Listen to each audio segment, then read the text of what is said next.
one second. I swear. Oh no! Thank you for the resub, Dark Lucia. Thank you. But one second, my bros. 1 second, my good sirs. I don't want to leave you guys on waiting screen limbo, but my phone will not switch on. So I am just going to let you know that I will be here. So please enjoy the waiting screen for a little bit longer. I'm sorry, bros.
My phone is turning on. I swear it's turning on. Ah!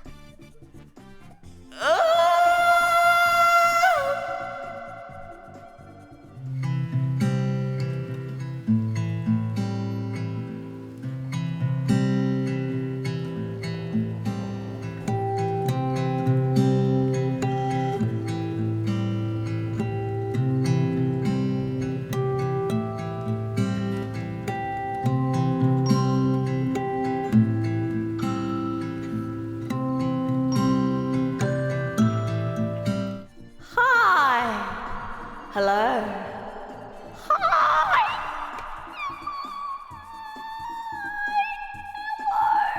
I'm Ash, baby. Actually, no, I'm not. I'm here. Hi. Hello. Hey. Hi. Sorry for leaving you all on waiting screen limbo for so long. My my phone shut down and it would not turn back on. But here we are again, bro. Here we are again. Thank you for your patience, and thank you for some reason you decided to kill the... Hey, you're covering me. You decided to kill the time by gifting me subs, which... First of all, why? Do you know how much money you're giving to Twitch right now? All I want from you is your company, not your money. That's right. Sign over the rights to your company and your corporation today to Neg Nass. Good evening, and thank you, Paulie, and thank you, Dark Lucia, for the gift subs. Thank you for the follow, Eric Pilsner. Thank you for the resub, Rakarara. Wait, no, that was a gift sub. Fishcat, I mean. And thank you, Napu Napu, for the resub. There we go. Too bad I'm getting. I know, but I'm still upset because something anti-establishmentarianism and all that. Well, I will take your generous donation. Good evening. So as you have seen, there is a new emote in town, and it is Ash Baby, because Mr. Henpai desu, that's right, Mr. Henpai desu you can see him there. He has decided, because I like using the Ash Baby gif so much, he's decided to FI me. I want to make it animated. I want to make it disappear. Wow, Lucia, Dark Lucia, thank you for the bits. And Clueless, thank you for the resubble. Thank you. I don't want this, but I do. I mean, look, okay. It is a net gain for me, but a net loss for everybody here. You know what I mean, Bo? You're so ready for this Ash Baby. Ai no semari kuru hikute ni. Wait. What song was that from? What song was that from? I feel like that's from a song. But anyway, good evening, everybody. It has been 3 days since I last streamed, and 3 days feels like an entire lifetime, and it feels like I need all the time to catch up with you guys. And so, you guys know this pattern, right? You notice this pattern where as soon as I come back from a long Envy baby, Hajime-no-kan! Good evening! Welcome! Thank you for the raid! Welcome! So, I literally just started stream because... well... my phone died, and I had to be Ash Baby for a little bit, but maybe the real stream was the Ash Baby that we found along the way. Right, bro?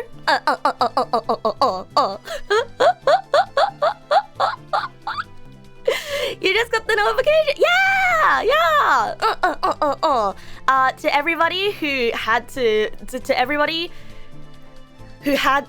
do Lunar New Year stuff, I hope you had a great Lunar New Year, because I was away for the past 3 days because it was my mom's birthday, and then the family had a dinner, and today, well, wait, yesterday? No, last night, sorry, can I start from the start again? So, tonight, wait, no, last night I didn't stream because today I was supposed to get up early because my mom and my sister were supposed to head out to have lunch, but then my sister had other plans, and we couldn't go for lunch today, so then I just went on a walk with my mom, and that's my day, and then I played a lot of Magic the Gathering. Yeah. But get this, okay, get this. I'm not as addicted to the game as my sister is. My sister is getting mad at me. My sister is getting mad at me for buying cards.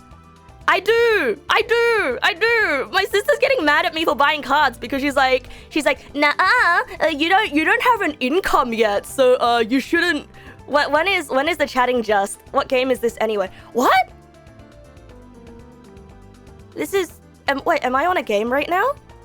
I'm on chatting, am I not? I'm me doing the funny flappy thing with my mouth, making the noises that transmit brainwaves from your ear holes to your brains that create words, right? What game is just chatting? It's a game that I'm sure we're all familiar with, my good sir. The game? Why, of course, it's the game of life.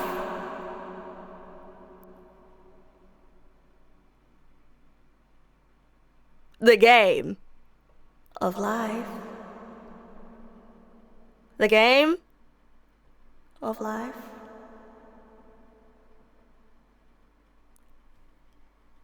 What game is just chat? You have to agree with. Okay, I know. Honestly, I think like at this point, Twitch isn't. You're doing it. Thumbs up.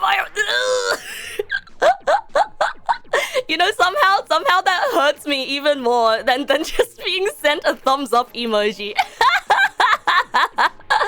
What format of Magic do I play? I only recently started playing Magic last week, and it's kind of taken over my waking hours, except I'm almost also drawing, and I'm also working on music, and I am completely avoiding my responsibility of working on my damn resume, which I should work on my resume, but every time I think about it, I get depressed because I still don't know what degree I'm gonna come out of university with, and also like there's this whole thing where I'm like, oh no, I'm so old, and all the new graduates are younger than me because I took a super long degree, and then like my degree got destroyed because of poor management at the very end, and there's all this stuff.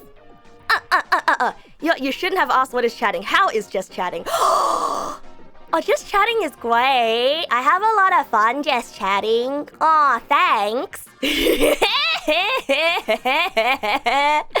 Nuh-uh, I'm still young. I'm still young. It's just I'm not as young as baby, you know. And new graduates are baby. So I've already lost by that point.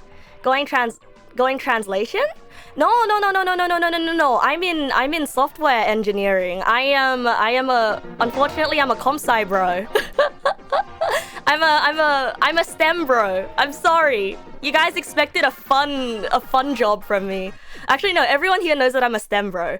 But like I feel like newer viewers will expect me to have a fun job and whatnot. But STEM broing is actually really fun, you know? Like I think programming is like creating a puzzle, you know, it's solving a puzzle. We're all STEM balls. Yeah, you're a Neg pal, which means you've got a stem on your head. We can say just chatting is just. It has a strong sense of oh, I don't know about that, bro. If I've seen some of the stuff in just chatting, I've seen some people be really mean in just chatting. You think most people expect VTubers to have boring jobs like waitresses? I mean, I used to work for... I mean, I feel like I shouldn't keep saying this, but like my old job was pretty boring, even though it sounded really exciting. Like, oh yeah, you know, I work in Australian space defense. I work in satellite communications for the military. When really, I was just doing full stack web dev. So, you know, like any job can sound exciting if you just word it right, you know? You forget that's what it was, right? Right? Like, yeah, okay, what my job enabled is really cool, but I don't get to do like the cool stuff. I literally I make sure the right little bitty boys are going to the right containers. And then I make sure the text displays properly. That was literally my entire job. Did you know I spent 2 entire weeks trying to make a graph work? Did you know? 2 entire weeks trying to make a stupid table, do the thing where like it infinite scrolls. And you wanna know why it took 2 weeks for that to work? Because we were working on outdated architecture. So I had to I spent 2 weeks essentially digging through unreadable code to finally get to the bottom of it, which is, it was literally because the number was 1 off. And so the graph kept reloading and the table didn't work. 2 weeks! And yes, I worked for the military. Yeah. The quote-unquote military satellite comms. Yeah, the riveting job, am I right? Very riveting job. But it can be really relaxing, you know? It can be really relaxing. It definitely feels like a red tape on conspiracy board kind of job. It's always 1 number off. It really is. It really, really is. Like, you don't expect that stuff to happen. But because you're going from front end to back end, sometimes you give it a 1, it comes back as a 2. Because the 1 was actually a floating point number that was 0.01. And then for some reason, the software is like, the software that was written for it is like 1.01? Ah yes, we must always round upwards. So it becomes a 2.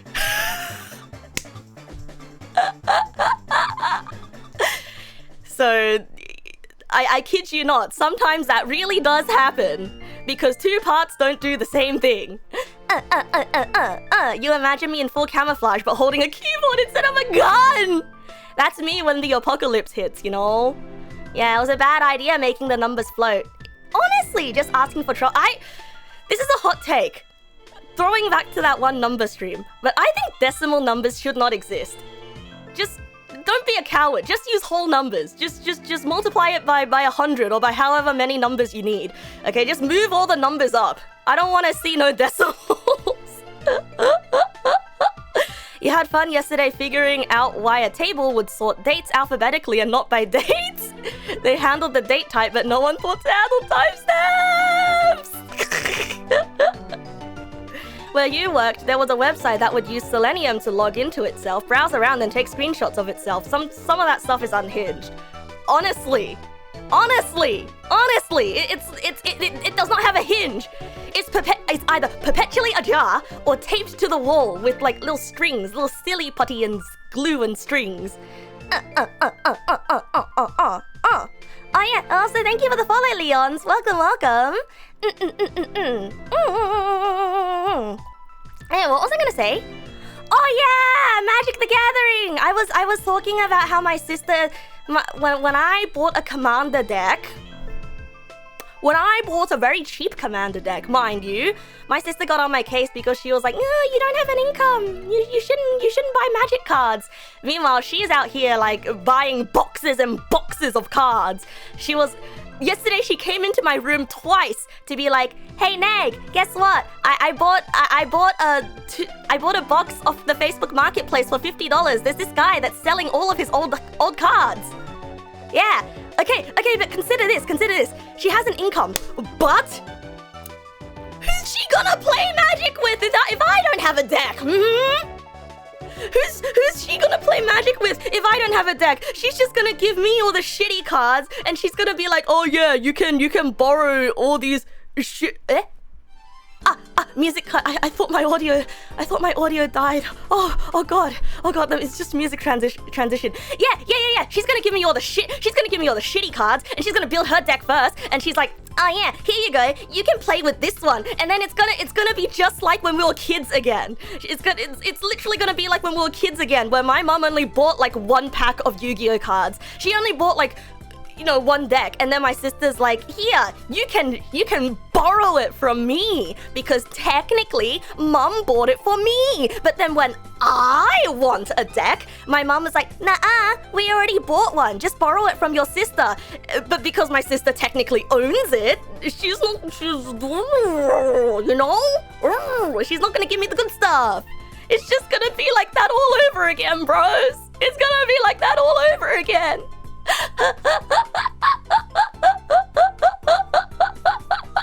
That's such a sibling thing. Your brother always played with cuter, littlest pet shops, and you had to play with the mid ones.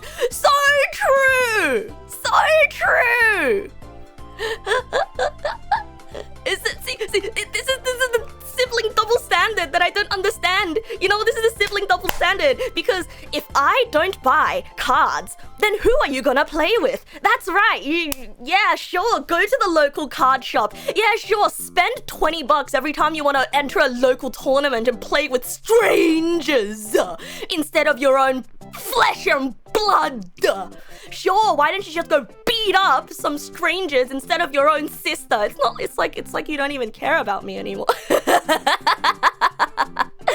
Hot take, I can just print cards. Oh yeah! You're right. I could just print cards. Oh yeah. I look for the cards on the internet and then print it. Actually, I think some people do that, you know? They print out their cards and then they play a few test rounds at home before they actually go off and buy the really, really expensive cards. The deck that I bought was a 100 card deck, a commander deck, and it only cost me 60 AUD, $60. Okay, I say only, but the deck that my sister bought was like 120 bucks, so hers cost double from me. Is true. Isn't there an MTG type, that game type that's just cheap cards? Oh yeah, that's Pauper. But you still need the cards. You also still need a good deck. Yeah, might as well make some up while I'm at it. Might as well develop my own card game, actually. Yeah, that's the same as most video games. Yeah. Because like, I don't actually like playing the digital version of card games. You know, I don't like playing the digital version of card games because like. So like, no matter if you play Yu-Gi-Oh! Or if you play Magic, or if you play poker, or if you play Balatro, you know, if you play it's a bit like my gripe with tabletop sim as well, where everything's automated. It's sort of like, one, you can't feel the cardboard on your fingers. You cannot run your fingers up and down the holographic illustration of the card while your opponent ponders their next move. You can't dig dig the edge of the card into the pads of your fingers. You know, it's physical. It's tactile. Like, you can feel the sweat on your fingers, and you can also look at your opponent as they ponder their next move. They look at you. They look at their hand. They look at the board. They pick up your card. They stare at your card. They read your card. They squint at your card. And then they put your card down. They wipe their sweat. They look at their hand. They look at your card. They look at their cards. They look at your card again. They point at you. And they cry. And then you destroy them. Yeah. Oh yeah, and then they count it, and then they play one card and wipe your entire board. And then when they reach their hand out for a handshake, you know what to do, bros. You slap that hand and you start crying because you cheated. I bet you didn't actually shuffle properly.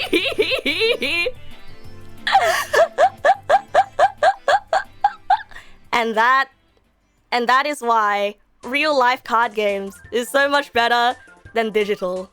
Am I talking about MTG, Yu-Gi-Oh, or Pokemon? Doesn't matter. It's any of them. Any of them. Any of them. And the thing with board games as well, you know, you can't angrily look at the other person next to you. You can't breathe down their neck while they make their next choice. What am I gonna? I'm gonna stream. I'm gonna. I'm here. Imagine card counting in MTG. Oh yeah, I have a deck that makes someone discard everything from their deck, so I do card count. Hi, BFB once. Hello, you're here to tell me that you're from Russia? Ah! Hi from Russia. I'm Neg Nass.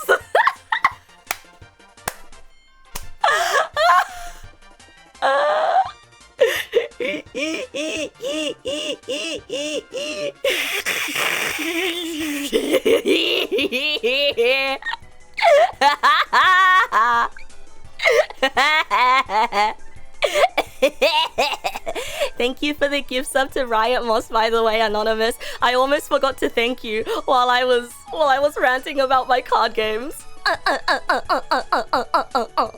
No. I'm not Australia's representative. Don't say that. Like, if you're looking for streamers or VTubers who are more Australian than me, there's like, there's a lot, okay? There's a lot. First of all, actually, I am a certain genre of Australian. You know what? Yeah, I am. Yeah, actually, I am a certain genre of Australian. You like the BGM? Yatta! I'm listening to a video game BGM playlist. Yeah, I think genre, many archetypes of Australians. What is this genre called? This genre is called the Asian nerd that works in software and is a zillennial and likes anime and games.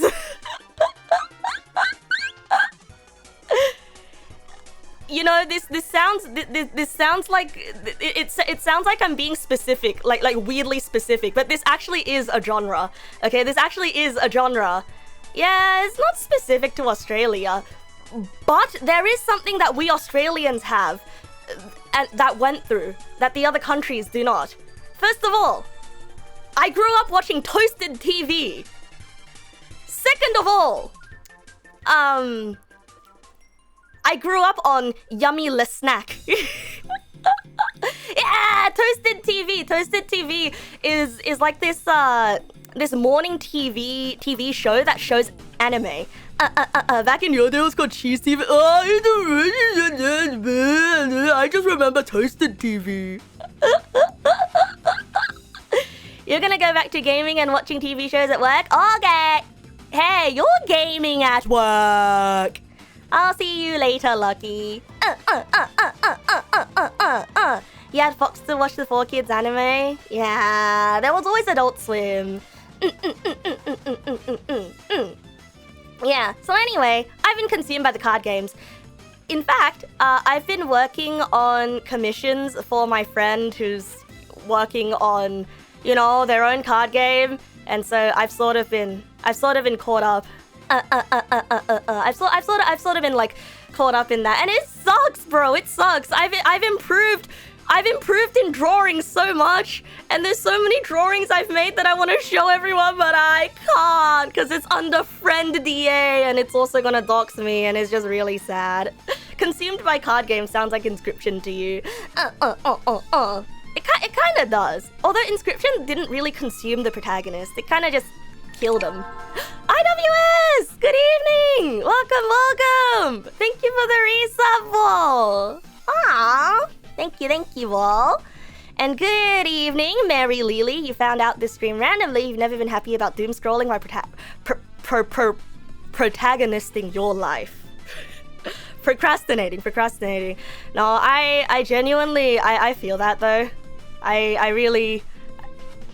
I'm sorry, I wish I had something more insightful to say. I can show you, you won't tell. That's not how Friend EA works, okay? Listen, this is something that I had to learn from experience the hard way, okay, bro? This is something I had to learn from experience the hard way, which is, it doesn't matter if you show one person something. If it's not your secret to tell, then you shouldn't be sharing it. Like, okay, so say for example, you got friend A and friend B, right? So friend A and friend B do not know each other, and oh my god, I'm in one of those like hyper specific scenarios again. Okay. So here we go. So a friend A. Imagine you have friend A and friend B, right? Friend A and friend B do not know each other, right? And so imagine you're super duper close to friend B. Like you would say, oh, friend B is my best friend, or like one of my bestest friends ever, but only one of your bestest friends. And friend A is also, you're close to them. You know what I mean? Like type of cryptography is themed friend. Okay, friend A and friend B. You know, let's give them names. Okay, let's give them names. Let's say friend A is called. Let's say friend A is called Anthony, and friend B is called Bob. No, Bob is too basic of a name. Yeah, friend A is called Anthony, and friend B is called Yamada. Yeah. Oh, Dark Lucia, thank you for the gift sub, bro. Thank you.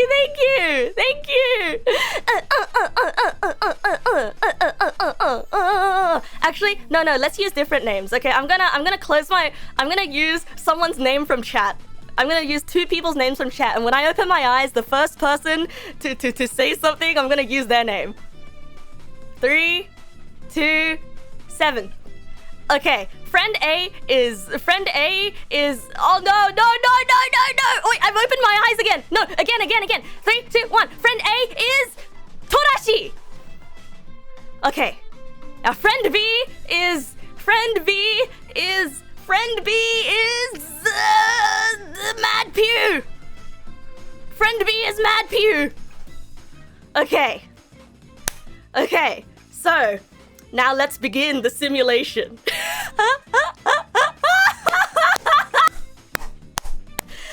I swear I wasn't picking, okay? I wasn't picking on purpose. It's literally the first name I see when I open my eyes, okay? Okay, so now imagine you are friends with Torashi and Mad Pew, right? This is gonna be weird for Torashi and Mad Pew because you can't really participate in this imagine, because how do you imagine being best friends with yourself? Unless you're like really enlightened and you somehow manage to project. Wow, Trollius, 3 weeks in a row! Wow. Silver Dragon! Yatta! Thank you for the resub, bro! Thank you!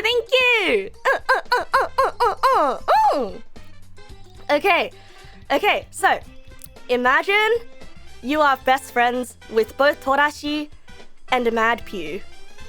And yeah, they can just imagine that they're friends with Anthony and Yamada instead. Yeah. Yeah, I am holding 2 Neg pals and playing pretend. I really like this. I'm gonna make the action figures kiss. And then I make Mad Pew and Torashi kiss. No, Torashi has a boyfriend! I can't do that to I can't do that to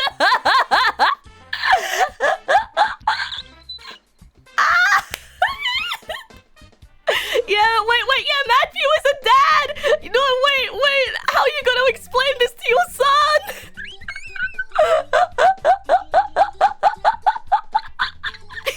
I'm sorry. Wait, no, I won't make the action figures kiss. Okay, I'm not gonna make the action figures kiss. I will make the... I'm not shipping the real people. You're just saying, because it's like action figures. See, this is the problem. This was a problem, but I just wanted to make it more engaging for everyone. But now it's become this weird existential thing. He's watching right now. Hey, I always see people use the phrase "jump the shark," but I'm not sure what "jump the shark" means. Like I always hear people say, "Oh, this TV show jumped the shark." What was this conversation about again? I forgot.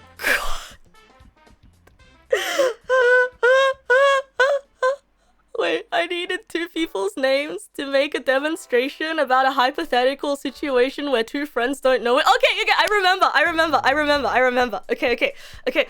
So, yes, telling a secret that isn't yours to tell. Yes. So, imagine Torashi, Anthony, and Mad Pew, Yamada are your 2 close friends. Maybe one of them is closer to you than the other. Maybe let's say you're closer to Mad Pew than you are to Torashi. You're so close to Mad Pew, he's like your brother, only closer. Actually, no, that's weird. Sorry, I've made it weird again. Sorry, I've made it weird. I've made it weird again. It's a SpongeBob reference. It's a SpongeBob reference. The part where the SpongeBob goes, "We're like brothers, only closer." But imagine you have a very close relationship with Mad Pew, and with Torashi, you're kind of just like you're good friends with Torashi. Okay, so. Imagine you hang out with Mad Pew like every day, you're like yapping on the phone with Mad Pew every day because, oh my god, Mad Pew, did you know that I just ate a Hot Pocket? Wow, amazing. Yeah, the Hot Pocket kind of sucked. Like, when you're chatting with your friends, like sometimes you might say a few things that sort of like are just passing in conversation, right? sometimes like you might just say things in conversation. Oh yeah, you know, my coworker, he got a new dog. What? No way. And all stuff like that, right? Yeah. No way. My coworker got a new dog. Oh yeah, did you hear? Margaret got married. Whoa, seriously? Alec from accounting got divorced. Oh yeah, no, I saw that divorce coming from a mile away because something or another. Yeah, it really sucks, but guy had it coming because of his affair with Margaret. Yeah, nah, from the stories you were telling me of Margaret, she seems like a real homewrecker, yada yada yada yada yada, you know, yada yada yada yada yada yada yada yada. Anyway, so sometimes like you'll yap about things, and sometimes you might say things like that in passing, and then you just sort of move on, you know, you don't really think about it. And sort of when you're talking about other people, like let's be real, bros. Sometimes we like to gossip, okay? Sometimes we like to gossip. Like it's literally just part of us. And I think there is a time and a place for gossip. It depends on how you talk about the people, because we know people in general, okay? People in general, because like it's fascinating, you know, talking about relationships and people and the relationships between people, and sometimes, you know, you gotta tell stories about other people that you observe.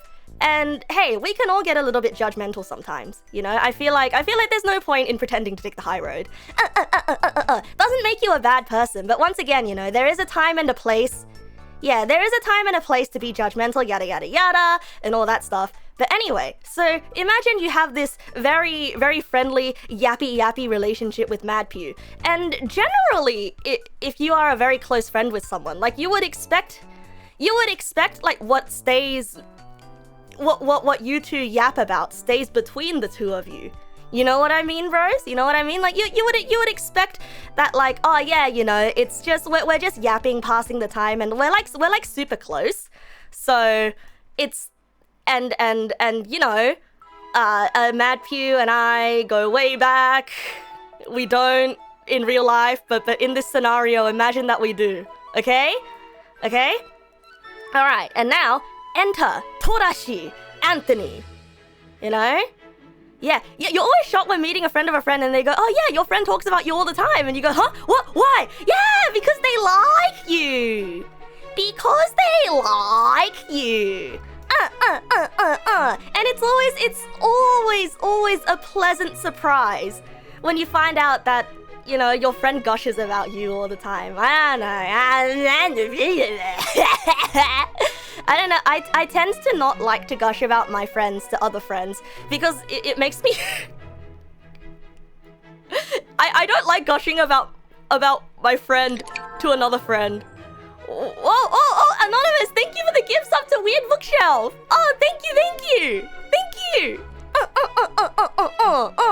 Thank you, bro. Yeah, I don't like gushing about my friends to other friends because it feels rude, because it's like one, it's like one reminding them that you have other friends and they might get jealous, you know, because like, oh yeah, if you love this friend so much, why don't you go hang out with them right now? And I know not everyone's that insecure, but I don't know, it feels really rude. And the second thing is like, oh yeah, look at me, I have such a great friend. I bet you don't have friends as good as mine. You know, it just feels rude. Ooh, cloud music.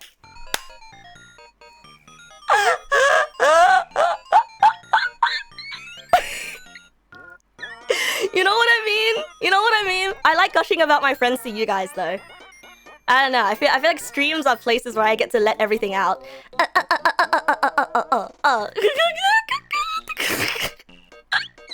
Is the KK Clown song from Animal Crossing? It so is. You're just checking Discord. You saw a new channel, but confusion got cleared after hearing gifts of. Yeah.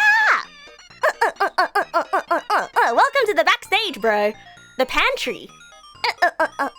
There's no snacks in the pantry, so you gotta just eat each other. Anyway. Sorry, where was I when I was talking about other friends to other friends? Yeah. Oh yeah, and I also don't like complaining about my friends to other friends unless I'm venting and looking for a solution to a problem and I need advice, you know? Because it's not nice, you know. Anyway, the story hasn't even finished, and I'm like doling out morals and stuff. I need to finish the story. The next part of the story. Yes, I'm sorry. I've lost everything. Okay. So let's rewind it back for all the people who just joined stream and wasn't there when I started this tangent. Okay. Let's rewind. Okay. So chapter one. Imagine you are best friends with Torashi and Mad. Yeah, from the top. No, I swear I'll do a TLDR. I swear I'll do a TLDR.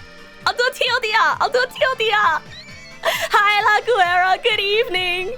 Okay, so this is an analogy. Okay, so imagine this. You are best friends with Torashi and Mad Pew, and they don't know each other. And you gossip with Mad Pew all the time about people. But not in like a bad gossip way, but just in like a, oh, these are observations from my life way. Wow, that's crazy. What? No way. This happened? Whoa, really? Seriously? Whoa, wow, that's crazy. What? Whoa, no way. Yeah. Anyway. Yeah, caught up to speed? Yeah, that's the TLDR. Now, chapter 2. Enter Torashi. So, imagine, Torashi and Mad Pew do not know each other, right? And so you're also close friends with Torashi. And you know what? You also have these kinds of conversations with Torashi as well. Except you're like a little bit more distant from Torashi. Like, how do I put it? It's like on a friend tier list, you would tier Mad Pew above Torashi. Not real, by the way. By the way, this does not reflect my true emotions about these people. I'm borrowing their names and pasting their faces on action figures. Okay? Okay.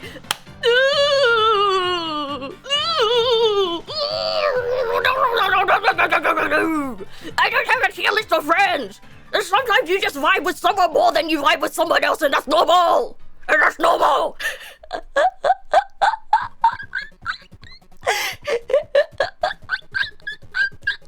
You're low on the tier list?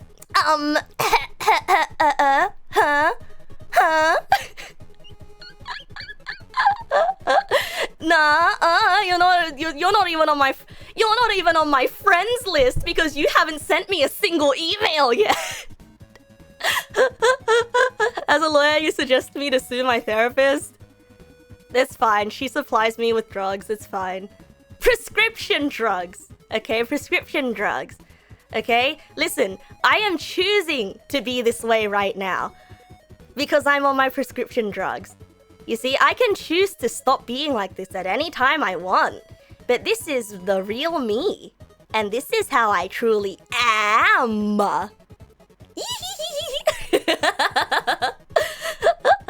Yeah, this is me 100% sober. I can promise you. I promise you. Yeah. Yeah. It's true. Real me, like the New Zealand government identity. I didn't even know what it was called, but now I do. Sorry. Ah, yeah, back to the story. Back to the story. Oh my god, do I have to give a TLDR again? Because we've come away from the story again.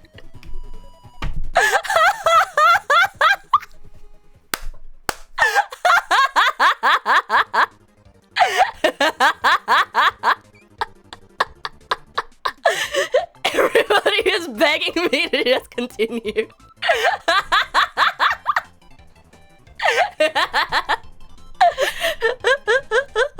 No! Don't say Torashi is a B tier friend! No! Anyway, so you are friends with both Mad Pew and Torashi, and they don't know each other. Right?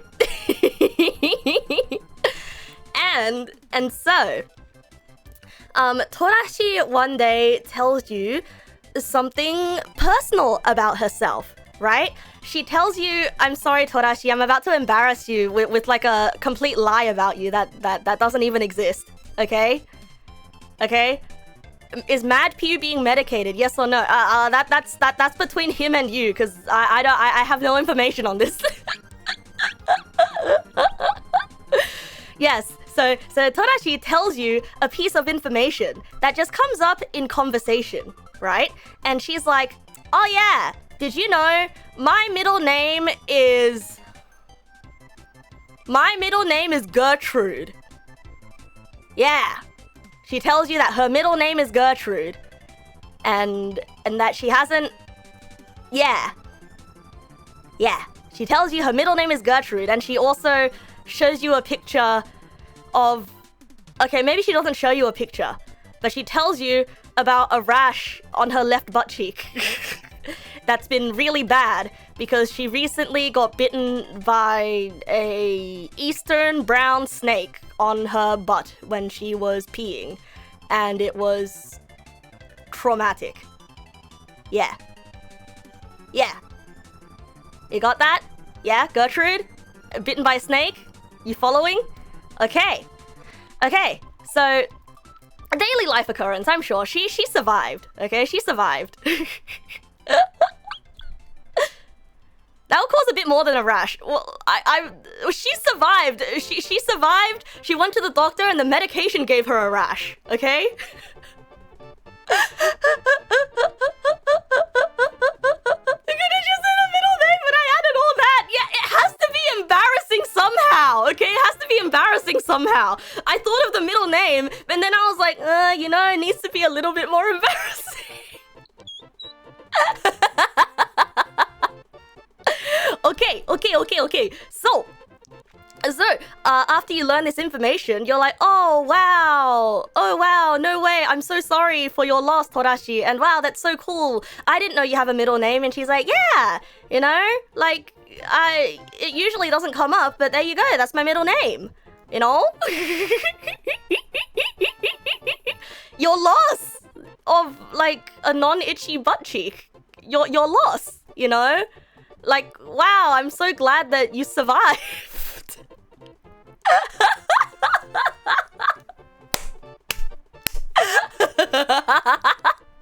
You came off night shift, you're about to get more sleep. Okay, rakarara. You have a wonderful, wonderful sleepy time.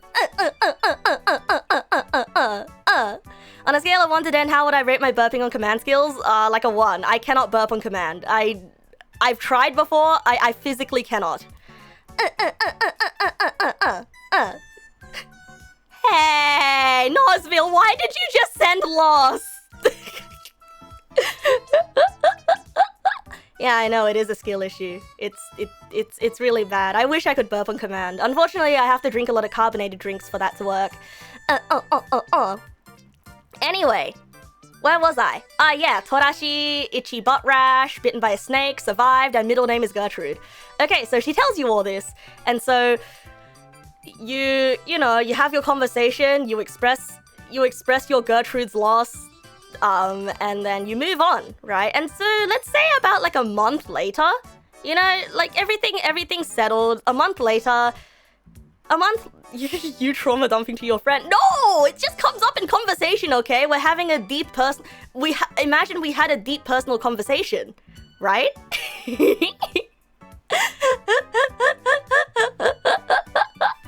No, the medication to heal from her eastern brown snake bite is giving her an itchy butt cheek because that's where she got bitten by the eastern brown snake when she went to pee, okay? Anyway, so you're having one of your usual phone call sessions with Mad Pew, and and you know, suddenly you're like, you know, browsing Twitter or another social media or something, and then Mad Pew sees a post from Torashi. Now, they might not know each other. They might not know each other, but Mad Pew is like, oh yeah, you know, this is a cool post, nice post. And then suddenly you clicked onto her Twitter profile because, oh yeah, nice post. Got any more of those posts in the, you got any more of those posts in there? So you click in, right? And now you're both looking at her posts together. And then suddenly you remember, oh hey Mad Pew, this person's, Torashi is actually a good friend of mine. Oh yeah, did you know? Her middle name is Gertrude? And Mad Pew is like, what? Whoa, no way, I've never met a Gertrude. And I'm like, yeah, no, I've never met a Gertrude either. Wild how this person's name is Gertrude. And Mad Pew is like, man, I feel bad for her, because Gertrude is like a old lady name. Or something like that, right? Yeah.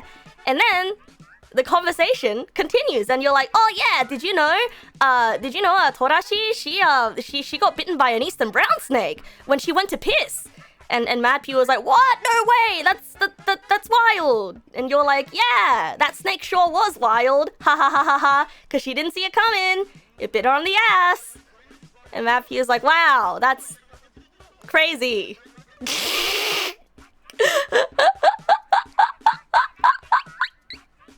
And Mad Pew was like, wow, that's crazy. And then I'm like, yeah, they gave her a medication that makes that, and like her butt hasn't totally healed yet, and now there's an itchy butt rash. And Mad Pew was like, oof, ouch, yikes, ooey, owie, ah. I wouldn't want to have an itchy butt rash like that. Anyway, he gives a series of generic responses. I don't know what people say in conversations. Right? And so, let's pause the story here for a second, and I'm gonna ask you a question right now. Now, in this situation, did the protagonist do anything wrong? Did the protagonist do anything wrong?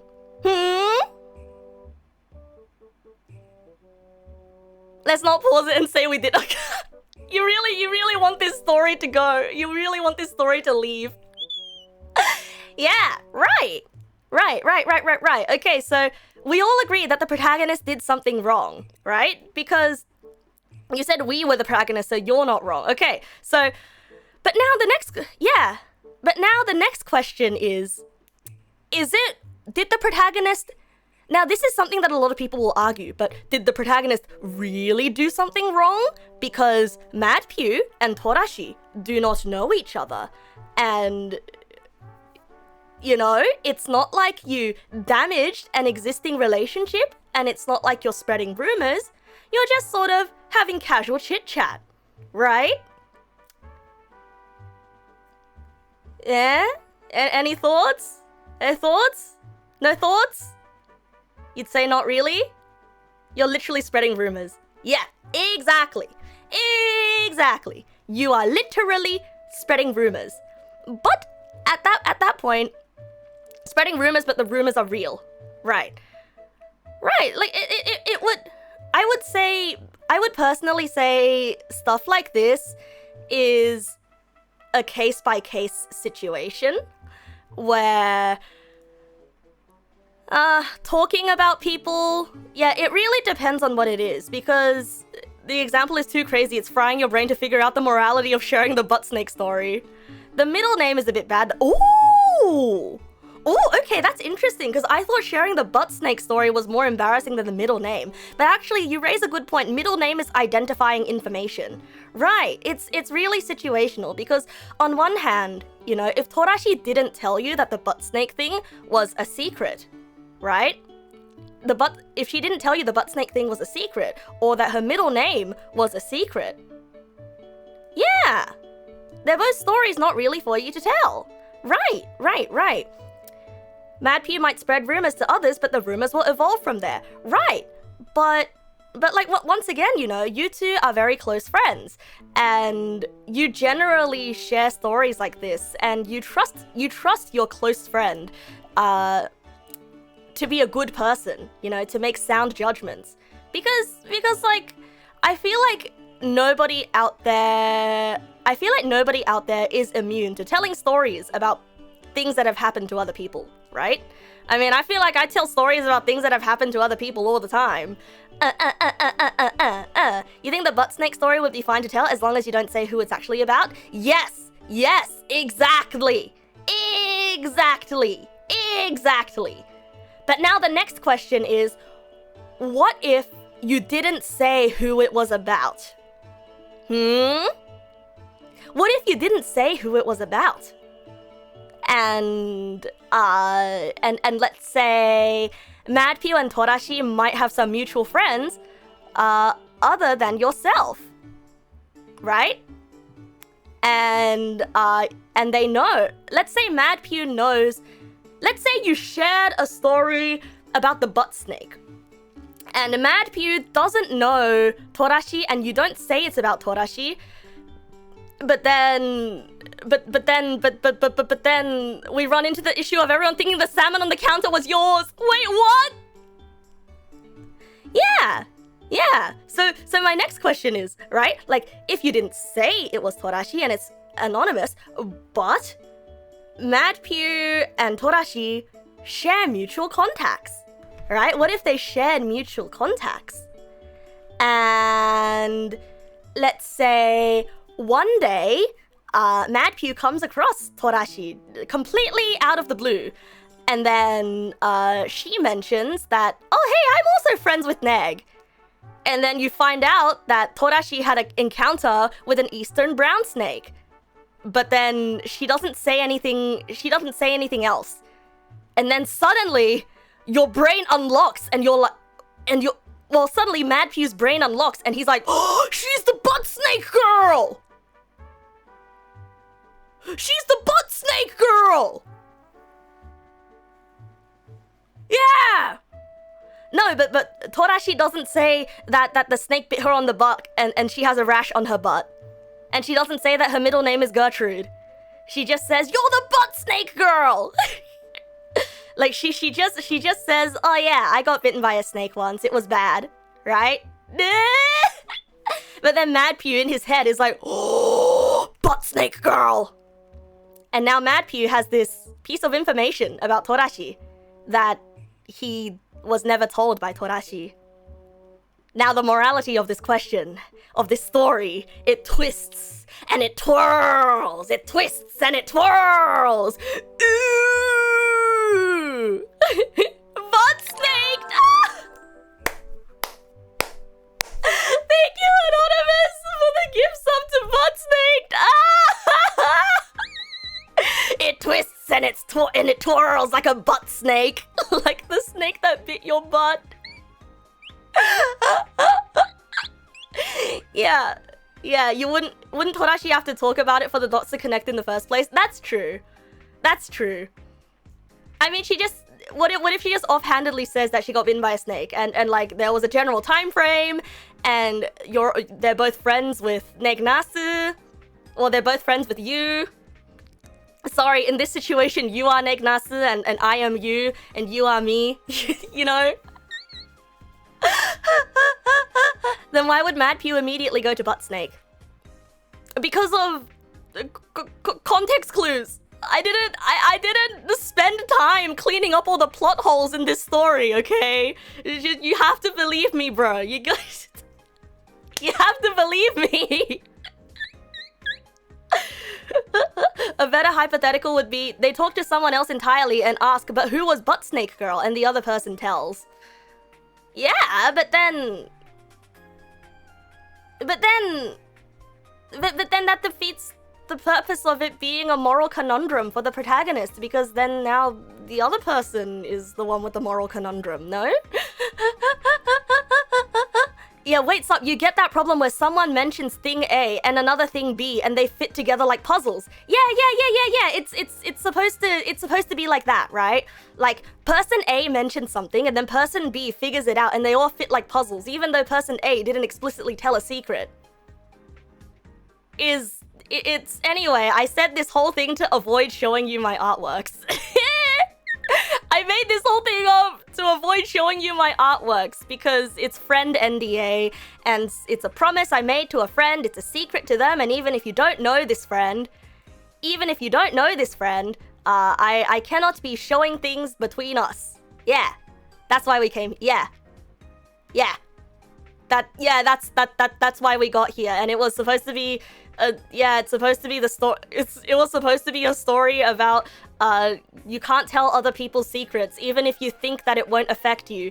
Even if you think that you're telling it to someone unrelated, if it's a secret, you'd best not tell it, because the person trusted you. And even if you're super duper close friends with Mad Pew might be like, ooh, Neg told me this secret, but I don't know it's a secret because Neg told me casually, so I'm gonna tell Butt Snake Girl that Neg told me that she was Butt Snake Girl.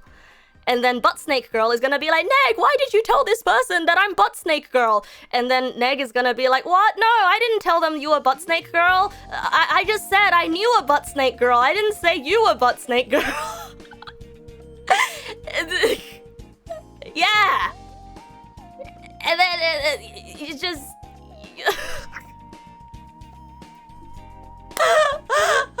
No, it didn't happen! It didn't happen! This didn't happen. I'm saying this is one of the bad things that could happen. Okay? And also, it was wrong of you to tell Butt Snake Girl's story in that I didn't have my butt bitten by a snake. My butt does not have a rash on it. It, like, has normal things that butts have on it. Yeah. We've said Butt Snake Girl so much, the words have lost all meaning to you. I just need to clarify. I don't have a Butt Snake friend. Butt Snake Girl is a fictional character that I borrowed Torashi's name for. Okay? Butt Snake Girl is not real and she can't hurt you. And I But who was Snake? Literally anyone you want! In hindsight, isn't that just a Lamia? Wait, what the? No! But who was Mad Pew? This is Mad Pew. This is Mad Pew. That's Mad Pew. Ooh, they were last streaming music? Wait, no, that's snooping. That's snooping. Wait, no, but the Mad Pew is also somebody I borrowed the name of, okay? This didn't actually happen to a real person. Snooping as usual, I see.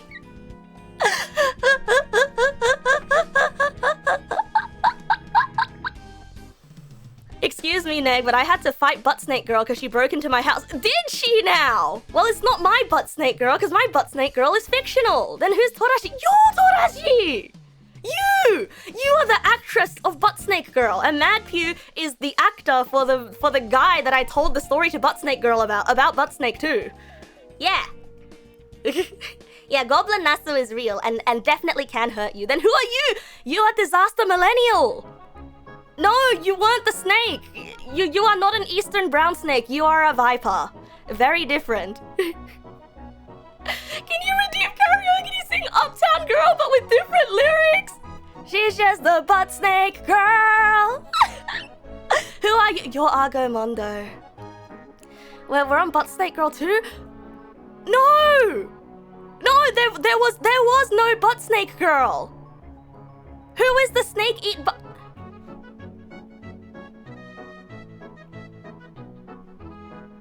There is no Butt Snake. I made it up. Story is fake. Story is fake. I made it up. Yeah. Then who's turning off the lights? Nosferatu! No, I didn't lie! I told you it was a fictional story to begin with!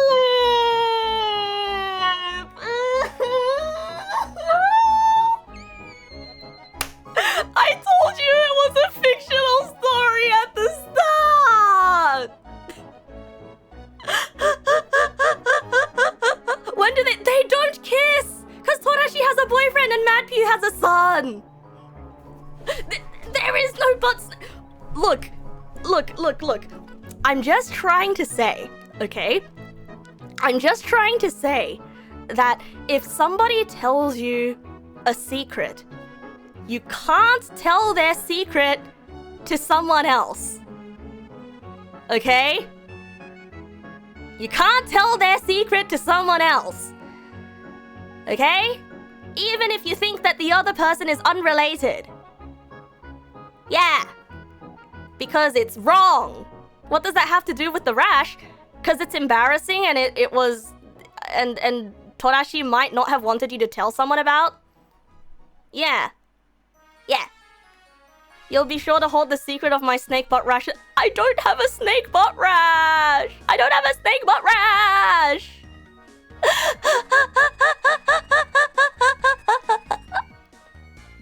Okay, so like here's... I just want to pick your brains. Okay, I just want to pick your brains. Okay? So say for example, a friend tells you a secret. And it's a very heavy secret. Okay? No, I am going to pick your brain, okay? I've already got like one of those bottle cleaning brushes and I've stuck it up your nose and now it's going in on your brain. Okay, you can't stop it. You can't stop it. You can't stop it. Hi, ass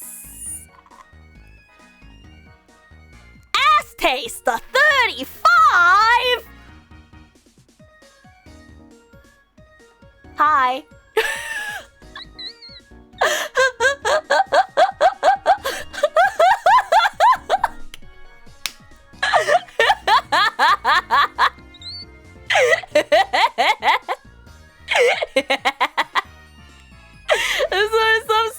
Sometimes you read a username and then it just hits you like a load of bricks.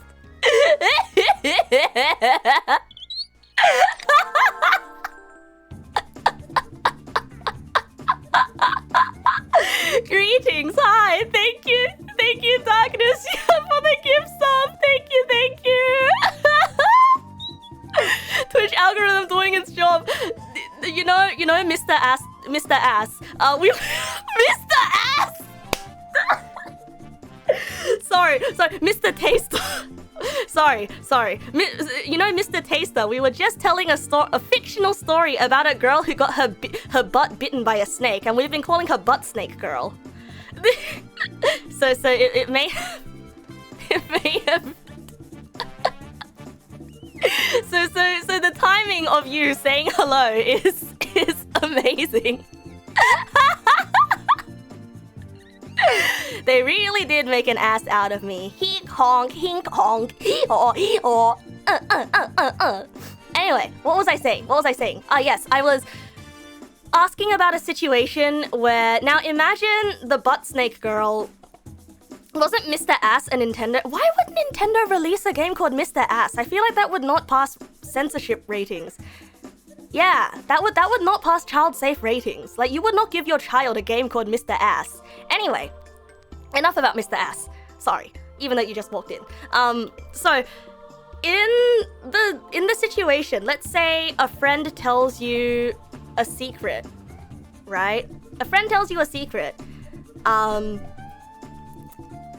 A friend tells you a secret, and it's a really heavy secret, and you don't know how to process the secret, and even though, you know, it was their secret, let's say the like really heavy secret is on weekends I like to go into the forest to eat trees like a beaver, but instead of using the trees to build dams, I just shove the entire thing into my body like a cartoon character, and then I eat it and I go home to my wife and do my normal job every day.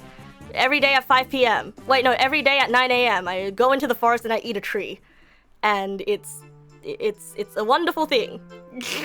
Okay, but imagine you would believe that. Okay?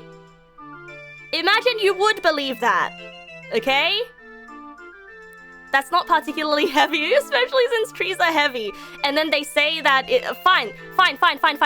Imagine they say that it's a guilty pleasure of theirs and they're not proud of it, and it took them a long time to admit this to you. Okay? Okay?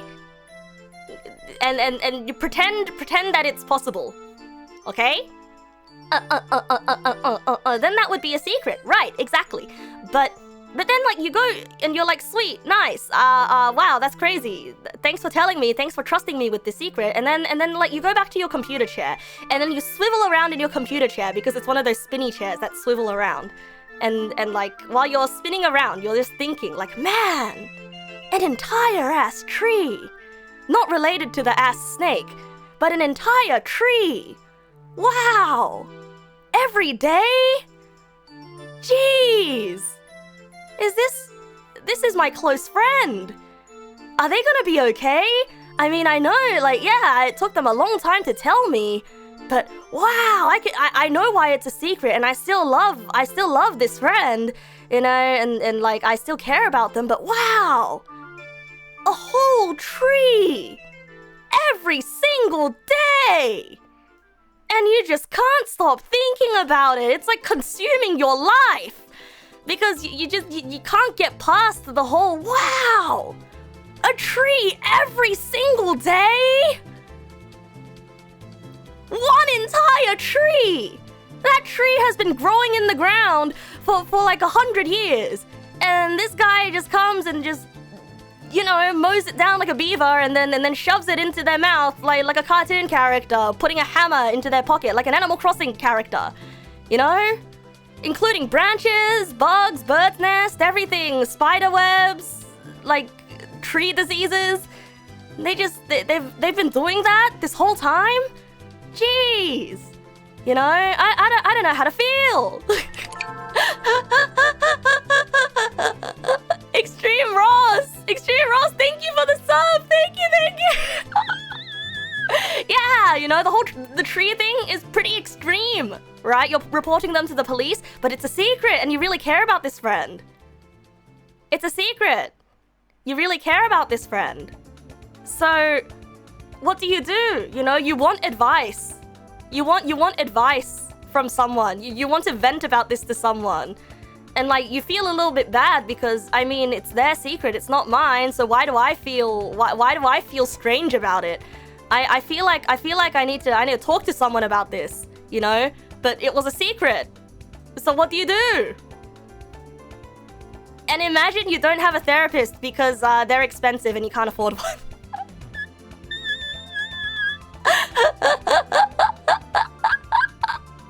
You feel like that falls under the it's for their own good exception. You know how bad tree laws get? You don't fuck with tree law. That falls under the it's for their own good exception. I guess so. Okay, but imagine it's not illegal to eat trees like that. And imagine they are not in danger for eating trees. Okay? Imagine this is not a thing that is dangerous, right? And so, but it really bothers you because you don't like trees. Wait, no, you do like trees. I don't know, something traumatic happens to you with a tree, okay? And now you used to eat trees, but you can't eat trees anymore, or something. I don't know. Something traumatic happened to you, and now their secret is hurting you. Yeah, there's no more trees because your friend ate all of it and you're upset and you want to vent about it. But then in order to vent about it, you have to tell their secret to someone else.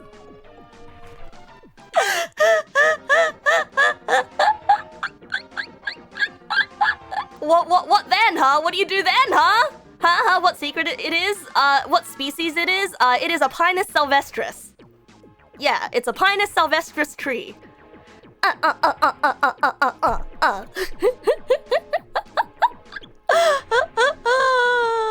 Hi, cringe mathematician. Good evening. Welcome.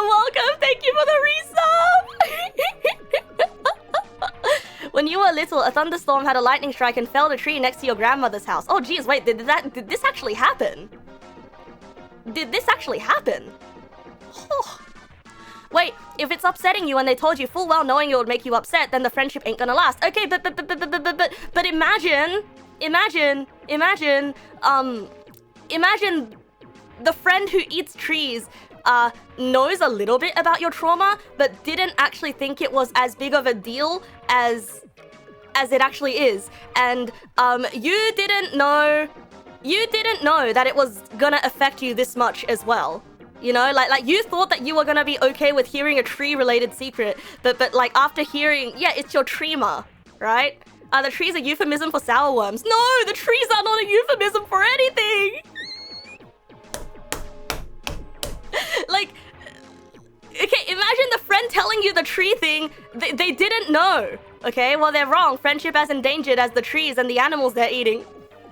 Yeah, well, it's a misunderstanding. You know, they didn't know. Okay, they didn't know. So, and they trusted you with something. But now you really need to vent about this to someone else, because can you focus on the important part here? Like, you need to talk to somebody else about your trema, and then you can't talk to somebody else about your trema without exposing the other person's secret about eating trees every day. Yes, squirrels and birds are considered a side dish. Yes. And they might be delicious. You usually just bury it. Okay. You completely zoned out! No! Okay, you're saying the important part. Friendship is over. I feel like it's a little bit mean to bend the friendship, you know? You could have you could like go away, process it, and have a whole conversation about, hey, can you like never tell me anything about trees ever again? Because I have trema, and it's bad for me, or something. Your first responsibility is to yourself. However, if you can do something to ensure confidentiality, like talk to a therapist, then that is much better. Okay. Okay. So what we're saying is, this whole dilemma has layers to it. Has layers. Much like how trees have barks. Yeah. Yeah, I thought I had a joke going there, but there is no joke. There is no joke. There is no joke.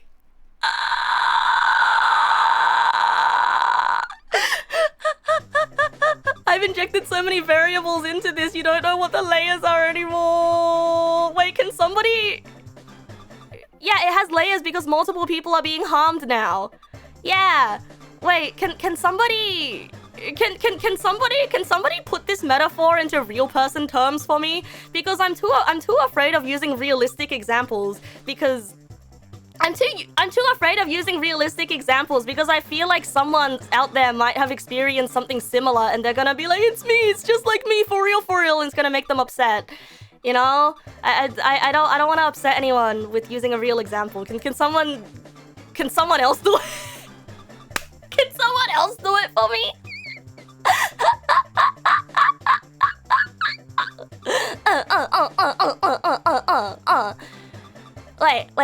Wait. You honestly don't know what the point of the nefarious tree eater was? Let's say friend A has a particular fetish and it's wild. Ooh, that's a good one! Oh, that's a good one! Wait, that's a good one! Wait, that's such a good one! Whoa! That's such a good example! That's such a good example! I don't know, we're not... Yeah, a nondescript fetish, okay? Imagine friend A confided in you about...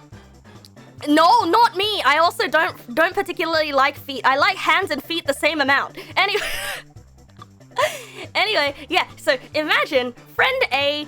Oh, that's what you thought I was going for with the trees? Oh.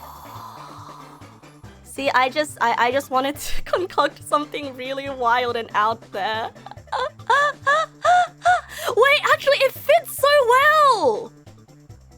Wait, it fits so well. Wait, it actually fits so well. Friend A tells you that they have a very particular fetish and they feel a little bit ashamed about it, but then you're close enough for them to confide in you about the fetish, but then like you become uncomfortable after knowing that friend A has the fetish, but like you don't want to judge them because it's still the same person, and but like that fetish like just makes you so deeply uncomfortable, and it's kind of like connected to like some deep-seated trauma that you have, and you really want to talk about it to someone, and your therapist isn't available, so then you go to the other friend, but then like you can't talk about it without exposing the other friend for having this particular fetish, but then you're gonna be hurt if you bottle it all up.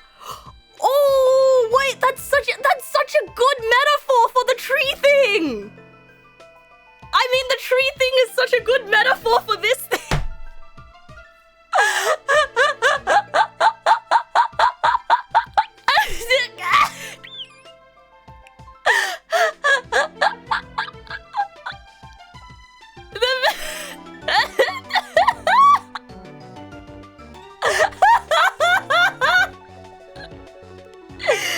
Wait, I'm sorry, I'm having an existential crisis because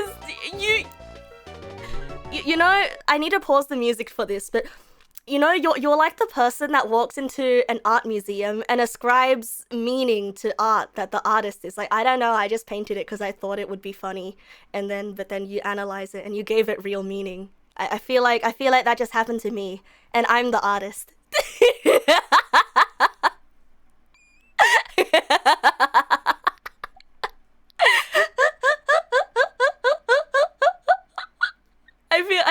I feel like I've been given meaning. It's not that deep. No, it is. It is that deep now. It is that deep now. It is that deep now. Oh goodness. I love it when things come full circle. I love it when things come full circle here. This is collaborative storytelling. But yes, exactly. See, Kelto Grim said this is now getting too... Better stop, it's getting too real. Exactly. That's why I used the thing with the trees, because I didn't want to give a too real example. Yeah. Alright, back to the question. The question is, like, what do you do in this situation? Now, my opinion here is that I think I kind of want to agree and say your friendship with friend A might be a little bit doomed. Yeah, your friendship with friend A might be a little bit doomed because... Or like, you might have to put this friendship away for like a few months while you process this, because you cannot in good conscience continue this relationship while holding these deep negative feelings about a friend. No! But also, on the other hand, your number one responsibility is to yourself. And I think we are coming to like a certain point here where I think if you can avoid it, don't tell the other person, like, don't say who it is. Or, like, avoid as many identifiers as possible. But let's say, like, you are really close friends, right? And, like, so anyone you tell, they're gonna have to have the context of, let's say, yeah, exactly. In this scenario, friend A was, like, your best friend forever. And now you're like, well, fuck, what am I gonna do? I have to end my friendship with best friend forever because of this one thing. Like, this really sucks, and I need to talk to someone about it. And I feel like talking to a therapist. Listen, this is my hot take, okay? As somebody who goes to therapy, okay, as somebody who goes to therapy, this is my hot take. But I think talking to a friend sometimes can be more helpful than talking to a therapist. I think it's good to get the therapist's opinion because they are a professional, but their job is not always to make you feel better. You know? Their job is to help you make the right choice. And sometimes they're gonna phrase things a little harshly, and they're not gonna say the things that you want to hear. Sometimes, hot take from Neg nasu, sometimes it's okay to just go to an echo chamber and to heal your HP a little bit. You know? Yeah, I think we should all have our personal echo chamber to go to. For when we need healing. Like it's like having friend A and friend... Oh no, wait, we can't use the same examples here. It's like having friend C and friend D. Right? It's like having friend C and friend D. Like, friend D is there to hug you and cradle you and baby you and hold you in her arms and wrap you up in a blankie and then say, oh, it's okay. It's not your fault. Shh. It's okay. You know, drop it like it's hot. You know, you're the most important thing, and if this person is hurting you, then they are the big bad. Wah! You know, friend D is the one that needs to that babies you. Sometimes you need that. And then friend C is the friend you go to hear the hard truths. Friend C is the one who will tell you that your shirt is ugly, and then she'll be looking at her phone while she does it. Friend C is the one that will tell you, nah, the other person wasn't an asshole. You behaved like an asshole, and therefore they treated you appropriately. Be better. You see, you need a good balance of friend C and friend D. You know? Because sometimes when you are in bad brain mode, friend C is gonna make you cry more. That's when you need friend D to mommy you and feed you snacks and go on walks with you. And then friend D can whip out, and then after you healed up, friend D can take off her mask and reveal herself to be friend C, and then tell you, okay, now that you're all babied and healed and feeling better, now I can finally tell you, you fucked up, bro. So yeah, friend C and friend D are the same person. Yeah, this is Asta. Yeah, I'm talking about Asta. Hi, Panda Dude. Thank you for the follow. Welcome. Thank you for the follow. Yeah, problem solving and emotional support are two different people. Yeah. Wait, sorry. Why was I talking about this friend D and friend C again? Oh yeah. Sometimes going to a friend to talk about things is nicer than talking to a therapist, because therapists will not feed you snacks and baby you before dropping the hard truths. Therapists will usually drop a hard truth. Yeah. So imagine friend A has. You want to know about? There is no friend 69. Make your own friend 69. Sometimes you need more than just friend A and friend B. Yeah, sometimes you're gonna go all the way up to like friend F. Ooh, that's a lot of friends you've got. Yeah. No, I don't have that many friends. No, there is no frenzy. That's too far down the alphabet. So anyway, I think it's also here's my hot take, right? Here's my spicy take. I think sometimes it's okay to tell a secret of a friend to another friend. I actually think it is okay sometimes. But B-U-T-T, it is also your responsibility to be a good judge of character. You know? It's also your responsibility to be a good judge of character. You need to make sure that that friend is somebody with integrity, right? You need to make sure that it is a friend with integrity. And of course, you need to make sure that you telling the secret is not malicious. It actually adds to the conversation. You are trying your best to stop people from getting hurt. Because like sometimes, things do slip out. Sometimes you do want to talk about things, right? Sometimes you will be thinking a lot about something and you do want to talk about it. Sometimes, but it's also up to you to make sure that that friend of yours that you tell is a trustworthy confidant, right? And that's where the hard part comes in. Sometimes you will be wrong. Sometimes you will not be a very good judge of character, and like God forbid that friend runs off and says, "Hey, Torashi, guess what Neg told me about your butt snake?" And now you have two less friends. Yeah. But sometimes, that friend will listen to you and be like, "Oh, I see. Okay, well, it's crazy that happened, and like, I'm sorry that this butt snake story has traumatized you away from using the toilet, And damn, bro, but that sucks. Glad I'm not you." And then that friend will never think about butt snake story ever again. Or maybe sometimes they will think about butt snake story, but they probably won't, And I think, yeah, it's up to you to figure out whether the friend that you tell the butt snake story to is a worthwhile friend, because yeah. And that was an hour-and-a-half long tangent. Just because I'm upset that I can't show you the pictures that I've been drawing lately.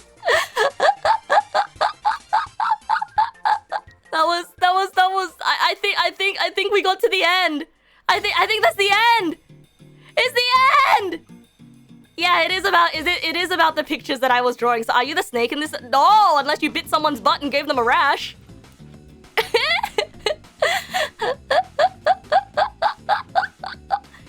Sometimes you still think about that girl, the girl with the snake bite butt rash. In the end, it didn't even matter. When season 2? Well, actually, I was gonna do an anonymous submission stream today. So you know what? Why don't we do that right now? I forgot to put together the Google form. Actually, I forgot everything. I forgot everything. Actually, what I was gonna do today was I had no plans for today's stream. Well, whoops. Hold on a second. Wait, hold on a second. Wait, why is it showing my form? Why is it showing my form? No, it's okay. It's okay. You guys can type in it right now. We're doing it scuff right now. Cause okay, look. What I usually do after I haven't streamed for a couple of days. What I usually do when I haven't streamed for a couple of days is I'll do like a just chatting, you know, I'll do a catch up with everybody, and then I'll do a poll on like, hey, you know, there's a bunch of stuff that I want to do because I missed everyone and I missed streaming, and then I want to catch up with everyone really fast and tightly and snugly and wuggly. But I can't decide what I want to do. Do I want to play a video game? No, but if I play a video game, then I can't catch up with everybody. Do I want to sing? Oh, but if I sing, then my mouth is occupied singing, so I can't talk to everybody. Wow, thank you, Anonymous, for the gifts up to Zippy. Ah, thanks, Wall. Now Zippy can use the Ash Baby emote. Do I have any advice on how to reduce itchiness on your rash? No, this is not the correct text field. No! Bad times with secrets. What is a time you told someone else's secret or told your own secret to the wrong person? Whoa! Okay, and I will now add an untitled section called the. And how do I make a question? How do I make a question? No, that's a section. I don't want to make a section. I feel like an old person with technology for the first time. I swear, for my thesis, I've used Google Forms for my thesis.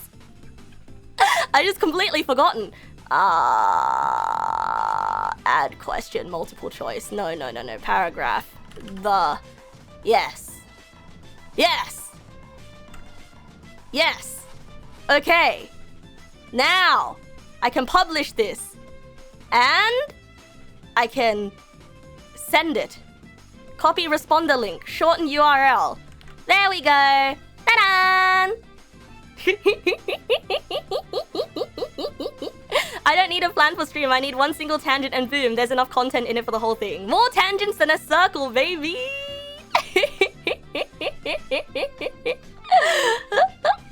No, I just missed everyone, you know, cause like it's just, listen, okay, listen, I want to stream, I want to talk to everybody, I want to have just chatting, and I also want to play video game, and I also want to sing, and I also want to draw on stream, and don't even get me started on the many different video games that I want to play. But the most important thing is, I just like talking to everybody. You know, I like connecting with everyone because this is the most fun.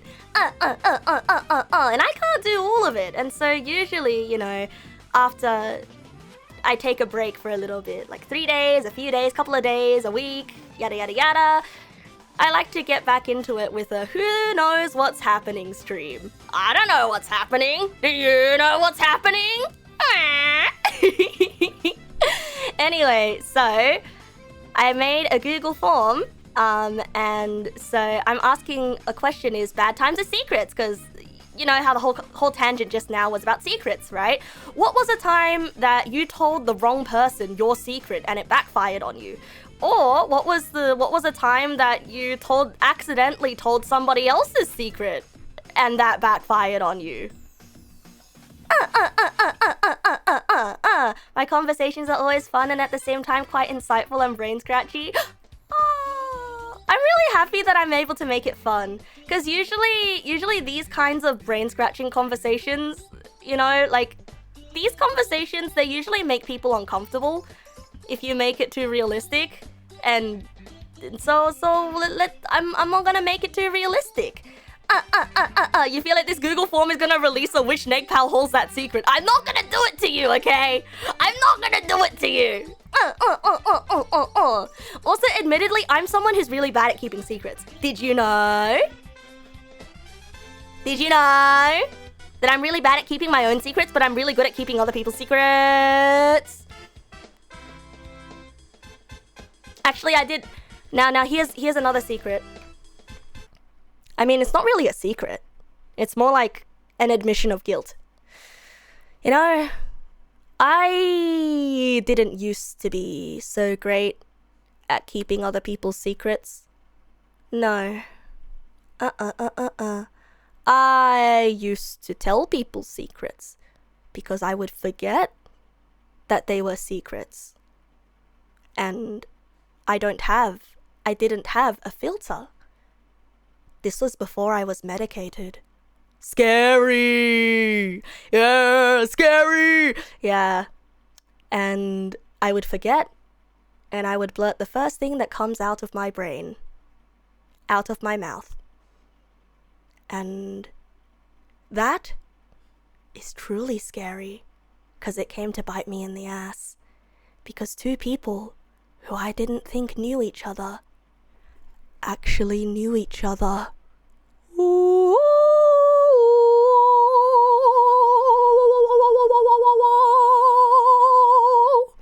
Ah! And you know, the scariest thing is, you know what the scariest thing is? Yeah? You want to know what the scariest thing is? That's right.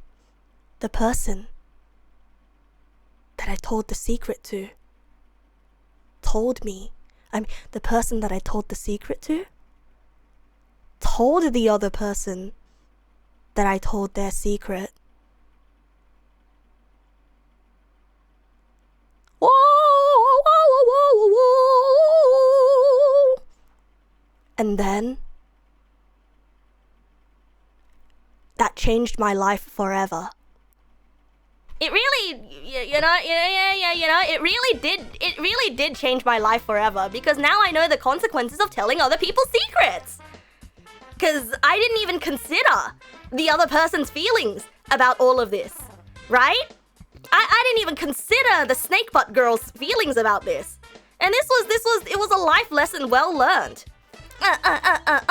And so now, even though I am medicated, for even when I am not medicated, I will never tell somebody else's secret callously ever again. You're turning into Neg Nass FM. Hi, Isa. Welcome. Let's give you a shout out. Thank you for the raid. It's a very, very late time at night for you to be streaming, actually. Aren't you American? You were shopping the other day and you saw an eggplant thing and thought of me? Oh, thank you. I'm happy that you still think of me. You woke from a nap and went wild? Okay, as long as you're getting enough sleep. Thank you for the raid, though. I'm so brave to tell you this. Are you being sarcastic with me? Anyway, Issa, we were just having a conversation about how it's not okay to tell other people's secrets. And then I told a story about how once upon a time I told somebody's secret to somebody else, and I didn't think that it would have consequences because I didn't think that the people knew each other, and because they didn't know each other, I thought it was okay. But it's not okay. It's not okay. It's never okay. You know, anytime I make a mistake like that, I go away and I have to think about it. Yeah, it's not okay to tell other people's secrets to other people. Yeah. Now, here's another question. Right, here's another question. If somebody that you don't like tells you a secret, is it okay to tell that secret to somebody else? as well?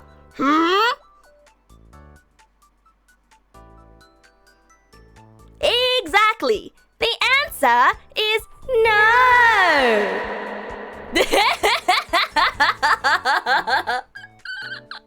I felt like a kids program just now. I felt like a kids program just now.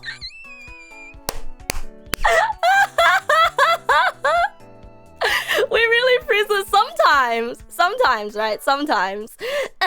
Because even if you don't like them, there's still a probability the person you told the secret to would tell them again later. Exactly. Like if, first of all, right? You don't like this person. You shouldn't tell their secret out of respect for them.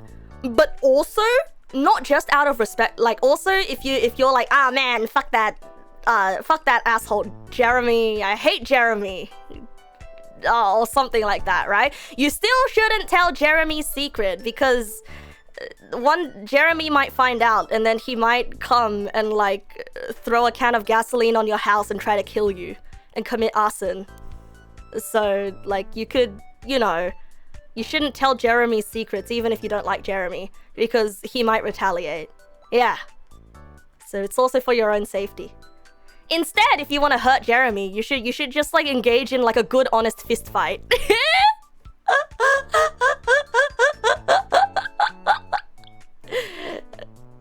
I mean, you know, the good honest fighting. Jeremy sounds fun. No. Jeremy is not a real person.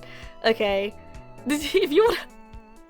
I'm just saying, okay, just because you don't like Jeremy doesn't mean that you should tell Jeremy's secret to somebody else, because Jeremy might find out that you told Jeremy's secret, and so Jeremy might come back around one day, maybe like 2 years later, and like try to arson your house, and you won't even know because you didn't expect Jeremy to come back around. But like instead, if you honestly send him an invitation to a fist fight, he will know your intention, and you will also know that Jeremy won't randomly retaliate one day. Right?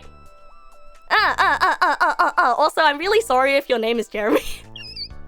It's just a random name that I picked out, I swear.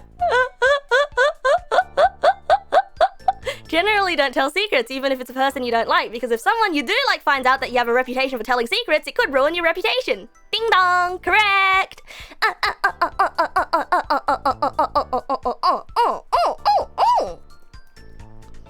And of course, you know, this is something that I've held hard and fast to.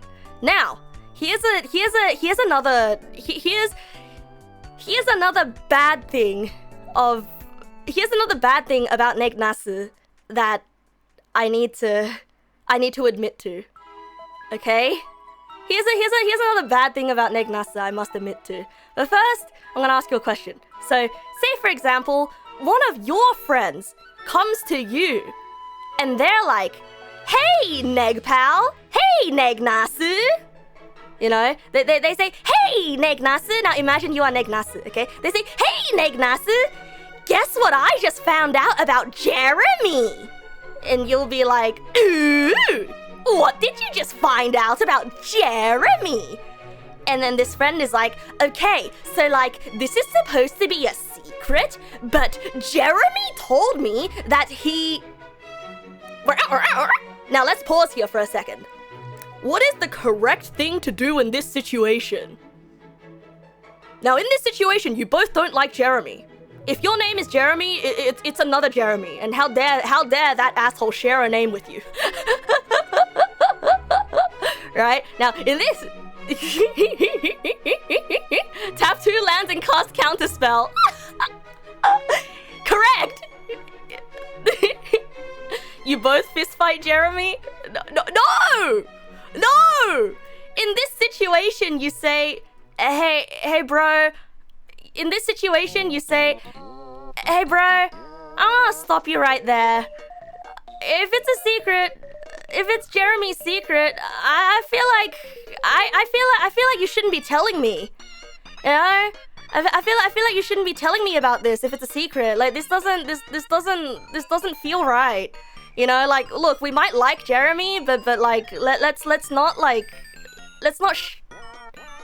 Yeah, let's not expose his secrets. Unless his secret is illegal and that he deals drugs to children or something.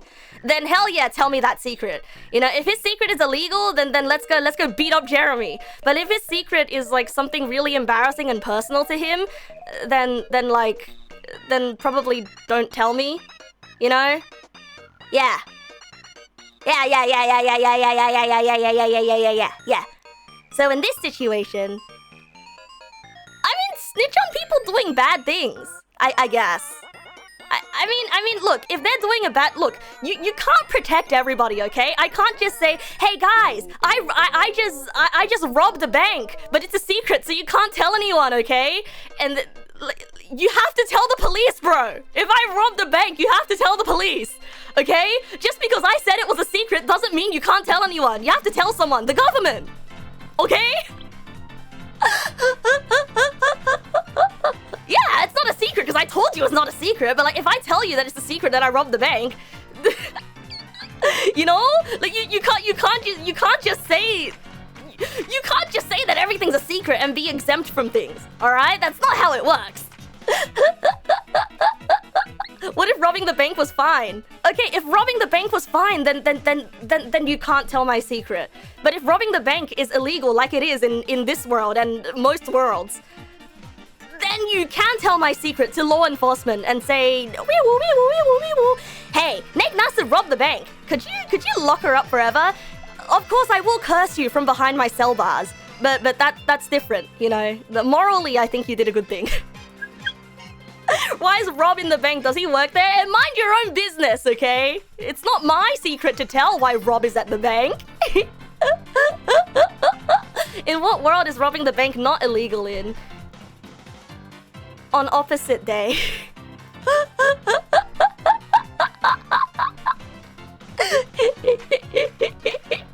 Hi, Kilatis! Welcome! How would you know if you haven't heard the secret? Okay, now imagine this, right? Like, Jeremy's secret is... But what if it is your business why he's there? Maybe you are law enforcement. Okay, but what if Rob isn't at the bank for a nefarious reason? Do you have to know why he's there? I feel like that's an invasion of privacy, and I feel like the police force should not be invading privacy to this degree. Yeah.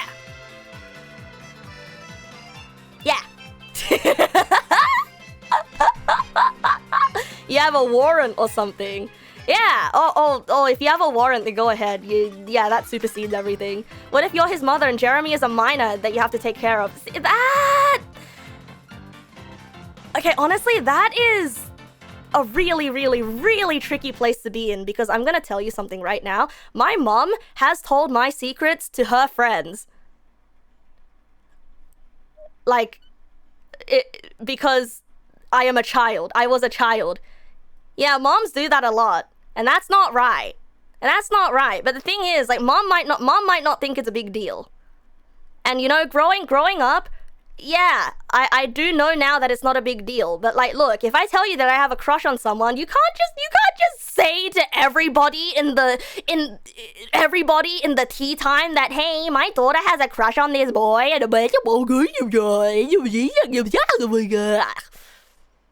it's just rude. Yeah, and that's...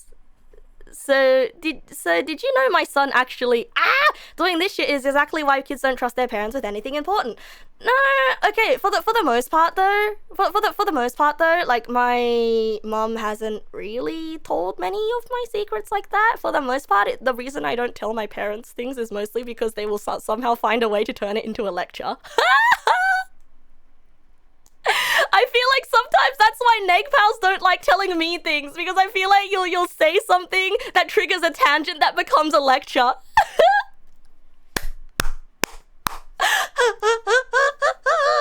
Like, I'll tell my mom, hey, guess what? Recently I've been really into Magic the Gathering. And then you know what she'll say? Why don't you start Magic the Gathering all of your papers together so you can write your resume and get a job? Oh, she didn't say it like that, actually, and she was a lot nicer about it. She said that she was worrying about me. So, yeah, but that's also why I don't tell her things. Sometimes. Yeah. TVH, you think you would want to do that though? You'll tell a secret and then it evolves into a tangent. Yatta! Dasta Mama! Thank you for the follow! Wow! What a spicy username! Yeah, that's like SpongeBob telling Squidward to get a job! Yeah, there's something else in this house that won't work! Maybe I should get someone whose job it is to do that job that needs to be done! What are you trying to say? Get a job! Oh, that hurt me. I had to take a drink of my water.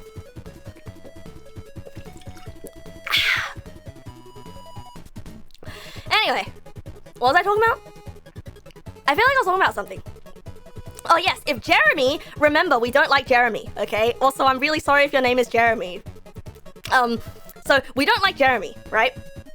And no, not getting a job. We don't like Jeremy, and your friend tells you a secret about Jeremy. You should say, hey, I don't think we should be talking about this, and then cut the conversation off. Unless you know, unless it's a secret about Jeremy that's illegal and bad, like he beats up puppies, then yeah, get fucked, Jeremy. Wait, I'm sorry if your name is Jeremy. I'm so sorry. I'm sorry, Jeremy. I'm sorry, Jeremy. It's not you. It's another Jeremy. That's fictional. Yeah. But, so, here's the thing that Neg Nasu is going to admit to right now. No, Jeremy! It's okay. That could be any Jeremy. That might not be the Jeremy that we don't like. That might not be this fucking guy.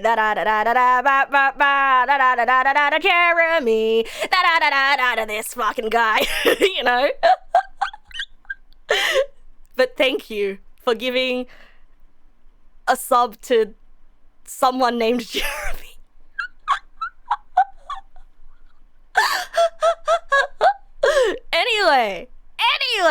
Anyway, so here is a thing about Neg Nasu, okay?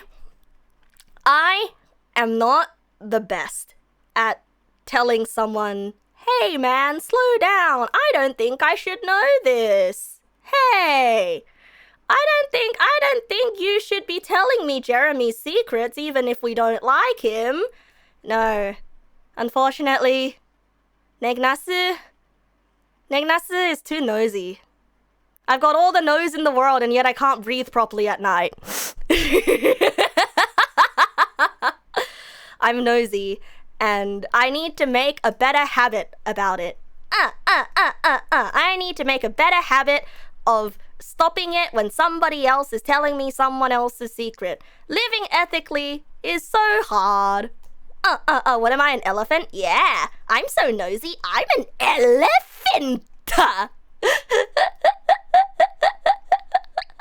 That feeling when I don't get advantage underwater. Fine, keep your secrets. No, not all Jeremys, just one particular Jeremy.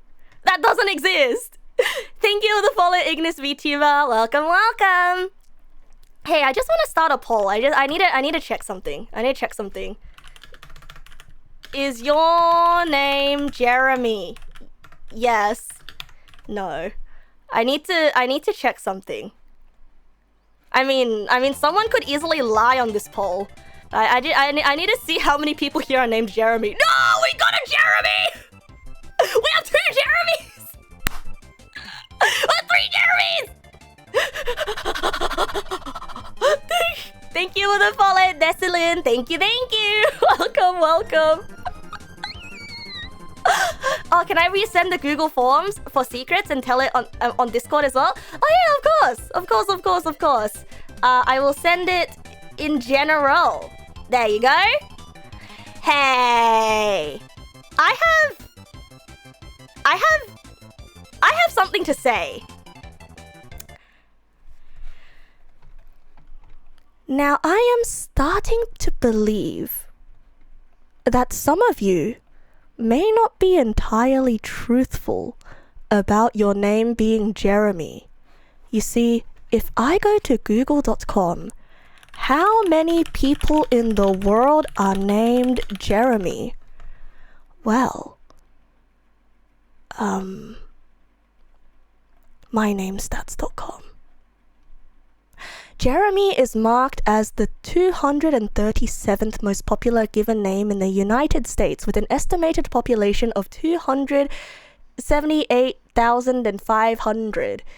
The name is in the 99th percentile, which means that nearly 0% of all the first names are more what? Huh. Okay. There are 87.34 people named Jeremy for every 100,000. Which means, statistically, it's not very likely for 6 of you to be named Jeremy.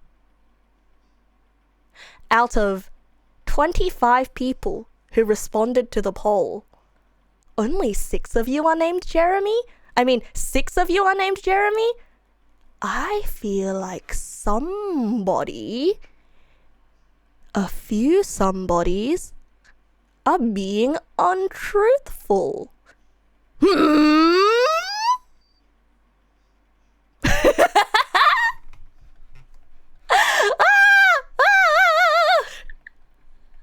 Yeah, at least 6 somebodies. We just don't know. Maybe one of the Jeremys is actually named Jeremy. Your name is totally Jeremiah. You'd be surprised how many people you've met named James. It's like all the parents in the 90s wanted to name their kids James. Oh yeah, absolutely. You have no idea how many Michelles I know. I know so many Michelles. You know, I have a friend where every single girl he's dated is called Emily. And he's dated like 4 girls? Or was that 5? Or was that 5th one not really his girlfriend? Look, it's I don't know, I don't really talk to this person very much. But I think it'll be weird if I message him to be like, hey, how many of your exes are called Emily?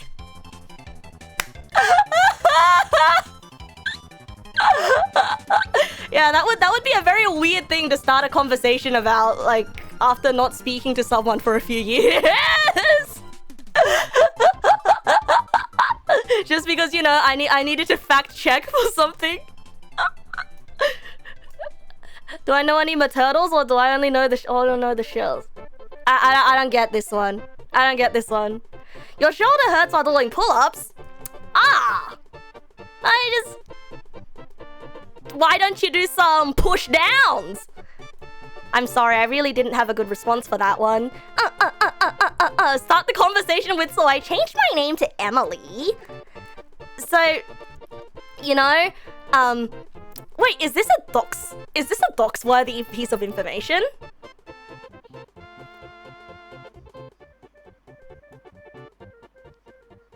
I am considering. My brain is calculating the percentages. No. I'm about to give a bit of information. But when I was a kid, when I was born, my parents wanted to give me my English name as Emily. My parents wanted to name my English name Emily. So I would have been Neg Emily Nasu. Nasu Emily. Yeah. And then, you know, the only reason why my parents didn't name me Emily is because my sister was like, no, don't name her Emily. There's a girl at school and she's really mean to me. Please don't call her Emily. And that's why I'm not called Emily. And that's why I'm not Emily.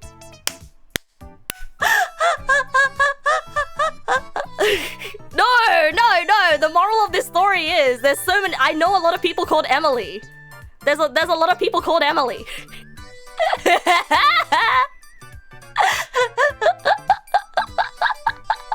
Like, she held that much sway over my name. Yeah. I mean, yeah, people's names often have funny. I mean, look, look, if you were a parent and you're like, oh yeah, I'm gonna name my kid Jeremy, and then Neg Nasu said, no, don't name your kid Jeremy. Fuck Jeremy. Jeremy can get fucked. I hate Jeremy. Sorry, Jeremy, by the way. If any of you are actually named Jeremy, if that's even your real name, Jeremy, you know. What if Neg Nasu says you can't name your son Jeremy because I don't like Jeremy? Yeah? And Neg Nasu was your child. And not just a random streamer. If I was your child and you wanted to name your next child Jeremy, and I got really upset because I don't like I mean, you would have second thoughts too, right? You would have second thoughts too, right? By the way, I don't actually dislike Jeremy, okay? It was just a random name that I picked. Before you were born, your parents called you Hansel until they thought of an actual name for you. Ah, Hansel? Ah, that's very European of you.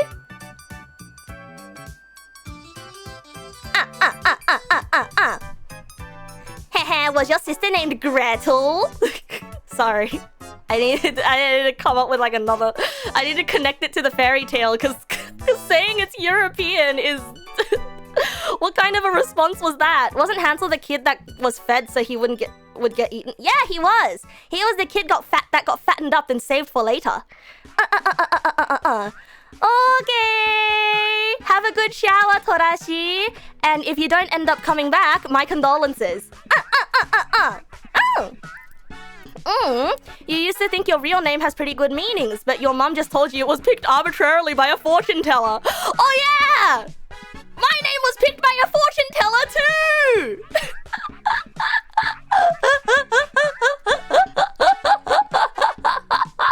Yeah, apparently parents went to a shrine and everything. Yeah.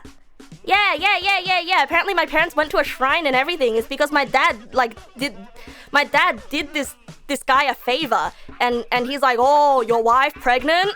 Oh, well, come to this shrine on this day. I will give your child a most auspicious name. Yes. Yeah, it feels it's wild, right? You think it worked? I don't know, bro. They gave me... Okay, let's put it this way. The way that my name sounds is not the way that it's written. The way that my name sounds is not the way that it's written. And it's kind of and the thing is, it sounds like a modern name. But then when you write it down, it's actually it's actually super old-timey.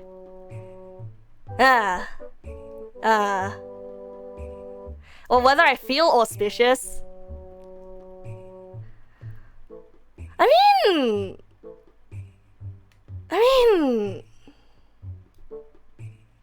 do I feel like I embody the meaning of the name? Do I can't... Okay, I can't tell you the meaning of the name because then otherwise that's actually a dox risk.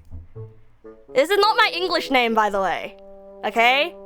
My English name was picked arbitrarily because my sister was like, no, I don't like Emily. So... But we don't have that many people who are like knowledgeable enough to guess my non-English name. Ah, well, I'm Nasu, you know.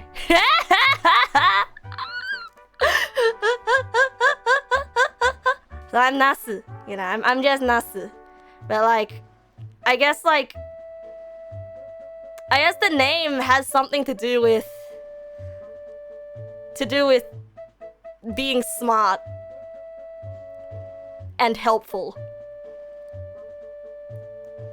Like very, very, very vague, okay? Very vaguely. There are many names that have to do with being smart and helpful. So, I don't know. I guess... Yeah, I guess... Am I helpful? I feel like I'm not very helpful. I feel like I'm not very helpful. I feel like every time I try to help... I try to help someone, it doesn't end up working out. Because if someone asks me to help on their project, sometimes I end up just hijacking the project and getting too invested. Yeah. Like, I don't think I'm ever intentionally helpful, you know? And then like I get too attached to things if I try to help. And don't even get me started on trying to help out with people's romance. Because I think you know I'm 0 for 0. Every single couple that I've set up have broken up. But you know what, bro? I help people figure out what they don't like in a relationship.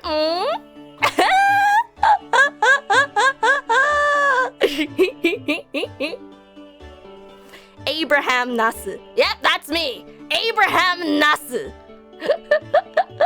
That's 0 for many.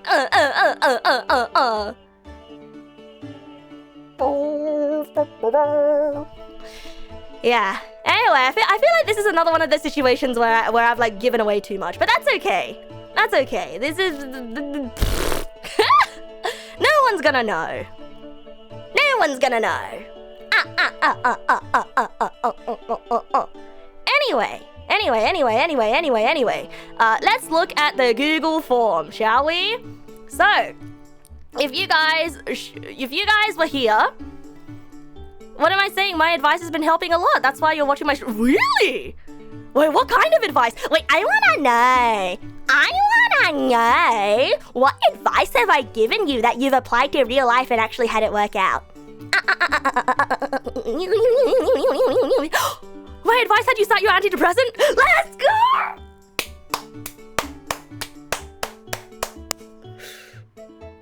Let's go! I feel... Wow! That's how I feel about it. Wow!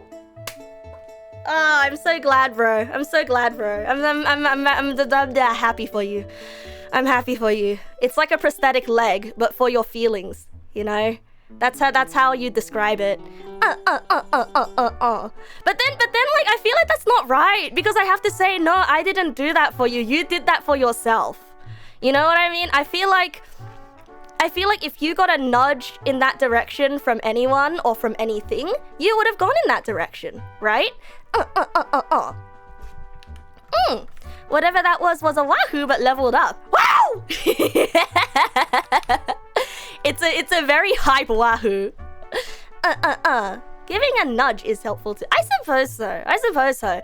Like, this is something that's... Wow! Sorry, wahoo redeem. This is something that stuck with me for a while. You know, this is like... So, I have a friend who I would more so refer to as an acquaintance. But nah, I'll call them a friend. But I don't really... Hey, question! Like, how much time has to pass for a friend to downgrade to an acquaintance? Like, how much time has to pass before you're like, oh, I'm not sure if this person likes me anymore, so they're probably just an acquaintance now? Do they call me a friend?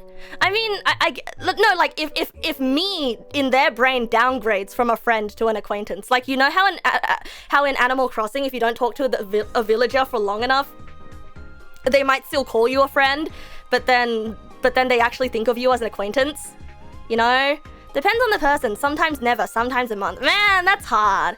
Man, that's really hard. Anyway, that's another tangent. Usually a year, no messages, no reach out. Your rule of thumb is, do you choose to interact with this person in multiple contexts? You still refer to unmaintained friendships as friends. That's true. Because, like, if we refer to unmaintained friendships as friends, then I have a lot of friends. But if we don't, then I only have, like, 5 friends. Your VAR for friend is simple. Can you rely on this person? Oh, but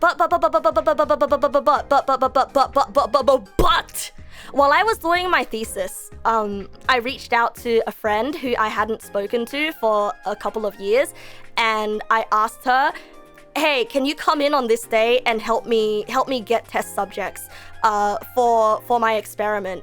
And she came really early in the day. She even went to, I didn't ask her for this, but she went to a bakery because she figured that I didn't eat, and like spent all day with me and helped me. So this person's still friend, still going strong, We love people like that.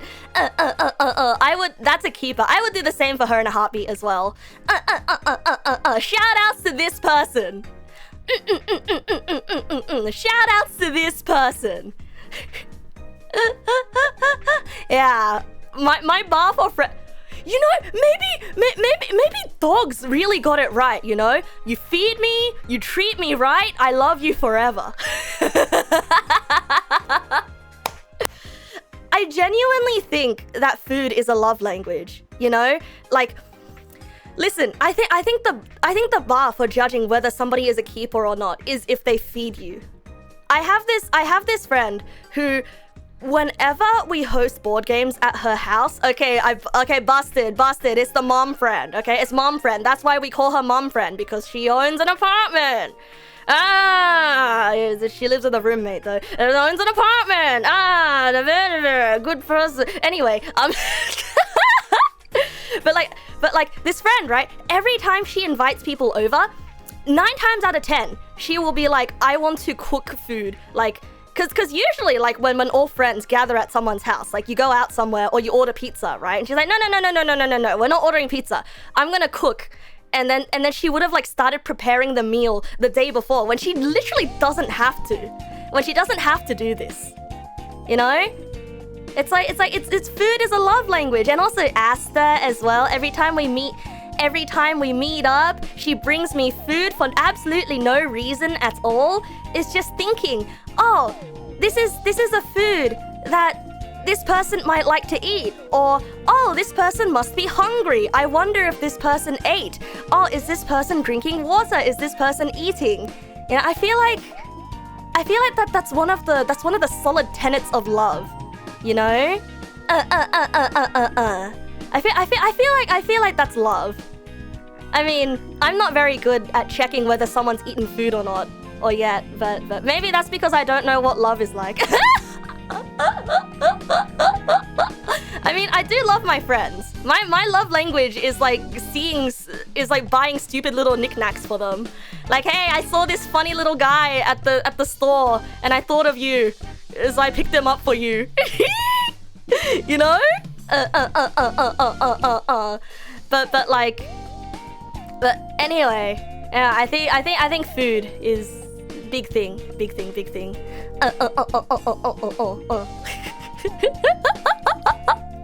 Sorry, what? How did I get on this tangent? Oh yeah, I have a friend. Frick! I forgot what I was gonna say about this friend. Frick! I forgot what I was gonna say about the friend. Oh, I was asking how long does it take for someone to go from a friend to an acquaintance? And the answer is it depends on the person. Okay. Understand. So, for some people it takes a year, for some people it takes a few months, for some people, never. Okay, that's a tangent too. No! There was something important I was gonna say. So, I have a friend! Yes!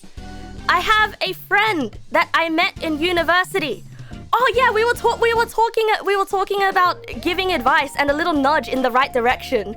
A little nudge in the right direction can go a long way. Okay, there we go. A little nudge in the right direction can go a long way. So,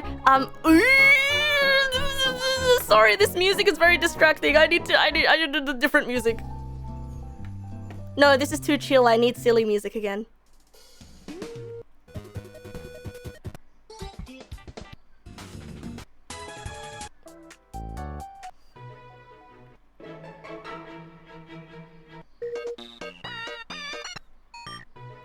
Anyway, found it.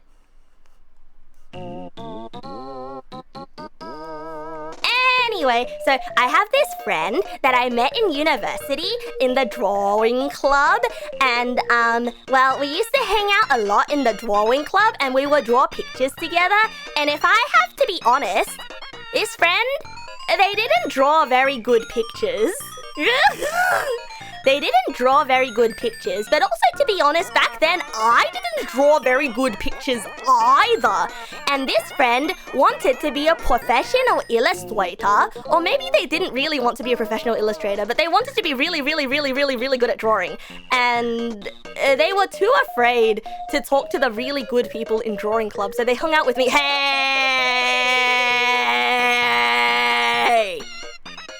But anyway... But anyway, like, they thought that I was good. they thought I was good at drawing. So then we hung out together. And the thing is, nobody has ever believed in them about their artwork. Like, the most that they would get about their artwork is, oh, that's nice, or cute, right? Like basic one word answers. And so a few years pass, and then like they thank me because like one night I was talking to them on the Discord channel. I was talking to them and I was like, hey, I really appreciate how distracting. Anyway, I say, hey, you know, like, I really appreciate how hard you're working, and like you always look so tired. And even then, you're still working really hard at improving, and I say that like that's really inspirational to me, you know. Like I think that's really cool, and basically I tell them like I genuinely think that you're gonna be able to get to that goal that you want to get to, like if you keep going at this rate, and like I'm just really happy to see that you're working hard. Like I think you always do your best, you know. And so they have continued to draw to this day. And then they actually, it wasn't recent. It was a few years ago, but then like a few years ago they told me like, hey, you know, thank you for that, because that was the first time that anyone's ever said that I was working hard. And then they said that like that was the moment that they go back to that moment a lot when they say that they want to keep drawing. They go back to that moment a lot because it's kind of like, oh, it feels like someone actually sees the effort I'm putting in, or that someone actually believes in me. And that stuck with me a lot, you know, like when they told me that, like that went in. When this friend told me that, even though we like don't really speak anymore, like when they told me this, it immediately went into my filing cabinet of good stuff in my brain. You know, I feel like everyone in their brains, I feel like everybody in their brains has a filing cabinet of good stuff that makes them feel good every time they remember. You know, we all have filing cabinet of cringe, where like we lie down and it's late at night, and the filing cabinet of cringe opens, and then you're like,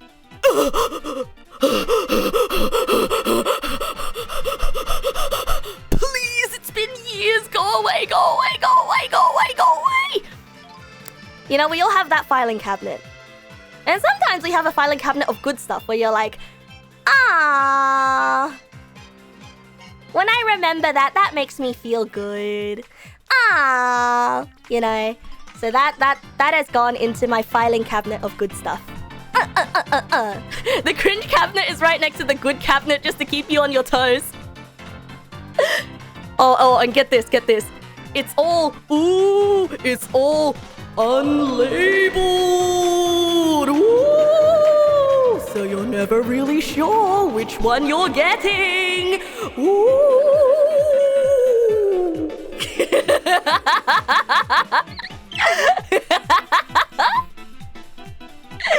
That is called the brain gotcha. Someone must have stolen your good stuff cabinet as well. I'm sure you have a good stuff cabinet, bro. You just gotta keep gambling, you know? The rates that you pull something from the good stuff cabinet is 50-50. You either get it or you don't.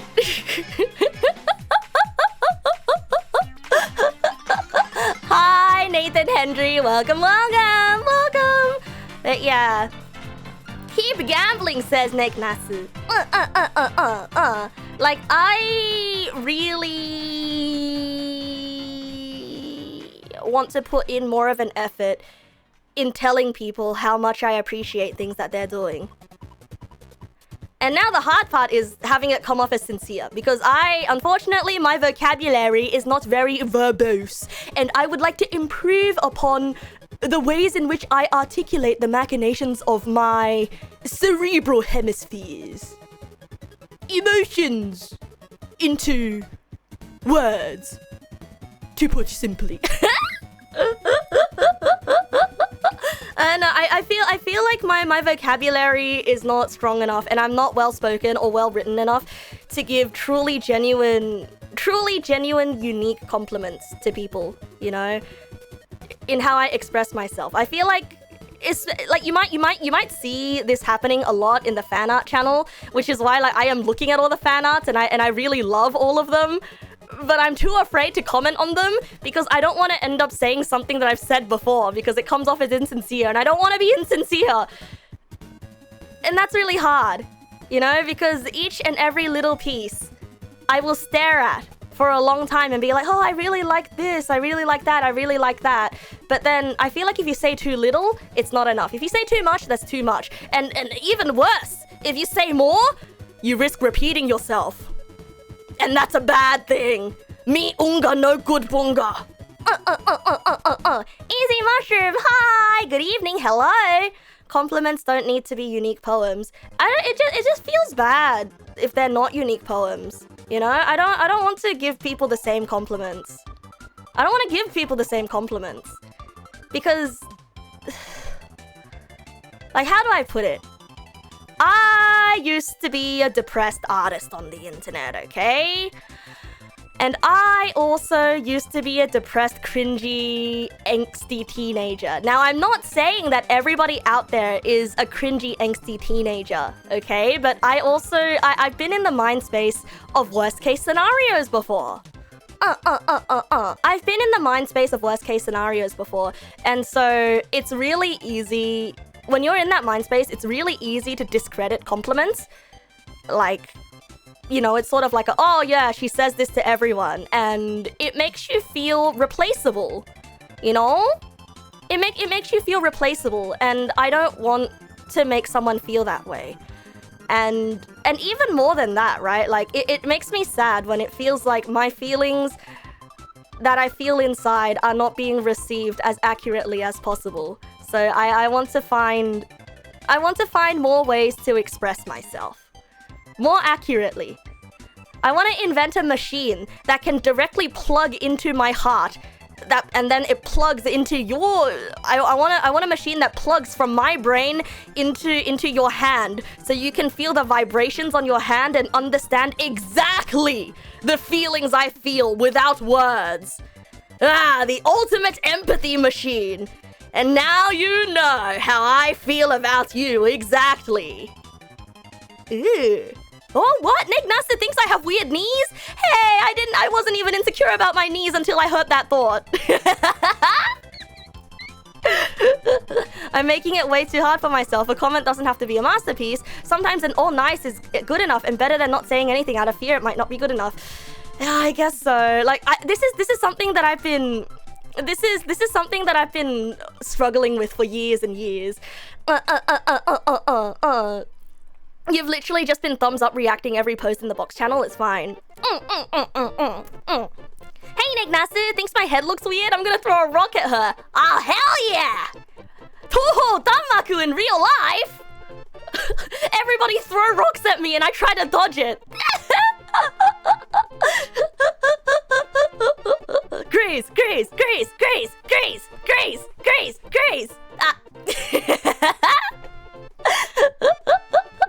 You get it, but you often think more, I made this for her, she noticed, is enough for you.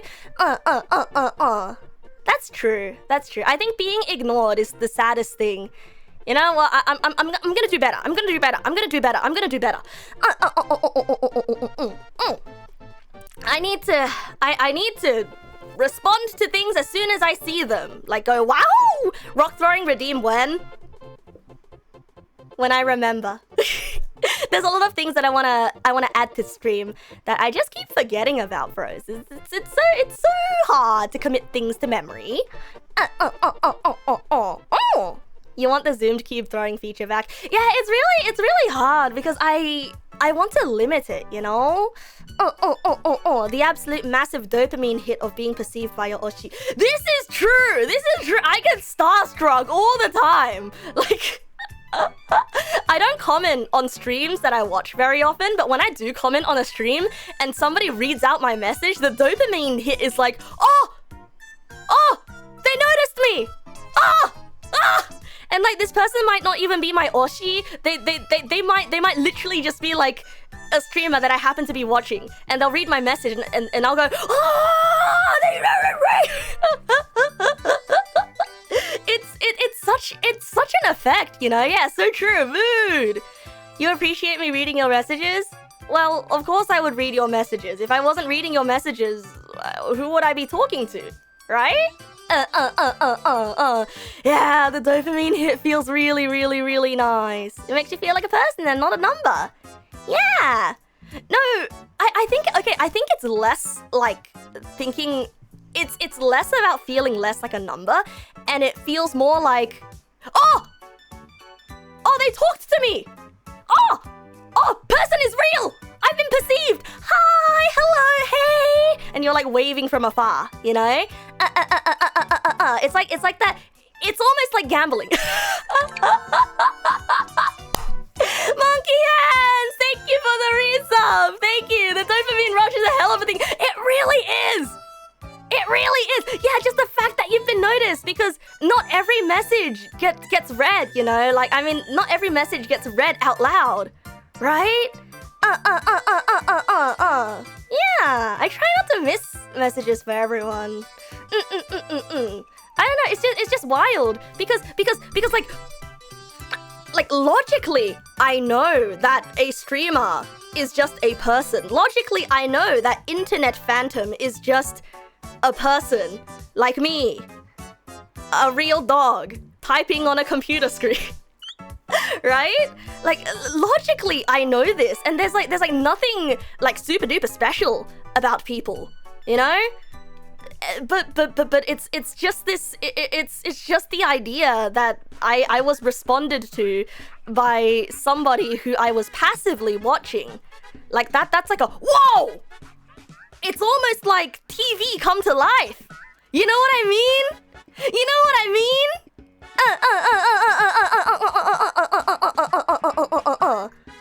I mean, what am I saying? Of course you know what I mean. Of course you know what I mean.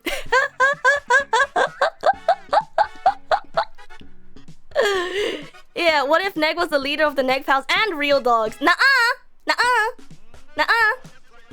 Not realistic dog, real dog.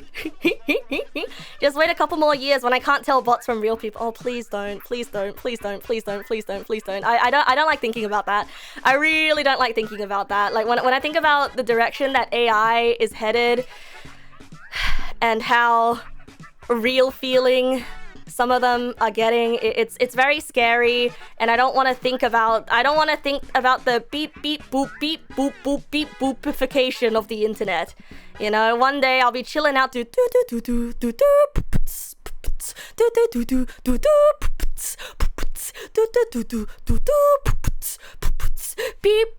boop boop. One day I'll be jamming out to that.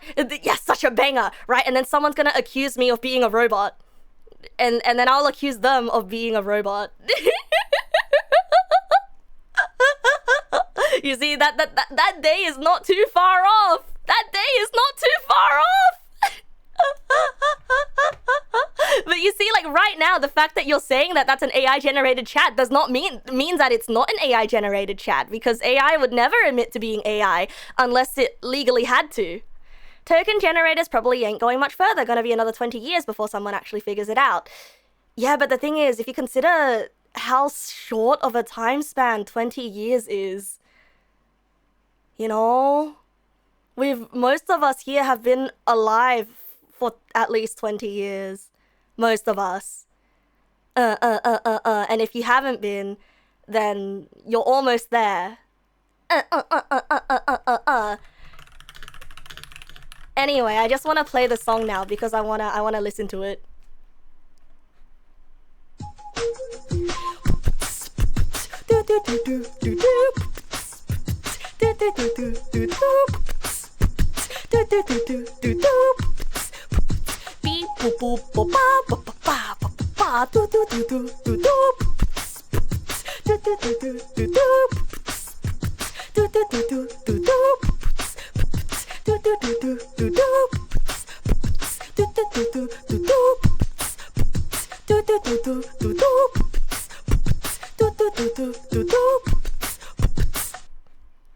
Anyway, back to regular scheduled streaming. I just needed to get that out of my head, you know. The best way to get a song out of your head is to listen to it. Shockmate VT, thank you for the follow. Welcome. Yes, Google form time. Oh my goodness. Wait, how did we get here?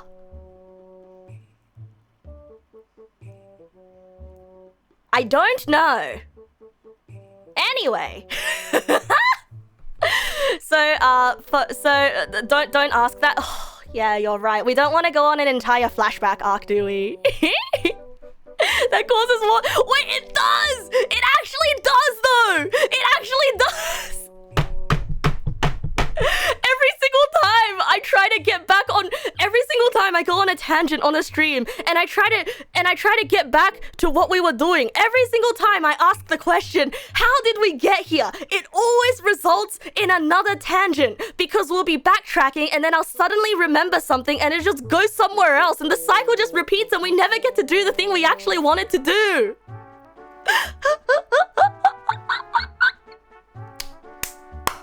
It's like a curse word. It's a curse word. It's happening. It's happening.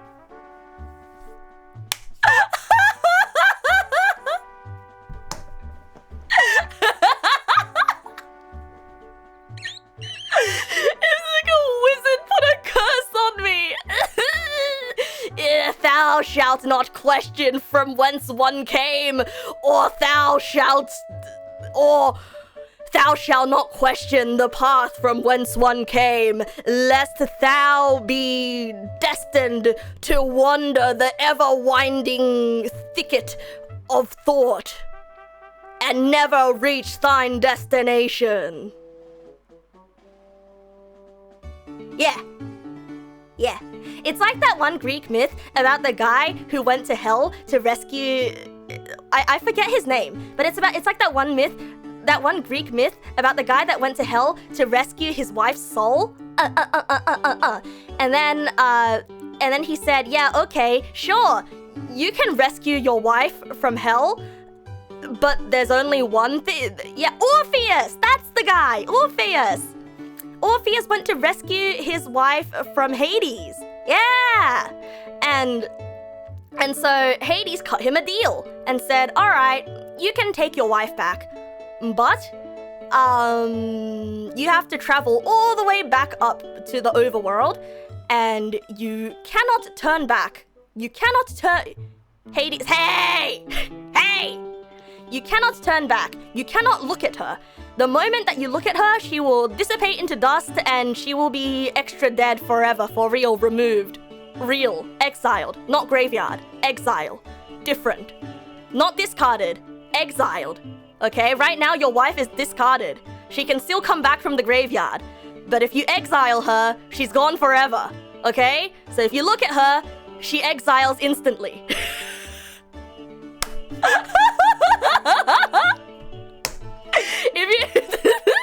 If you look at your wife, she is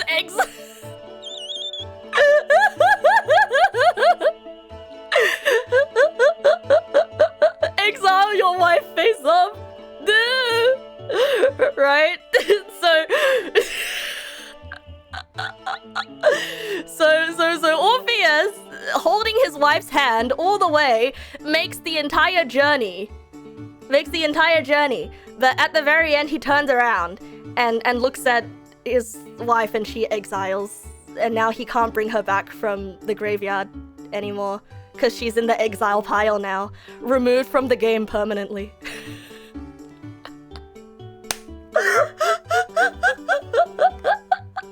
Anyway, I bring up this legend. I bring up the legend of Orpheus. I bring up the legend of Orpheus because it's like a catch-22, you know? You get to do the thing that you want, but it's extra difficult for no reason, and the road is long and treacherous, much like me going on tangents and actually making it to the Google Forms. You forgot why he turned... Yeah, I forgot why he turned back. I believe it was like at the very end. He turned back, you know? Everyone knows the close link between Google Forms and Greek mythology, right? Yeah, I mean, Google starts with a G, Greek starts with a G, you know? And mythology is the formation of everything, right? He turned back because stories from that time were all tragedies for no... All tragedies for no reason. I'm sure there is a reason. It's like something about the inevitability or the futility of something or another. That's not a catch-22, that's just Greek gods being assholes. Then which Greek god cursed me to go on tangents, huh? Which one? The one that made me born with ADHD? Tangentius. He literally couldn't overcome his paranoia that she wasn't there. Oh, that really sucks though. The more you love your wife, the more likely you are to exile her. Janus, the god of choices, has cursed me. Oh, true. Janus would work good for that. Would be funny to map out the tangents one of these days and see the branching paths and post it on r/data is ugly. Speaking of Exile, have I played the Path of Exile 2? No, I have not. And I really want to. But I'm doing the thing with Path of Exile again, where I'm putting it off for forever, because God knows why. So you know what? After stream tonight, I'm gonna stay up until 6 AM playing Path of Exile 2. Yippee! A Neg Naga stream is a choose your own adventure, except every choice is actually random and the main path doesn't exist. Nuh-uh! Nuh-uh! This only applies to my just chatting streams. Okay? Okay? That only applies to my Zatsudan streams. Because in streams where I say that I'm gonna play a video game, I actually play a video game. In streams where I say I'm gonna sing a song, I actually sing songs. Today, my goal was to do nothing. Yeah.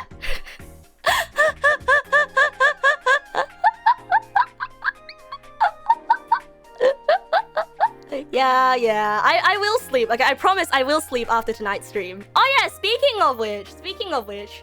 So now, we are traveling back along the path. Whoa, Caesar! Thank you for the follow. Caesar, like the guy that got stabbed and turned into salad.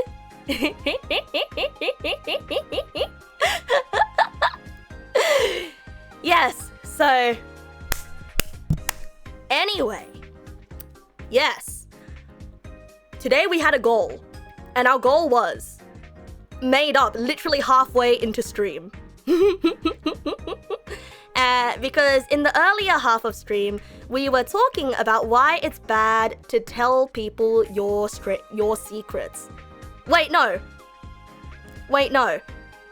It's not bad to tell people your secrets. That's up to you. But it's bad to tell people other people's secrets because they're not your secrets to tell. Yeah. And so I set up a Google form for everybody to tell their own secrets or to tell their own experiences about when they told somebody a secret and that person told somebody else that secret and it went poorly. Or if you accidentally told somebody else a secret before. You know, just bad experiences with secrets that we put in the public eye of twitch.tv.com. The URL has hey in it. Hey. Hey, hi, hello, I'm a Google Forms URL. I mean, do I have an experience of accidentally telling someone else a secret? I feel like in order to tell that story, I would have to retell someone's secret though. And that's really bad. So probably not. But I will tell you though. So I will tell you though. You have. Eh? No. This one's related to the form. This one's related to the form. This one's related to the form. Okay, this one's related to the form. Okay, so I actually once had a friend. So this is my bad experience of having my secret told to someone else. Okay? So I once had a friend who... No, this is not my friend anymore. This person's not my friend anymore. Okay? So actually I have a current not friend. An ex-friend, if you will. Okay, back to Neg once had a friend.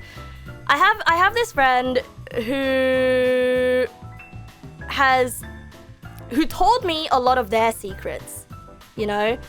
This friend told me a lot of their secrets, and I was like, oh, no way. And they're like, yeah, I've never told anyone this before. And they really liked to chat, you know? But then one day, they started telling me other people's secrets in order to show me that they were trustworthy. Do you see how, the brain is not braining, you know? The brain is not braining. It's kind of like, oh yeah, this person told me these other people's secrets, therefore this person must really trust me. You know? That doesn't, yeah, I know, but I'm stupid for some reason. I'm stupid for some reason. I was stupid. I didn't know that this was a red flag. This person told me other people's secrets because they were like, hey, this is just between you and me, okay? But this person, like, I would appreciate it if you don't tell anyone, but like, just so you know, I'm only telling you this secret because you're insecure about this thing. Well, actually, this other person that is our mutual friend, actually so you shouldn't feel insecure about blah blah blah blah blah blah blah blah blah, you know? And so I was like, wow, they care about me so much. Wow, they care about me so much that they would tell me somebody else's secret. Wow, we must be really good friends. They must like me a lot. We must be bros for life now if they're willing to tell me that secret. You know? And then I told them one of my secrets. And then they told me, and you wanna know what? They told me one day, Neg, I'm sorry. I told your secret to someone. Neg, I'm sorry, I told your secret to someone. It's just, it was relevant to the conversation, and I didn't want to lie and say that I didn't know anything. I hate lying to people, so I had to tell the truth. I'm sorry. Yeah. Yeah. And you know what Neg Nasu did with that? You know what Neg Nasu did with that apology? Now, a sane person would say, you cried and told them off and you broke off the friendship, right? Unfortunately, Neg Nasu was like, "Aw, I'm really upset by this, but I understand why you had to. I understand, because this friend was also not neurotypical, and I wanted to respect maybe they're anxious about not telling the truth. So I said, oh, I'm pretty upset by this, but look, thank you for owning up to it and apologizing. And then I forgave them for it. Which in hindsight was really stupid. Because then they betrayed my trust again. And you wanna know what all of my other friends said? They said, Neg Nasu, we saw this coming from a mile away. You should have binned this person ages ago. But unfortunately, the brain was not braining.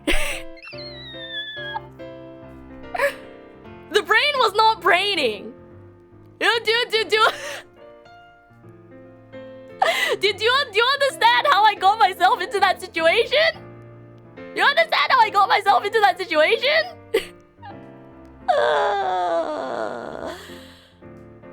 Yeah. This is also a PSA to everybody. Maybe forgiveness is a very good thing. You know, I think it's always great to be the bigger person, to be understanding and to be empathetic and to understand other people's circumstances. But please do not put yourself at risk for the sake of understanding. like please think twice before you go to understand. Think about your own well-being first sometimes. Like you are not selfish for thinking about your own well-being, okay? Okay?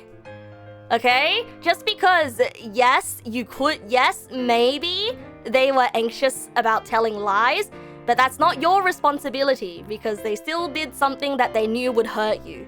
And you don't want to keep someone like that around in your life. Yeah. Trust takes a long time to earn and can be lost in an instant. Beware people putting too much trust in someone too quickly, as that is how people get hurt. And also, I feel so stupid, like the telling me other people's secrets, and I'm like, wow, you must really care about me for sharing this sensitive piece of information about someone else.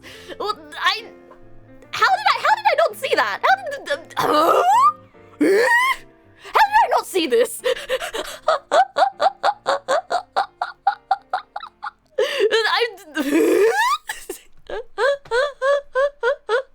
So that was a very, very eye-opening experience for me. It was a dead giveaway, but even obvious. You kind of get it, right? Right, bros? Right, bro? Finally involved in the gossip cycle. Too close to see how bad it is. Yeah, no, it's because usually I'm not involved in the gossip cycle. Usually I don't know what's going on with people. And so I think at that point I was thankful for being in the know. I was thankful for being put in the loop. And that is what low self-esteem does to someone. Yes, that is what low self-esteem does to someone, okay? So like, having high self-esteem is not arrogance, and it doesn't lead to an ego, because it leads to protecting yourself. Okay, bro? I don't love you personally, as in you, because I don't encourage parasocial relationships like that, but I love you as a concept. I love you as a concept. And I care about you as a concept. And because I love you and care about you as a concept, I want you to take care of yourself and not treat yourself poorly, because these are the traps that you fall into when you treat yourself poorly. Just because somebody else says that they're doing something for your own good doesn't mean that it actually is. And you have to trust your gut feeling. Yeah, you have to trust your gut feeling, and I don't want you to have to go through a rude awakening like I did. Thank you. Who are you to judge? You would do the same! Well, now you know! Now you know, bro. Now you know. If something feels fishy to you, you know, even if on the surface you're like, oh wow, this person must be a really great friend to me. If in that moment, the little neurons. By the way, I'm not saying your brain is small. Every neuron in every brain is small. Even Einstein has little neurons, okay? The little neurons in your brain. If in that situation, even if you believe the other person, if in that situation your little neurons fire off and they conjure this memory of Neg Nasu telling you about this thing that happened to her, I want you to remember my words and tread carefully.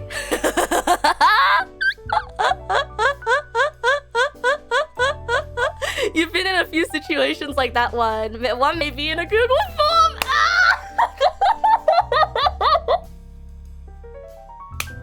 The tangent stopper. Trying to lead me down the right path. Cringe mathematician doing a righteous work. I haven't forgotten about the Google form, okay? I promise. But this is me contributing my bad experience with a secret, okay? Did you know Einstein's name translated means one stone? Well, he's so light. Is the stone his brain? Einstein has no neurons. He's... I don't know how to tell you. Not alive. What? Einstein's dead? Wow! Am I gonna read out the answers to the form? Missed the context. Yes, I am going to read out the answers to the Google form. I am going to read it, okay? No matter what I do before I end stream tonight, I will read all the answers to the Google form. Also, God help me. Also, Einstein help me. It's more, if you are new to a situation, you don't have the context to know if something is normal or not. You assume that's what's happening is okay and normal, but only find out later how toxic it can be. Exactly. And you wanna know what the worst thing is, bro? This thing that happened to me, it didn't even happen in high school. That thing that happened to me, it didn't even happen in high school. So, like, I feel like I should have known better. I was at least 20 years old. Or more when that happened. So... Yep, it happened while I was in uni. So... That's the embarrassing part. That's the... Yeah, must have been quite a buzz. And the thing is, like... The thing is... I had to deal with like a whole other layer of feeling ashamed because it felt like, oh man, you know, this is such a high school girl predicament to be in. I'm not a high school girl, I'm an adult girl. Oh yuck, that sounds awful. I'm an adult person. I'm not a high school girl, I'm an adult person. I feel like I shouldn't be in this situation as an adult person. You know, yeah. I don't know, adult girl sounds weird. It doesn't sound right. Voitia, thank you for the follow. Welcome. Did I see Arturian's karaoke redeem? Yes, I did. I was about to get to it. I promise you, I was about to get to it.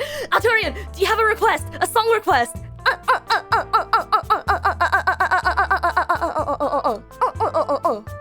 A song request. Okay, here is a Neg Nass Pinky Promise. Okay, Neg Nass Pinky Promise. Lost Ones Weeping? Alright, Neg Nass Pinky Promise. After I sing this song, after I do this karaoke redeem, I will read the Google form, okay? A Neg Nass Pinky Promise. You can see my pinky here. Oh shit, wait, you can't. Oh shit, I can't rotate my hand. What about this one? Oh, you can see my pinky here! Yeah, Pinky Promise. Yeah, there you go. There you go, right there. Right there. Pinky Promise. Yeah. Is that one of them tungsten rings? Yeah, it's one of them tungsten fuckboy rings. How did you know? How did you know? It was actually, when I was drawing it, it was actually supposed to be tungsten. Man, those things were really popular a while back. Nope. I am not going off on this tangent, but I just want to show you one more thing. Did you know that I have a barcode on my apron? Yeah. Anyway. Karaoke redeem. Karaoke. Oh, my shoelace better not be tied around the back. Oh, I don't know what to tell you. Okay. Karaoke redeem, and then we read the Google form. Karaoke redeem, and then we read the Google form. Karaoke redeem, and they lost.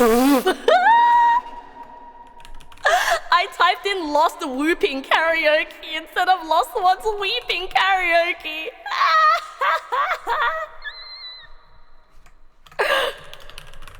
Lost ones weeping. Lost one no gokaku.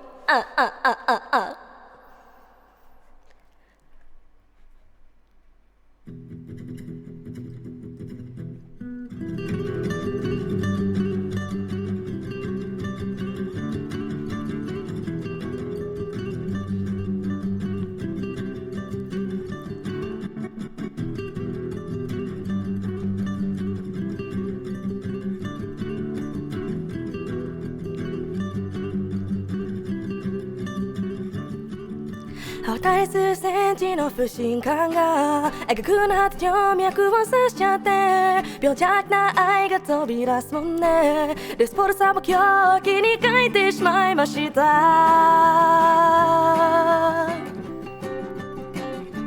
ノンフィクション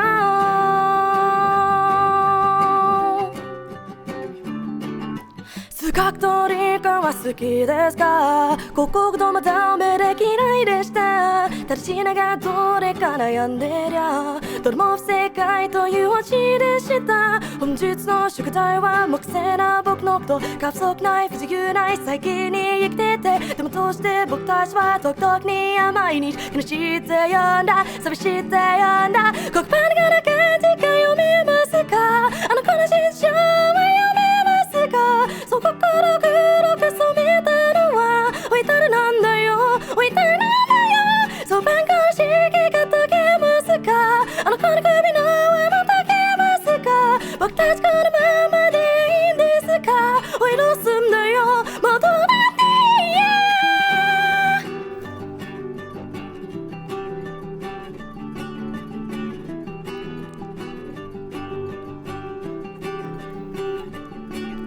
いつまでたったって僕たちは存在な催眠によっててどうしようもないくらいの協業をセットかくまってたんだ。昨日の宿題は相変わらずできないや過不足ない不自由ない最近に生きててでもどうして僕たちの胸元の塊は消えたいって呼んだ死にたいって呼んだ黒板にこんな感じが読めますか？あの子の心象は読めますか？その心黒く染めたのは置いたらなんだよ置いたらなんだよそろばんにこの式が解けますか？あの子の首の輪も解けますか？僕たちこのまんまでいいんですか？おいどうすんだよおいどうすんだよ面積の公式言えますか？子供の時の夢は言えますか？そう夢すらドブに捨てたのは置いたらなんだよもう知ってんだろいつになれ大人になれますか？そもそも大人と一体全体なんですか？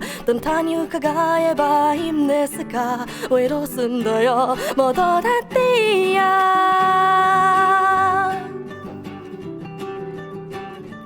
ノンフィクション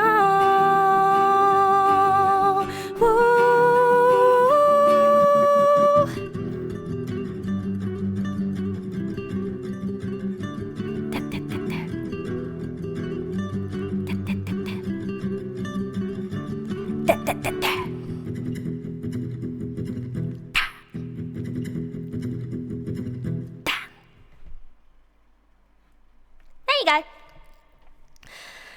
Okay, now I will read the Google form. I will read the Google form, and I am saying the Google form like I've never seen a Google form in my life before.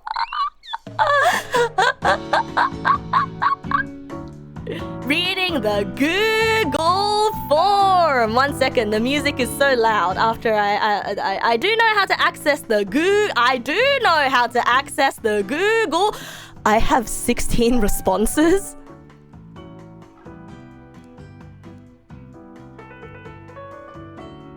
Uh-oh. I don't know if I'm gonna be able to sleep tonight. That is more than I've hoped for. That is more. This was expected. That's okay. That's okay. I like chatting. I like talking, you know. Now I get now I get to take a break from telling stories. Now it's your turn to tell stories. Oh my god, why did I say it in such a gross way? 1 second, let me prepare the form on stream, okay? Prepare the form to be good reading material for stream purposes. Yeah! There you go. Let's go to...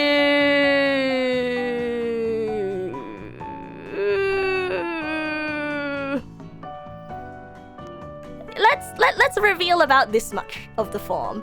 There we go. We will now be reading the Google form. Yippee! Okay, I'll still be going after you get back from work. Uh-oh. Wait, how long is your work gonna be? It's been so long that you forgot what you wrote. Exactly. Now you're gonna be surprised by what you wrote. Well, the first answer here is from Leon's 35. Wasn't it supposed to be anonymous? I guess Mr. Leon wanted it to be not anonymous. Some people signed their names anyway. I remember once I had an anonymous form submission stream, and somebody signed their name, and I yelled at them for signing their name because hey, that's not what the process is supposed to be. Anyhow, Leon said, I don't like speaking about secrets, and I would not tell someone a secret of mine without vetting their personality thoroughly. Wow. Wow, they submitted an answer to the Google form about secrets directly to tell me I don't like telling secrets. Wait, I actually really like that. That's such a power move. That's such a dominance. Assert dominance. What if the secret is criminal? You see, we went through that. Like there are edge cases where it's okay to tell someone's secret, okay? If it's a criminal secret. Technically, if you tell a secret, is it a secret? I mean, if you tell a secret in a public place, it's no longer a secret. If you tell one person a secret, it's still a secret. Honestly, something being a secret or not is a state of mind, right? Like, here's the thing. It's about communication. If you don't tell someone that something is a secret, then there are chances that it might not be a secret anymore. You know what I mean? You know what I mean?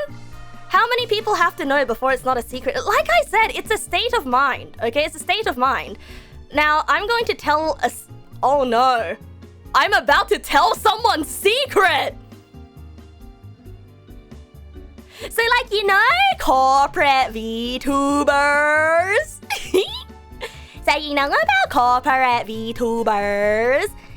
And there's a secret about their previous jobs, right? About their jobs. And their jobs, their lives outside of their jobs are a secret. But then a lot of people know that secret, but it's still a secret. You know what I mean? That's what I mean by a secret is a state of mind. You know, if everybody treats something like a secret, yeah, it's whether the people you tell are at liberty to share the information further. I mean, just because something is widely known doesn't mean that it's a secret. Like I said, a secret is about, it becomes so open, it becomes an open secret. Exactly. A secret is a state of mind. From when are these entries? I have no idea how the Google form structured these entries, but there are 16 entries. No idea how it was structured, but it's there. You're not super fond of that culture. It feels like secondhand NDA rather than something to actually keep secret.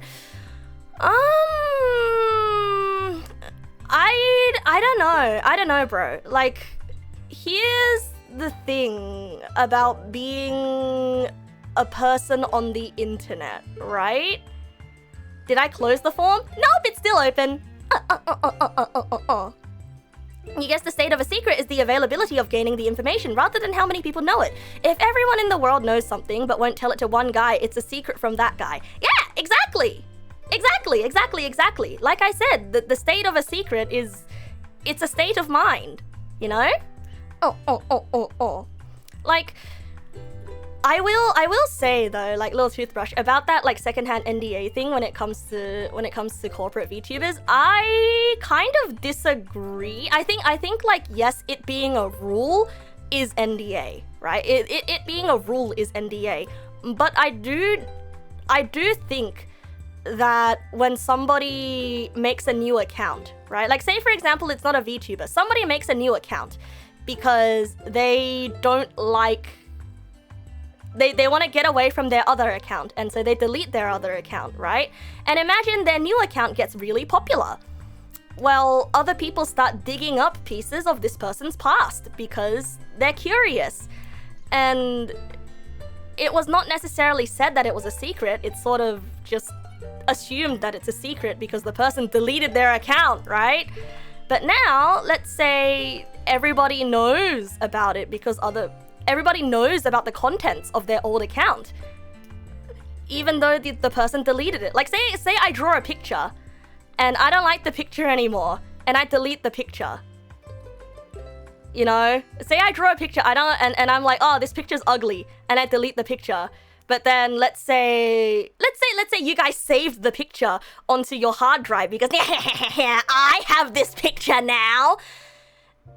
And then I never talk about the picture ever again. But the fact that I deleted the picture means that I don't want people to see it anymore, right? Or I don't want it to be on my profile anymore because I thought it was an ugly picture. I mean, it's not exactly a secret. You know, I never said it wasn't a secret. I never said it was a secret.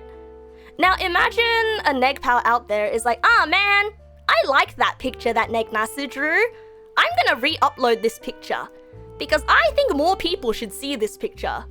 You know, because I think Neg put a lot of time into this picture and I want somebody else to see this picture. I want everyone else to see this picture because I like this picture. So you post it, right? And then like, what choice does Neg Nasu have, right? Now everyone knows about the picture. Maybe Neg Nasu wanted the picture to be a secret, but at this point, if you bring attention to the picture, it's gonna be Streisand affected, right? The more you mention something, the more people are gonna know about it. And so I think that's sort of how secrets in the quote-unquote online world works, right? You know, like sometimes you can't really stop something. And it's really hard. Can you really call something you uploaded on the internet a secret? Maybe you can't. Maybe you can't. Maybe you can't. It's a different... Yeah, it is a different scenario. But, like, I'm just saying that, like, it's something that I didn't want you to see anymore, right? It's something that I didn't want people to see anymore. And for whatever reason I have, maybe the picture was under NDA. And I'm like, oops, this picture shouldn't exist. Maybe a company bought the rights to that picture. And I'm like, well, I gotta delete this picture now. Or something like that, right? Like, they bought the rights to the picture and they pasted their own character's head on the body that I drew. And I'm like, well, I gotta delete this picture now. Or something like that.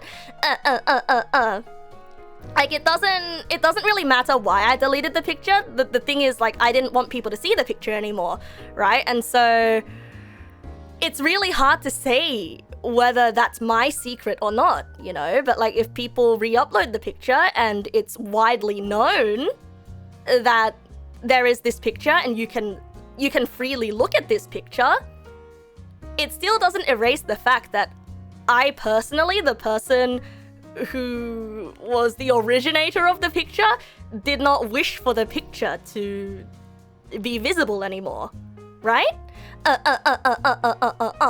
And that, like, that's really hard, you know, because if you want to dig any further into a situation like that, then you're gonna have to start assuming intentions, you know? Like, someone might be like, no, Neg Nasu was forced to delete the picture, so I'm doing a good thing by re-uploading the picture. But someone else might say, no, Neg Nasu doesn't want people to see this picture. She's embarrassed of it. I think we should respect her wishes. And someone else might say, well, I'm gonna re-upload the picture anyway because I think the picture is great and I think Neg Nasu will change her mind eventually about the picture being ugly if more people see the picture and say, wow, what a cool picture, you know? But then in this scenario, Neg Nasu hasn't actually done anything or said anything to validate these opinions other than deleting the picture in the first place. Yeah, and even then, you know, like, I will never know the intentions of why people keep re-uploading the picture and showing people the picture. So it it gets into this weird situation where you can interpret something as a secret. You can interpret something as a secret, but if it's been spread around to the point that everybody knows about it, then is it really a secret? You know? Is it really a secret? Is the person who quote-unquote owns the information, is it up to that person to say whether it's a secret or not? Or is it up to the people who hold the knowledge now? I guess. And that's a really interesting thing. And that's why I say whether something is a secret or not is about communication between everybody involved. And that's why it's messy when it comes to mass media, right? And that's why I say something being a secret is a state of mind. Now, new question. Can someone own information? No, they cannot. Once you have information, it will be in your brain forever. You know, there was this once that my friend had a piece of information that they really didn't want to have. Like, and then they were like, hey, Neg, I was debating on whether I should tell you this because I didn't want to stress you out, but this piece of information is stressing me out and I have to share it with you. And then they shared it with me. And now I'm like, great, now I'm burdened by this as well. I am burdened by this piece of information now as well. Thanks, I don't know what to do with this information. I hate having this information.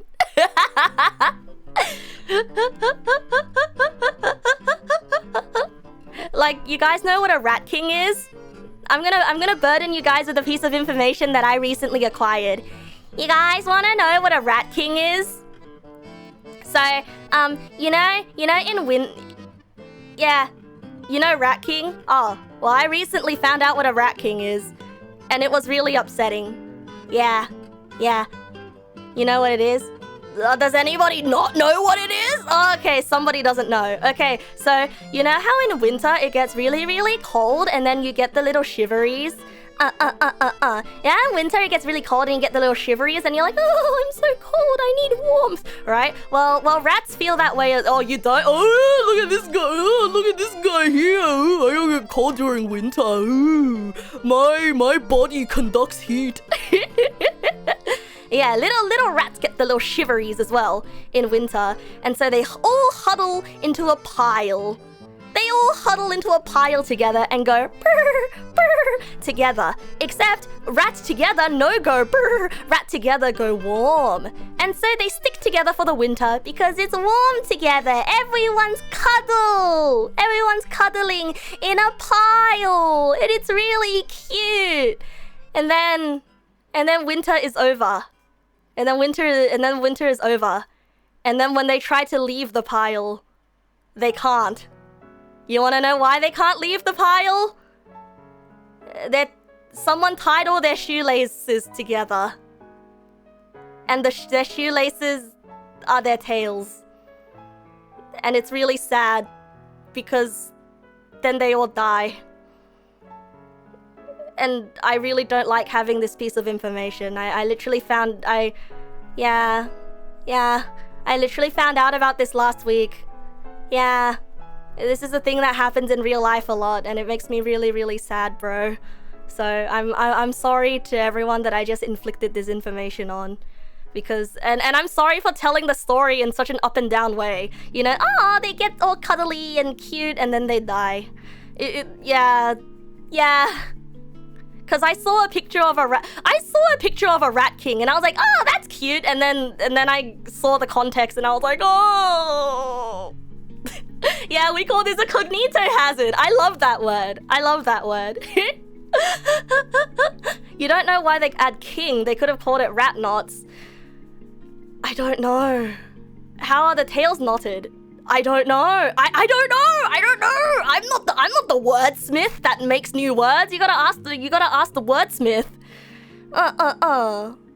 Oh, there's a squirrel king too. Oh. Hey guys, when you get cold, just get a blanket, okay? Please don't huddle up together. I don't want to find out about a Negpal king. I don't want to see a Negpal king come winter. That would be really, really upsetting.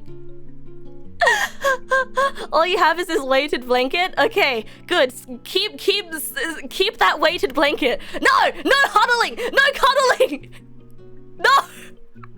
No cuddling! I mean, surely you can just untake. Yeah, true, but that's gonna take ages. And besides, rat kings happen in nature. Rat kings happen in nature. No, thank you for requesting the song, bro. Thank you for staving off the tangents. Ah, shit, we're in the middle of another one, aren't we? Ah, shit. Oh yeah, the tails get knotted together the same reason why your earphones get knotted inside the back of your pocket. There's a physics reason, but you won't Google to explain. Oh,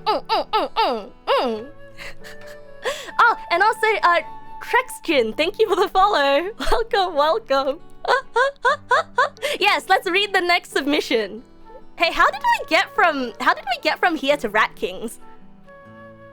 You know, no, we can't ask that question. No. That question itself is a cognito hazard. Oh, by the way, for those of you that don't know the word cognito hazard, it's one of my favorite words. Cognito hazard means something in your brain that hurts you, that you can't stop thinking about. Ah. And I would not tell someone a secret of mine without vetting their personality thoroughly. Yeah, but like, sometimes you don't know whether someone's gonna be the type to tell your secret, you know? Sometimes you don't know whether someone's gonna tell your secret. You ask the question, what is a secret? If you tell a secret, is it a secret? In the context of... Oh yeah, no, wait, you already asked that question. I already answered that question. Yes. Oh, no, I learned the word cognito hazard from a neg pal one day. Anyway, next question. I've been talking shit about my best friend's wife. Holy shit! This has just been on... This bombshell has been on the screen this entire time! And I've just been ignoring it!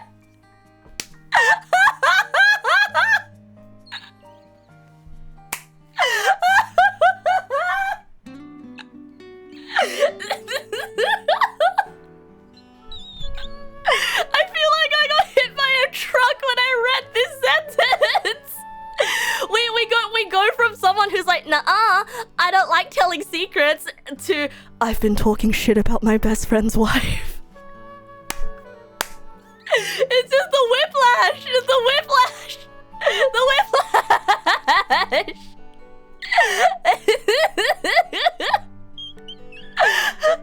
Hello, is hanging out allowed here? Will you get out like the last... What do you mean? This is a just chatting stream. Of course you're allowed to hang out here. As long as you hang out with me, though.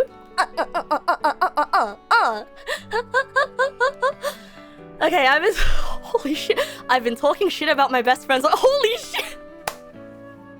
I want to make this my Discord status. Because it's so wild. I've been talking shit about my best friend's wife. She's just a bad person. I'm terrified that what I've said will get back to their ears. And I'm more scared of his wife. You have to kill her. And you have to kill your friend too. You need to kill them both. Otherwise you will never be safe. You need to kill them both. You have to kill them both. Death is the only option. Okay, no, honestly, I'm gonna zoom out. Oh, you can't have that as your Discord status. Your best friends will ask who though. well, joke's on you. None of my friends are married. None of my friends are married, so I can put that as my status. And my friends will just think it's a joke. Okay, they kicked you out from the verified account thing because Twitch, that stupid app, won't send you the code. Oh, that sucks. Okay, so I've been talking shit about my best friends. Sorry, I can't stop reading that sentence. God damn, it's like a verbal tick now. I'm so sorry. I'm so sorry. I'm so sorry. No, please don't kill your best friend and his wife. Please don't kill your best friend or their wife. I don't want to assume, you know, your best friend is a man because they have a wife. Anyway, please do not murder anyone, okay? It was joke. In all seriousness though, I feel like I understand this submission so much. I understand this submission so much because you love your best friend, but you hate his wife. Like, how do you even begin to process that? You know? Like, she's just a bad person. But your best friend is your best friend because you love your best friend, right? But you're not about to walk up to your best friend and say, hey, I think the person that you love and cherish that you love and cherish with all your heart, I think she sucks. You know? Cause that's just really mean. And for no reason. Like what? The guy's gonna divorce his wife for you? Is he gonna marry you? Huh? You're gonna be the new wife? Is that what you want? If that's not what you want, then like that, I understand there's not a good way to handle this, you know? This is a tough one. Can you have some free squats? Okay. 1, 2, 3, 4. Okay, there you go. That's my exercise quota. Ibrahim, thank you for the follow. Welcome. Am I giving love advice again? No. I'm just reading submissions and giving my unwarranted opinion. Yeah, remember, hydrofluoric acid melts through most things. Get a plastic. No, I am not going to read that. I am not going to read the rest of that. I'm not liable to reading that. You're liable for saying it.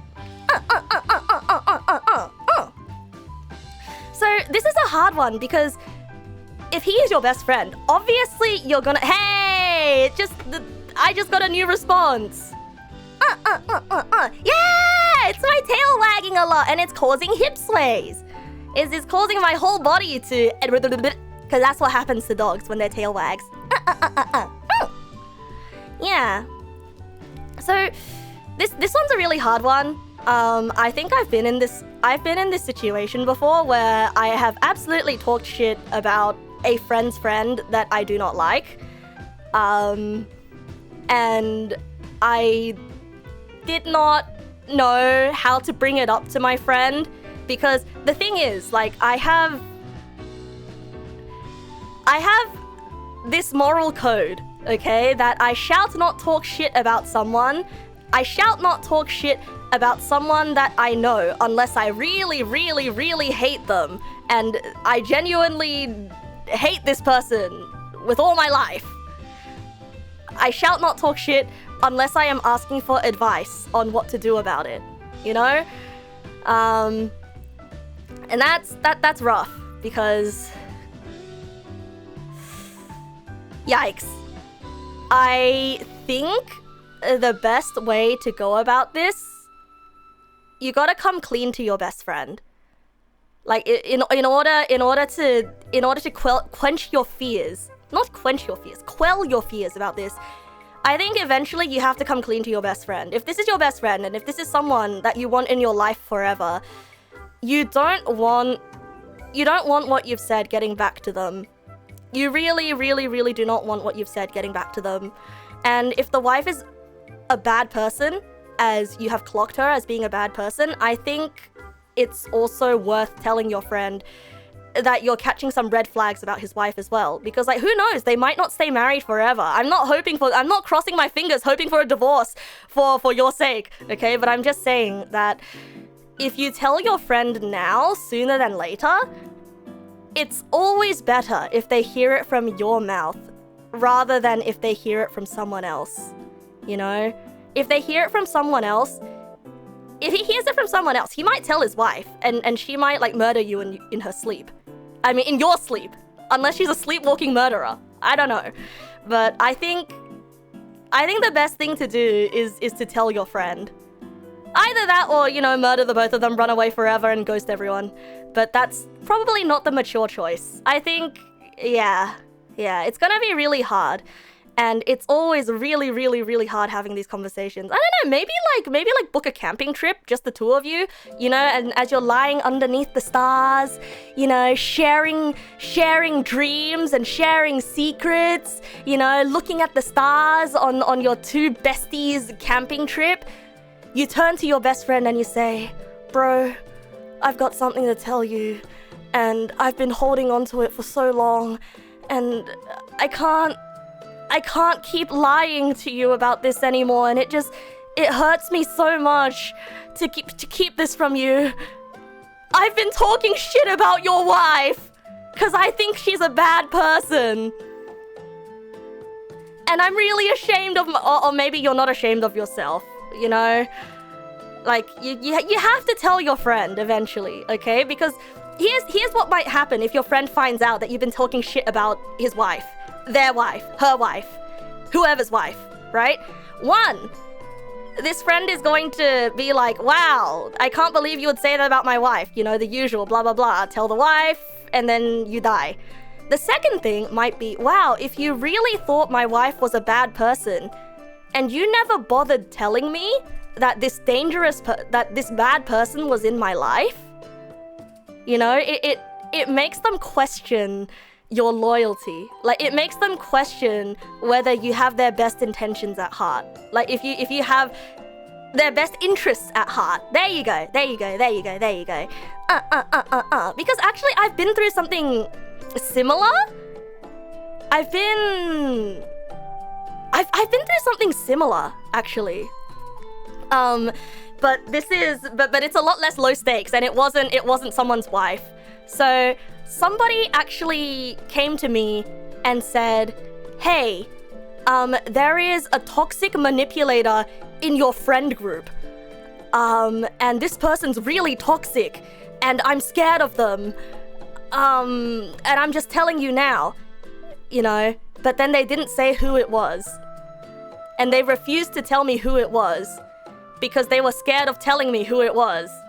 Because they were afraid that I wouldn't believe them, or they were like, oh no, now's not the time to tell you.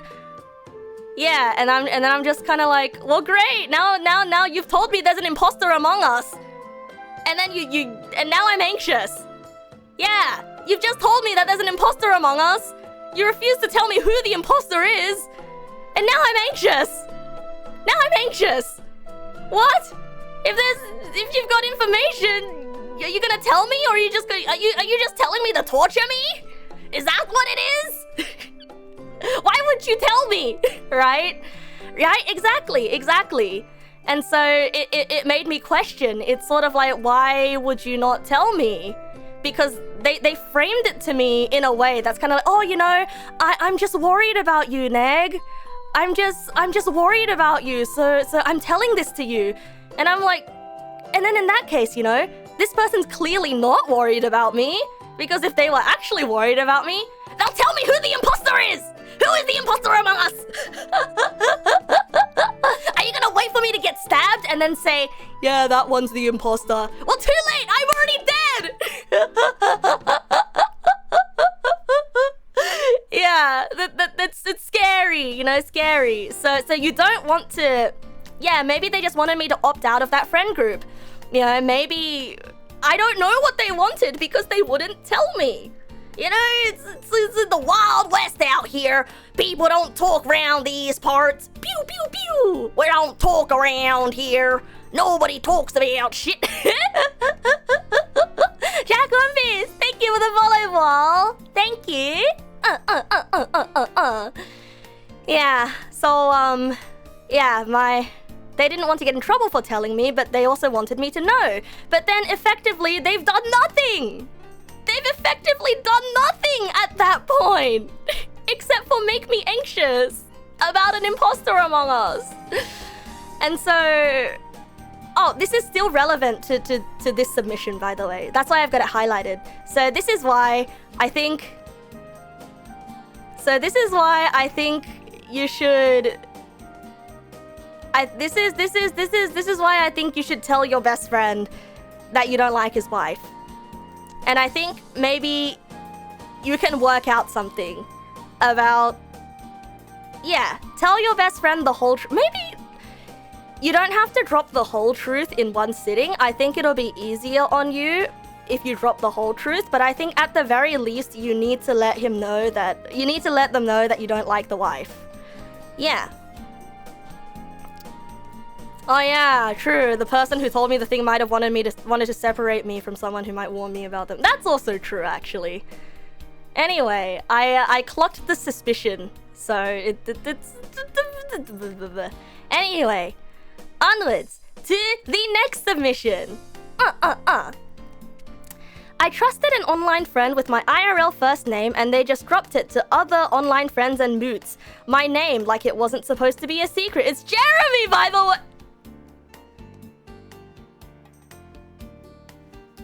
Okay, but like...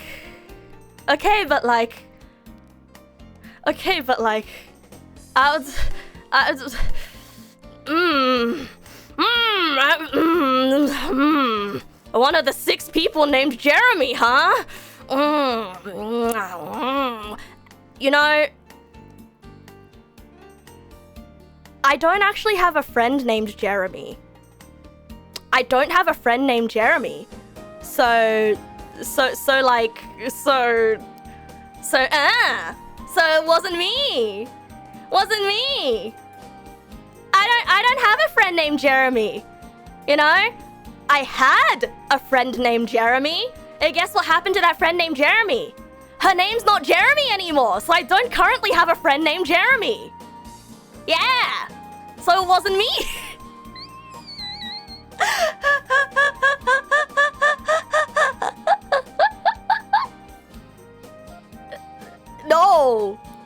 No, her name is not Jeremiah. I'm not gonna tell you her name. What? You do have now a Jenny? Nah, she picked like a different name. I'm not gonna tell you her name. No, I didn't pressure Jeremy into changing the name. Like she transitioned. She's a girl now, and Jeremy is not a name that she wants to... Jeremy is not typically a name given to girls, so she doesn't want to be Jeremy anymore. Yeah. You have one friend who actually uses his IRL name as his handle everywhere. Few believe it's his actual name, apparently. You know, actually, this is a funny thing. Like, I have this stupid litmus test where if on Discord I see someone with a real person name as their username, I get suspicious. I'm like, why would you use a real person name? And it's even more suspicious if it's a real person face. I'm like, why would you use a face? Did I just dox a friend? No, I didn't! I didn't. Yeah, just like me with dates and names. Yeah. Why would you use a face? Yeah, it's not like... I don't know anyone who uses a face. What I'm saying is Mad Q is sus. You see, last Triceratops, you joke about this, but I did say, Matt, I did clock this, like... I did clock this a year ago, and it made him change his profile picture, and I felt really bad about it, okay? Like, we've been through this before. Whoa, Mexican Jetfield, thank you for the follow. Welcome. I've seen your IRL. Yeah, true. If you bought merch from me many yonks ago, I have seen your IRL name. But yes, you can. Well, you're a shapeshifter. Woohoo! You hate when your friend randomly says your real name to their friends and your acquaintances. It's so annoying. Okay, honestly, you trusted an online name. Honestly, this is... ignoring the Jeremy part of this name. If your name is Jeremy, I am so sorry, by the way, that I've been making you take the piss all night. I'm sorry. We need to change to a different generic name to mess with. But unfortunately tonight it's Jeremy. Maybe it'll be someone else tomorrow. Maybe it'll be Carl or Steven tomorrow. Okay, we just don't know. But tonight it's Jeremy. You just have to you have to bear with it for tonight. Anyway, to make it Neg tomorrow. No, it's Neg every day. It's Neg nass every day. Anyhow, though, this one is rough because maybe they didn't know it was a secret. You know, this is really rough because once again, this is about privacy on the internet, right? Like, some people might not see this as a big deal, whereas some other people might see it as a big deal. You know? And that sucks because, like, clearly, like, your friend must not have thought of it as a secret if they just casually drop your name. And I think, unfortunately, that's one of the places where you're going to have to communicate with them. Hey bro, please don't tell anyone my real name because it is simply rude. You know, it is simply rude. And I'd rather my real name not be dropped everywhere. Yeah. And that sucks that you have to have this conversation because once again, everybody treats online privacy very, very differently. Like, some people post selfies all the time for no reason. Whereas, like, if I show an online, let's say, what's a VTuber friend of mine? Joru, right? If I send a selfie of myself to Joru, being like, hey, check out my outfit for the day, which I have done, by the way. I've sent her a picture of my outfit, right? I would assume that Joru isn't gonna show that picture to another VTuber friend to be like, hey, look at Neg's outfit. Isn't that cool? And my face is just right there, you know? Like some people you can expect that with. But then, who knows, you know? Maybe with somebody else, they might not think it's a big deal. They might not think it's a big deal. They might just be like, oh, ha, ha, ha, ha, ha, ha. Yeah, look at Neg's funny outfit. Look at her stupid, silly hat. You know, because I didn't explicitly say, by the way, please do not show anyone. Please do not show anyone. Please do not show anyone, you know? And that sucks. But it definitely was on your friend for just dropping it to people. But also at the same time, man, what a world we live in that we have to give our terms and services and conditions to every single person, lest we be the butt end of something bad happening. Yeah, she might show it on stream and say, oh, a friend sent me this without mentioning my name, but then there's something in the back that instantly links that picture to you and it's all leaked. Exactly. And it sucks because, like, sometimes people do stuff like that without malicious intent. You know, some people might do stuff like that just because they think it's neat, you know? And I would say that just because something isn't done with an intent doesn't mean that it causes harm, which is another reason why you have to be careful what you share with people and who you share it with. Not because you don't trust them, it's not because you don't trust them to be good keepers of a secret. It's just you don't trust them to be smart. That sucks. This sucks to say. And you know what? Me, I am the one who is not smart. Because I almost dox myself like half the time. So there you go.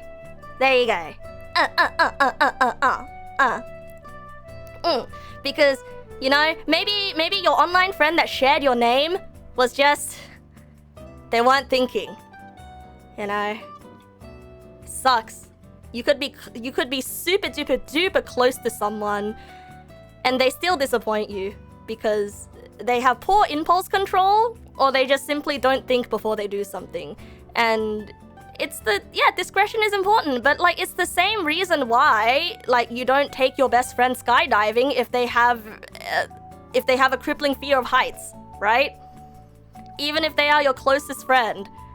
Like, if skydiving is not a deal breaker, they can still be your best friend, but you can still take somebody else skydiving. Somebody who isn't averse to skydiving. You know, time and place for different people. Yeah,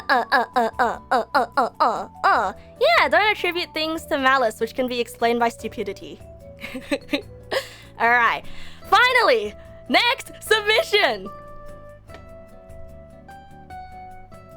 Shh. Okay, bro. You got it, bro. Shh. Hi, Pixel Phantom. Welcome, welcome. Do you know what's creepy? There's a same person somewhere in another universe that's just like you, but a boy or stupid or smart. Yeah, but then they're not. But then they're not just like me. Then they're different. I am me, and that is all I know. This is a short one. This is a short one. I like it. I like it. It's short and sweet. It's a secret. That's why they're not telling me. Ooh, this one's a big one. Let's see. I once had a crush on a close friend at uni. I'm incredibly shy and socially anxious, though, so I wasn't going to be the one to make a move. A fairly new friend at the time once asked me about it, since I was probably being obvious. He put me on the spot, and I kinda admitted it. A few weeks later, a bunch of my crush's friends had gathered before heading out for a party. Me and my new friend were meeting up with them beforehand. When we got there, while my crush was out of the room, this friend basically just said to the room, "So you have a crush on her, right? You mentioned it a couple weeks ago." I basically just panicked, denied, and left. Nothing ended up happening between me and crush after that. Oh no!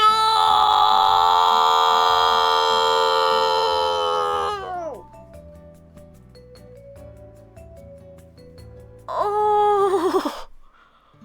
See, like, once again, never attribute to malice what can be attributed to stupidity. See? This is exactly what I was just talking about. Unless this person was, like, specifically being a drama seeker and a gossip queen, then this person sucks. You see, like, you really can't tell if someone's just being a gossip queen or they're really bad at keeping secrets. Really bad at keeping secrets. You know? And does not have a filter. Because, look, something similar happened to me, okay? And no, I wasn't the one that had a crush. I was the one that accidentally revealed that somebody had a crush on someone.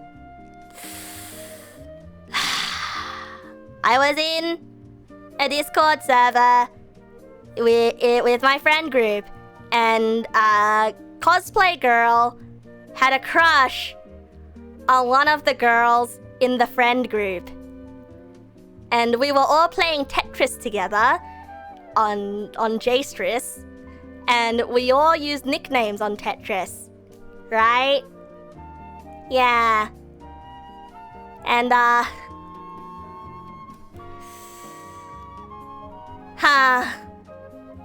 didn't know that the crush was in the lobby because she used a nickname. I didn't know that she was in the lobby, and I thought that we were just bantering, and I thought that it was just me and cosplay girl and the one other girl that knew. Because when the three of us are together, we talk about her love life. When the three of us are together, we talk about her love life. Like, we joke about her love life. So I didn't know. I didn't know. So then I was like, yeah, so how are things going with...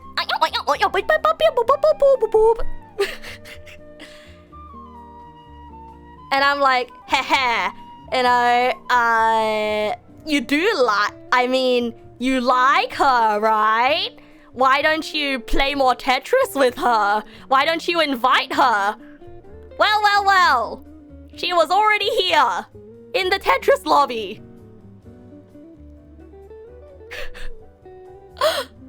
Yes, we are still friends, but she roasted me for it. She roasted me so hard for it. And she, by the way, remember the story I told?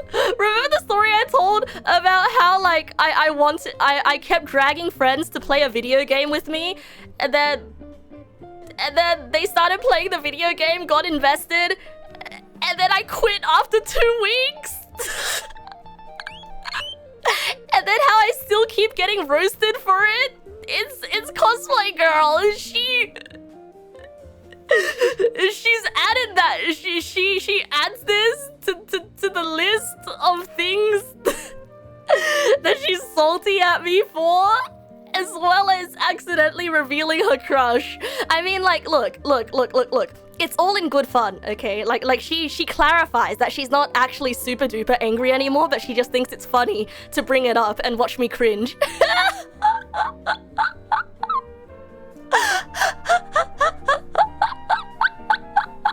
If I give her any more wood, I'm gonna be murdered. This is why I have to stay friends with her forever, you know, because I need the rest of my lifetime to atone for my sins.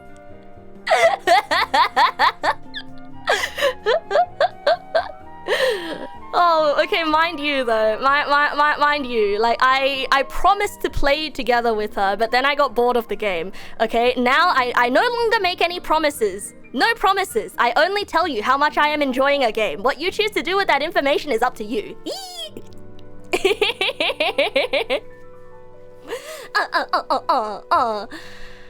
Oh man, I'm really sorry, bro. Like this story. Let's choose not to think about this anymore. I think okay, to be fair though, the red flag in this story is the fact that he forced it out of you, and that you didn't tell him because you didn't tell him of your own will, you know? The fact that he forced it out of you is probably the biggest red flag. Yeah, straight to the cabinets with that memory. At least I wasn't so spectacular about it. It wasn't intent. I know, but it's an embarrassing moment. I feel like I used self-destruct and everybody got hit in the crossfire. Like, yeah, she got respectfully rejected. By the way, my friend got respectfully rejected, but that was not how she intended on confessing her love. So I took that moment away from her. And I think that is the biggest sin. Now, next story. I once told everyone at a party that a friend bought a rather expensive car. I didn't know it was supposed to be a secret. And the aftermath was quite a mess, because it started a chain of lies to be cleared up, and literally everyone got mad at me. Oh no! Oh shit. No, I can imagine how this happens. How this gets distorted. Like, oh, friend bought an expensive car, and then the telephone game. You know? However, that same friend doxed me a week later by playing a song in a pub. What? Huh?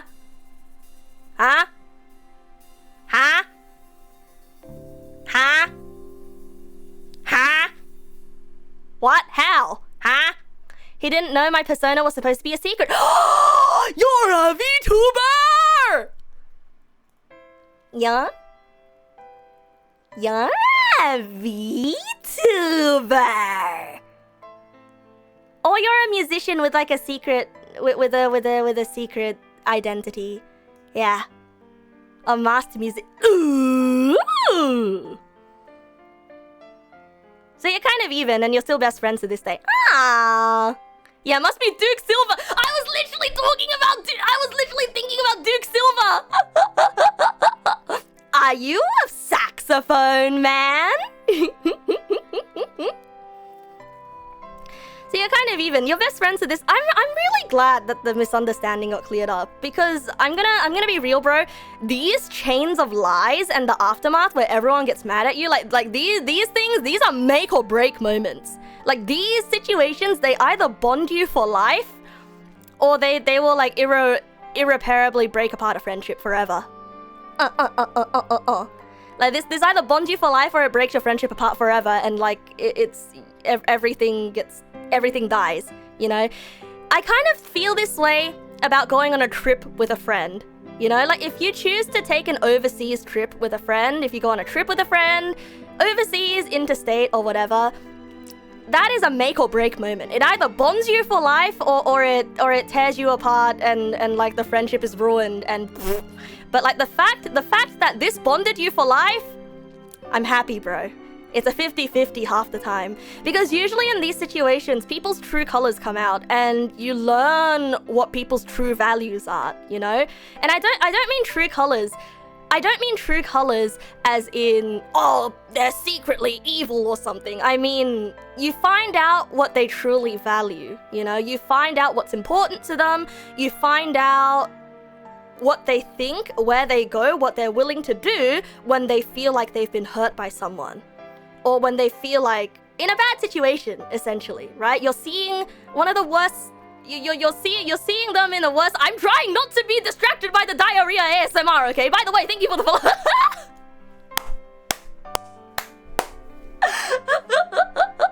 Thank you for the follow. Thank you for the follow. What a fantastic name. What a fantastic. The fact that your first message has a heart in it. Please wash your hand before. I just need to make sure you washed your hand, okay? Yeah, someone's making breakfast. No, we cannot get a shout out for diarrhea ASMR, and also you missed an underscore in their name. Yeah, everybody remember to wash your hands. Thank you. Oh, the music playlist ran out. There we go. Okay, so next one. Whoa, this one's a long one. I need to extend the screen for this one. Wow. It doesn't even fit here. I still remember when I joined the lab I used to be in. Whoa. Wait, this one's cinematic.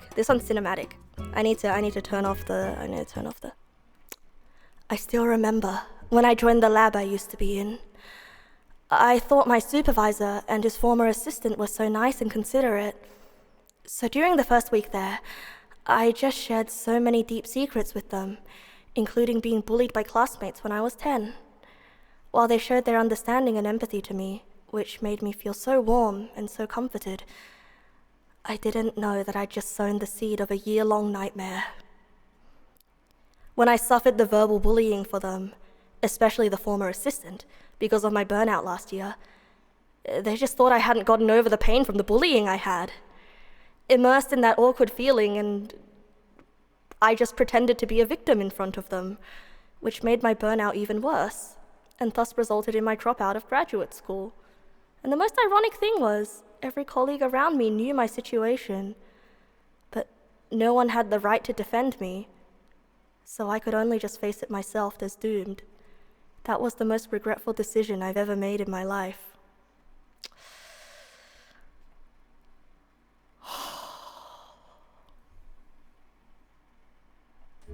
Bro, it's okay. I think we know who this is.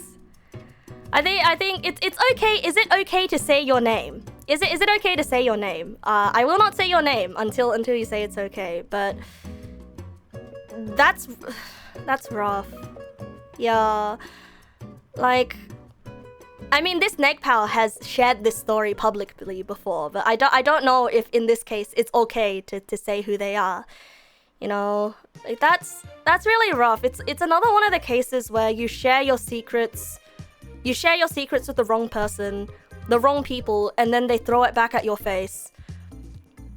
Like, you expect, especially superiors as well, you expect people to be on your side. You expect people to have your best interests at heart. So not only did your secret get used against you in the most hurtful way, but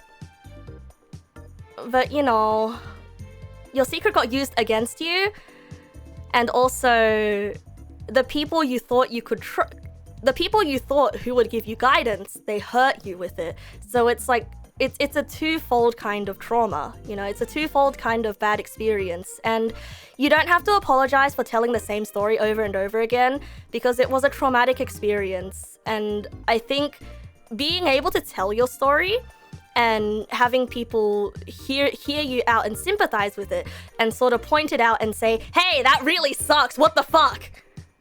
I think that's part of the healing process, you know? Part of the healing process of a bad experience really is like going back over it again and again, being like, hey, what the fuck?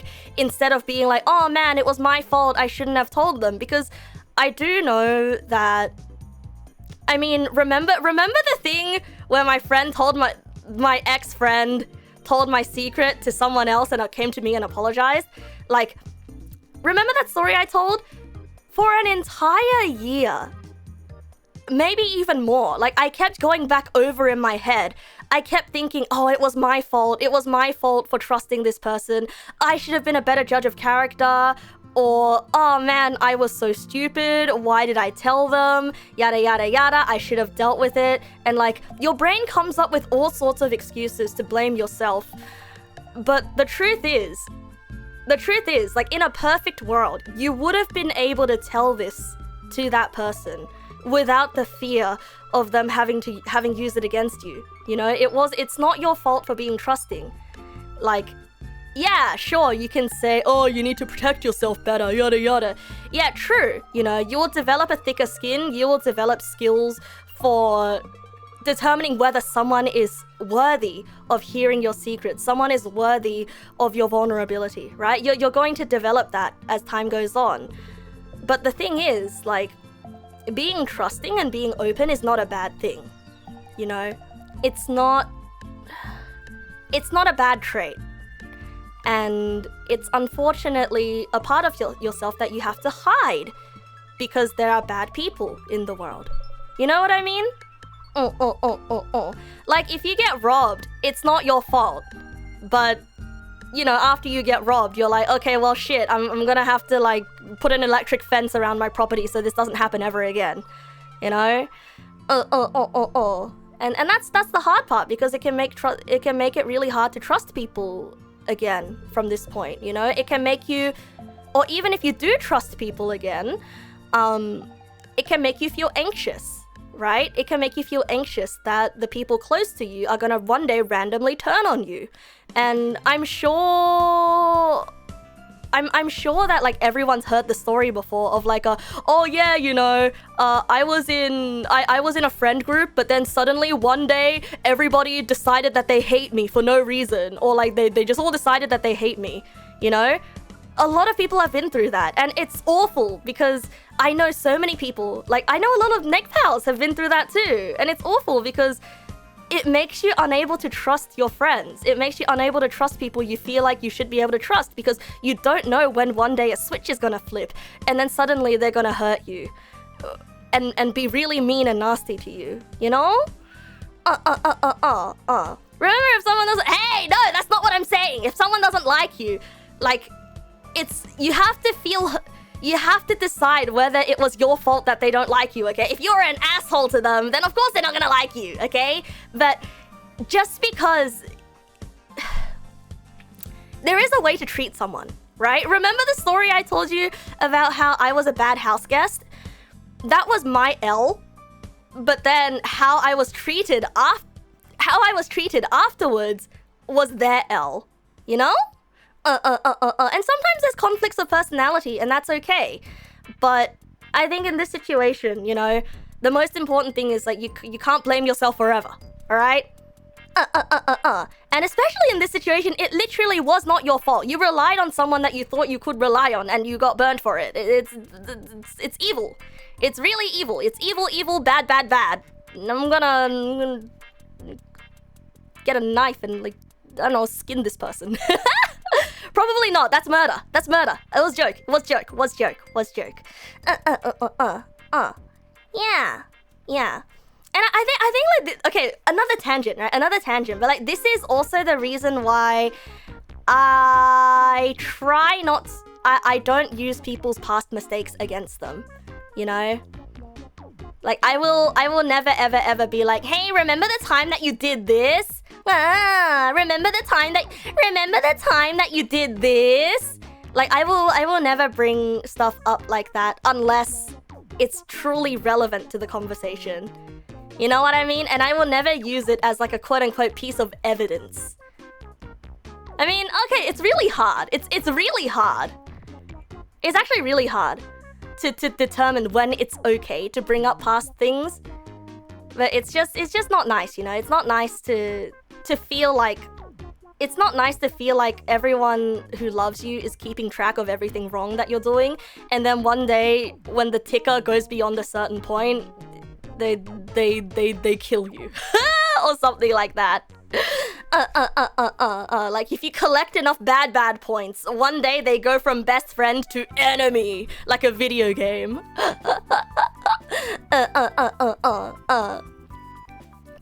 Anyway, next story. Sorry for moving on so callously. Just like, anyway, next story, because I want to read everyone's. I want to read everyone's submissions. In high school, oh yeah, by the way, person who was asking where I'm reading these from is the Google form. In high school, a few different friend groups merged into a larger group of 20 to 30 people. Oh, I can already see where this is going. 20 to 30 people does not a friend group make. This is a small coalition. This is a club, and it needs some form of governance. Otherwise, it's gonna split up very soon, or like a lot of drama's gonna happen. This does not work.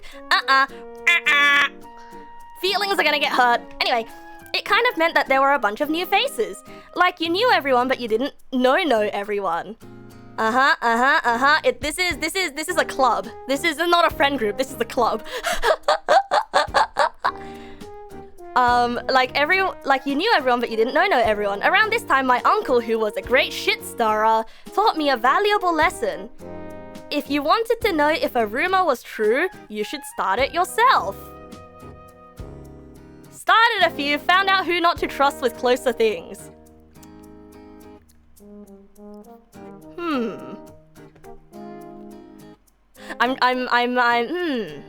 wanna hear? The cogs in my brain are spitting on this one.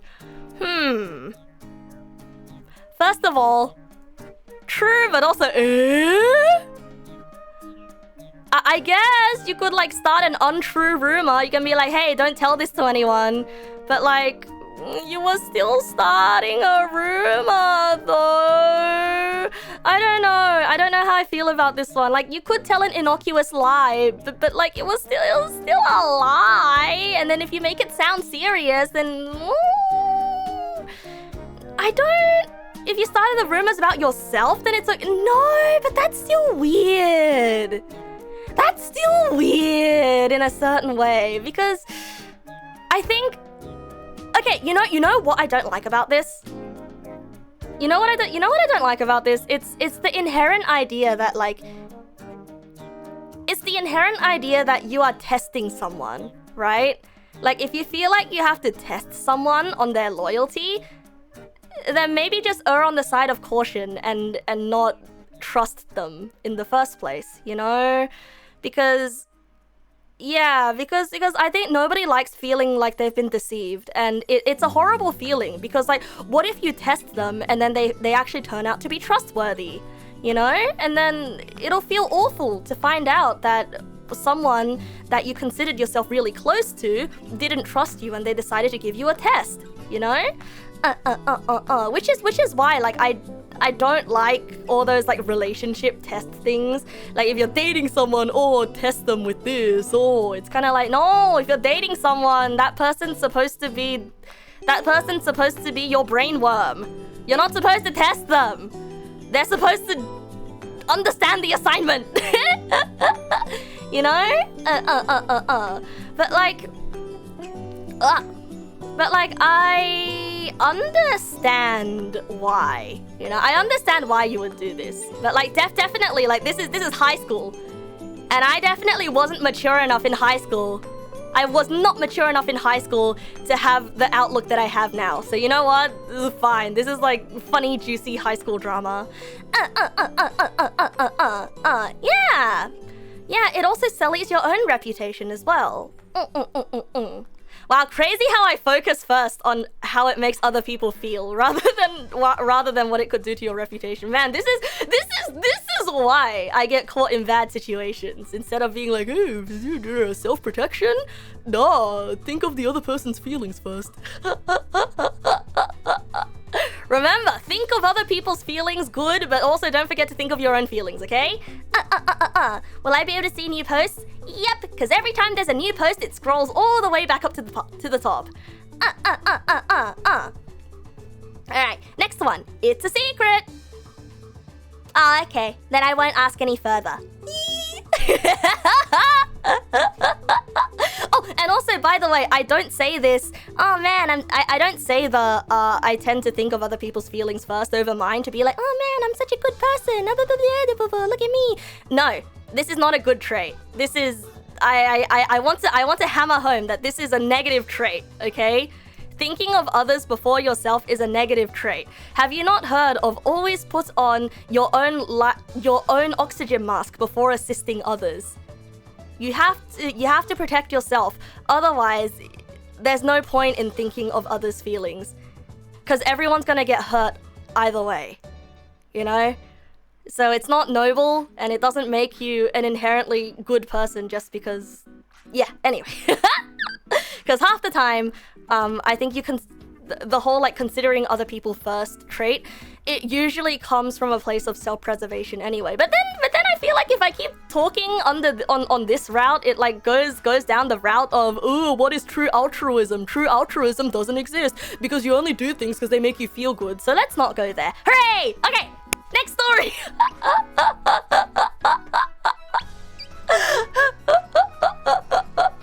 Makes you think of a big scandal in the UK. Basically, all the footballers' wives and girlfriends, wags. Oh, found out their gossip was getting leaked to the press. One of them decided to tell people different variants of the same secret, saw which one got published, and used that to blame the culprit online. Whoa! Whoa! Wait, okay, in that situation?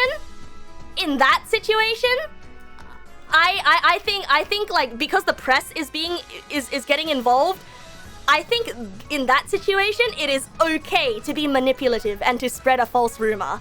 Holy shit, that is Ace Detective levels of work. Very impressive, bro. Very impressive.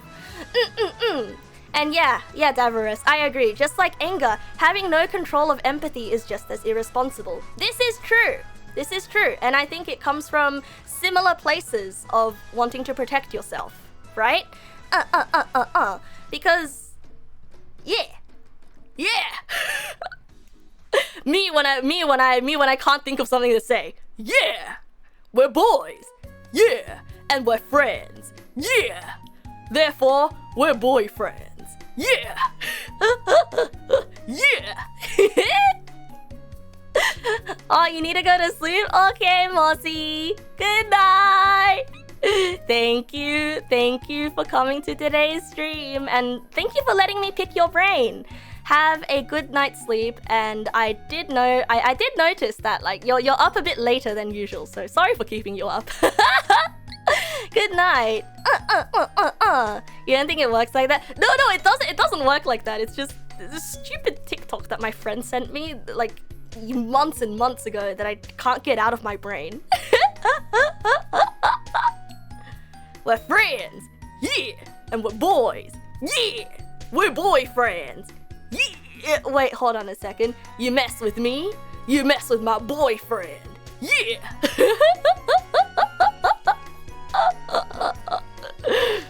Anyway, next submission.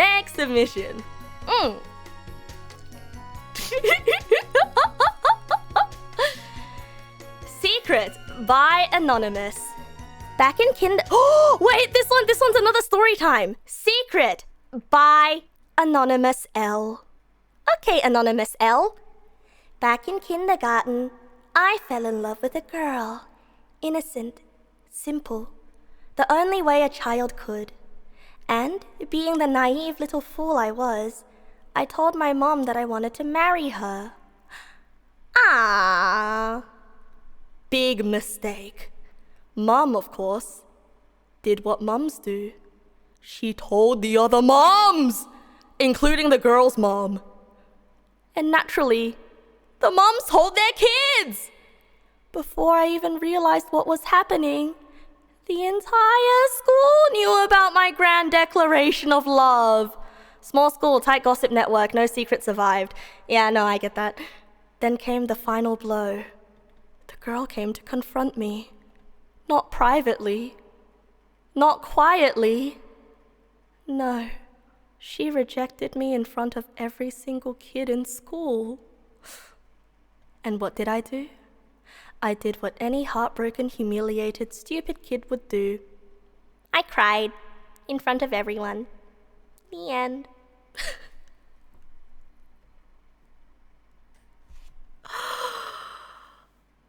Oh no. Oh no. You see, it's like once again, it's to the bad cabinet with this one.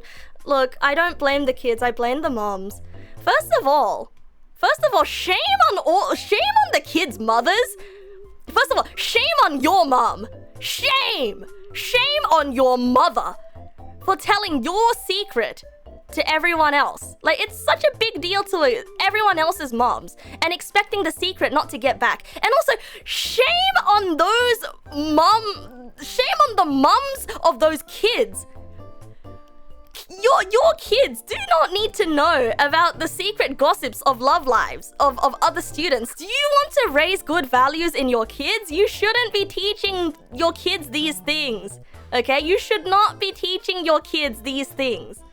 I mean, not your mom, but like, shame on Anonymous L's mom. Shame on your mom. Shame. Maybe she got better though. I don't know. Shame on your mom from all those years ago. Yeah, shame. Shame. Shame. Shame, shame, shame. But like, I will say though, like, this is from personal experience and I'm not spreading gossip or anything, but like, the group chat of moms, the mom group chat, the mom community, they're usually toxic anyway. And my mom moved away from my old neighborhood to get away from the toxic mom community because they kept comparing kids. It's always like, oh yeah, what school did your kid go to? My kid went to this school. And my mom didn't like the culture of comparison, so she moved away. You know, so like, you gotta teach your kids to, yeah, you have to teach your kids not to be around or not to endorse. Like, it's an Asian parent thing. Yeah, it is an Asian parent thing. And my mom hated it so much. Like, my mom actually hated it so much. And she's kind of like she would be in the shopping center trying to buy groceries for the week, and then she'll run into a mom that recognizes her from like parent teacher day or like recognizes her from like picking me up from school, and they'll be like, oh my god, is that Neg Nas's mom? Hi, how's Nasa doing now? Oh my god, what grade did she get? Oh, my son, he got 100. Oh, you know, it's because I send him tutoring. I'm spending all this money. You know, sometimes I feel like it's not worth it, you know? What about your kid? Ooh, did she go to the good school? You know, and my mom is just sitting there like, ma'am, this is a Woolies. I wanna just get my banana bread and go. And so she had to move away from that neighborhood. Cause, yeah, British moms can be just as catty. Yeah, I feel like it's... I don't even think it's like an Asian mom exclusive thing. I think it really depends on where you live. You know, it depends on the specific like community you live in. Your mom hates that this one other Chinese mom who's always nosy about you and used to keep trying to steal the techniques which she used to teach you for her own son. Okay, to be fair though, learning about how somebody else teaches their kids, not a bad thing. But doing it in an insensitive way is bad thing. She's literally only being friends with your mom to get something out of her. And that is never, ever, ever, ever good. Right. You should never be friends with someone just to get something out of them. And that's exactly what that lady was doing to your mom. You think it's a general thing for stay-at-home moms sometimes. There will be a group of them who just use their time to gossip. I mean, I had a friend in high school who had a stay-at-home mom, and she didn't use her time to gossip. She was actually into woodworking. She made most of the furniture that they had at home. She was a stay-at-home mom.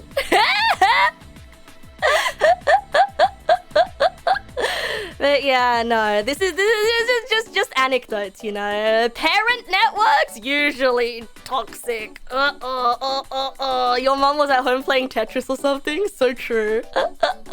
You like living in a high-density neighborhood where no one knows each other, so people leave each other alone.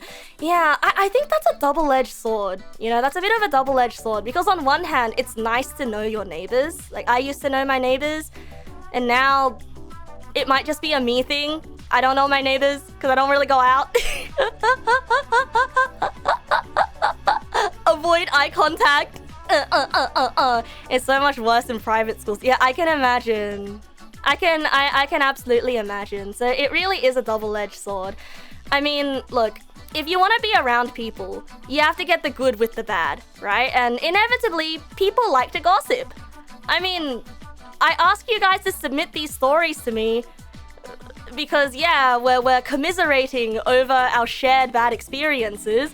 But at the end of the day, there's still stories about another person, you know? It's gossip. It's just you're involved in the gossip. You know, actually, this reminds me of this one time. I confronted a friend, well, an ex-friend, for talking shit behind my back. And, you know, I said, oh, man, you know, I don't mind that you guys talked shit about me because I do know that I have a lot to improve on, but I wish I was involved in the shit talking session, and the fact that you left me out is very hurtful. I wish I was involved. You hung out with the neighbor's kids once when you were in middle school, but they bullied you, so you broke their trampoline and you never hang out again. That's such a cause and effect. That's such a cause and effect story. I love that. I love that. I love that. Yeah, I don't know.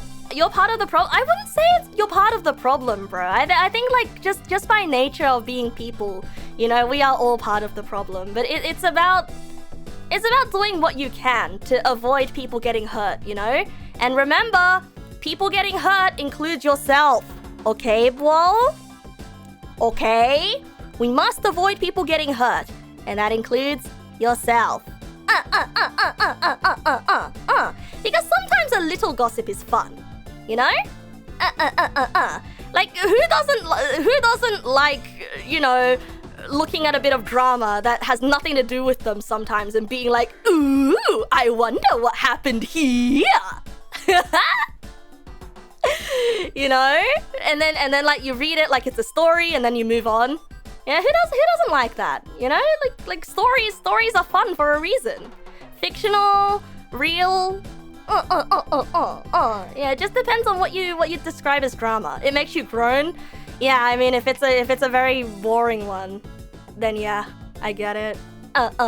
Work gossip hits different, especially because it happens when you should be working instead. I aspire towards being the one neurodivergent person at work who has no idea that there is even gossip. I feel like I've already been that person. But hey, who knows? Alright. The hour is getting late, so let us move on to the next story! So, this story is probably the worst example of this was... What? I'm not pregnant! What is this? You're spreading... Hey, we talked about spreading rumors! Stop it! Stop spreading rumors! Probably the worst example about this was when Neg Nass told me the deep secret about how she's actually pregnant, but I didn't realize it was secret, so I told her chat. And now her chat keeps saying congratulations on the pregnancy to her every stream, and she's starting to get... No, I'm not embarrassed, I'm exasperated! I'm really ashamed of not realizing it was a secret, and now I'm really worried that Neg is going to find out it was me who told everyone and throw a rock at me and teach her baby to throw rocks at me.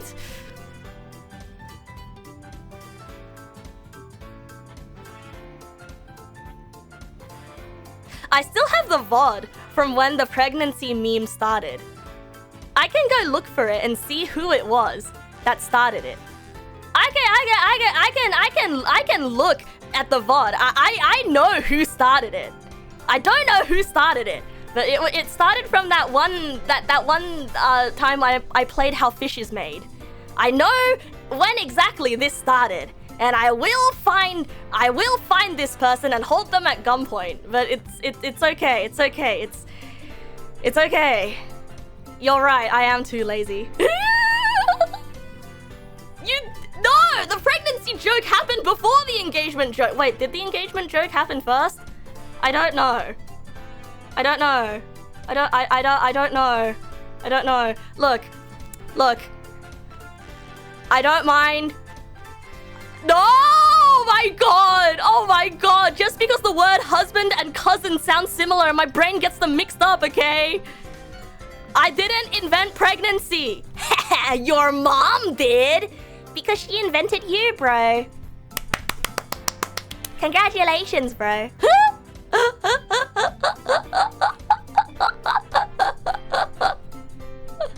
Oh man, look, I don't mind the pregnancy jokes, but it's gonna be a problem if new people actually think I'm pregnant, and then that's embarrassing, okay?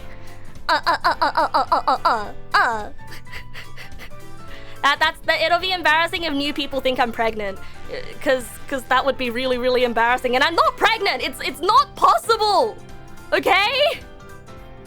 Pregnant VTuber is nothing. It's not? Wait, it's not? I've never seen a pregnant VTuber before. How far along am I? Negative 556 days, months, years. I don't know. Please. I'm gonna move on, bro. I'm gonna move on. Oh, you've literally got... Yeah, but were they VTubers while they were pregnant? Or did they become a VTuber after pregnancy? Not possible. No! It could be a variety of reasons. No! Maybe I went to the hospital and got my insides removed, huh? So if you chop me open, you won't find organs. You're just gonna find like flesh. And I'm gonna be like ready to saute at any point because all of my innards have already been taken out. I've been gutted like a fish ready to be cooked. Huh? Have you thought of that, huh? You watch someone who occasionally took a break for a few months to get married and have a child, so yes? Oh, okay. Okay, that's fair. That's fair then. I will believe it then. Alright, but then like that becomes like a lie for no reason. Why would you tell people I'm pregnant if it's plausible? Welcome back, Torashi. Your little sister likes me and she asked, are you watching Neg today? And what's Neg doing today?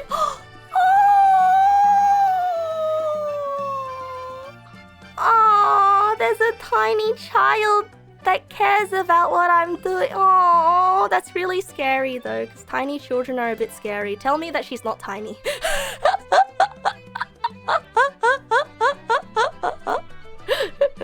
The other day you got the birthday prank and now you know what VTubers feel like. Yeah, exactly. Yeah. I hope I'm not a bad influence on your sister. And any more than you are, at least. Any more than you, maybe. Oh, she's 10 turning 11. Oh, she is on the cusp of being tiny, actually. I can't decide whether I am afraid of your sister or not.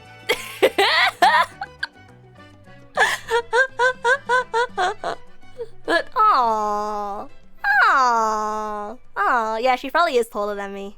Kids these days, what are they feeding them? Actually, kids these days, like you expect 10 to 11-year-olds to be really innocent and like, wow, hi, hello, wow, I'm gonna go home and play with my Play-Doh. But no, they're already like on social media and talking about problematic things and looking at things that children are typically not supposed to look at but still happens anyway, you know? Why is Neg nasu grooving?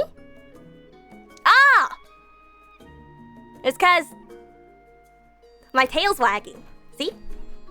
See? Yeah! I groove and my tail wags. It just causes causes the whole body shimmy, shimmy, shaky, shaky.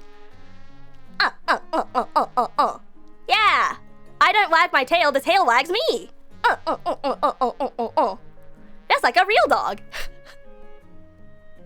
I'm secretly so happy that I can't stop flossing.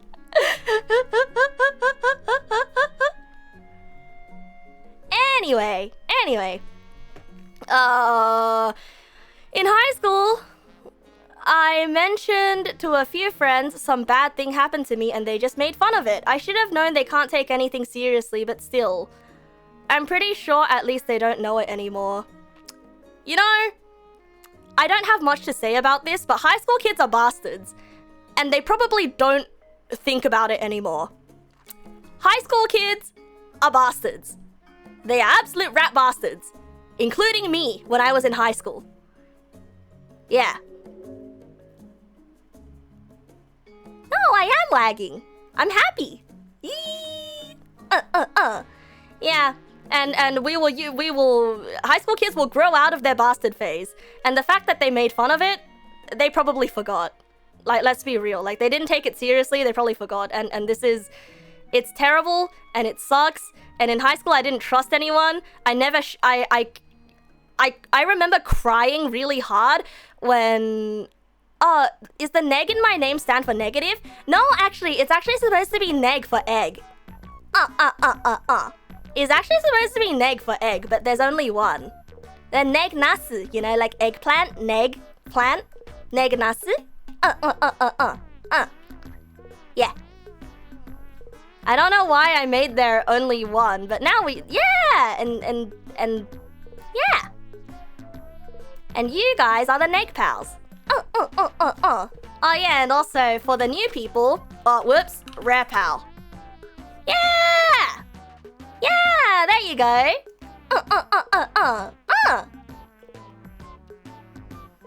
N from nasu, egg from eggplant equal neg, right? Yeah, exactly, because we like alliteration. Alright, so yeah, kids are bastards. You know, when I was in high school, I remember trying to share Heartful Boyfriend with my friends. You know, the visual novel about the girl, about the pigeons, the dating sim about the pigeons, and how there's like a secret, really dark route. Like the secret true route is like really, really dark and amazing, and it was really deep, and I cried a lot about, and it made me cry so much, and I loved it. I kept trying to share it with my friends, and I wanted to get them into it, but then they kept making fun of it, and like I learned not to trust. It was hard to trust then, because now I'm like, nobody takes things seriously and everybody likes the things that I like incorrectly. They can't stop making stupid jokes when these characters are actually really serious and it means a lot to me and I'm sad. Yeah. No, I wasn't gatekeeping, it's just they didn't take it seriously, you know? But I think that's a different issue. Like, come on, they look like, but I know, okay? I was an angsty teenager and I wanted someone to connect with the things that I like on a deep level, okay? Blame neurodivergence. Blame neurodivergence. Like, eventually, you know, I ended up making other friends elsewhere who understand my idiosyncrasies. And you guys as well. You guys would understand. Yeah. Because sometimes you just have to have the suspension of disbelief, you know? You have to like put aside the silly thing to get to the meat and the bones of what is what is emotional about something, you know? Like, remember when I played the Mario game? And if you don't, that's okay. Someone made an entire RPG Maker horror game, and the protagonist was Mario. And it was really good, but it was really goofy, because it was Mario. Yeah, that's why you became conscious of sharing certain interests with friends throughout high school. And that is to say, high school kids are bastards, and they will not respect things that you like, because they haven't learned about that yet. Yeah, Mario's music box! When you show a friend something you love and they love it, best feeling ever. Yeah! But when you show a friend something you love and they don't get it, it's really sad, right? Which is why now, you know, I want to do my best to be able to express why I love something that I love. See, this is why essay writing classes in high school are important, okay? This is why it's important to learn how to write essays and persuasive text, because you learn how to better express yourself.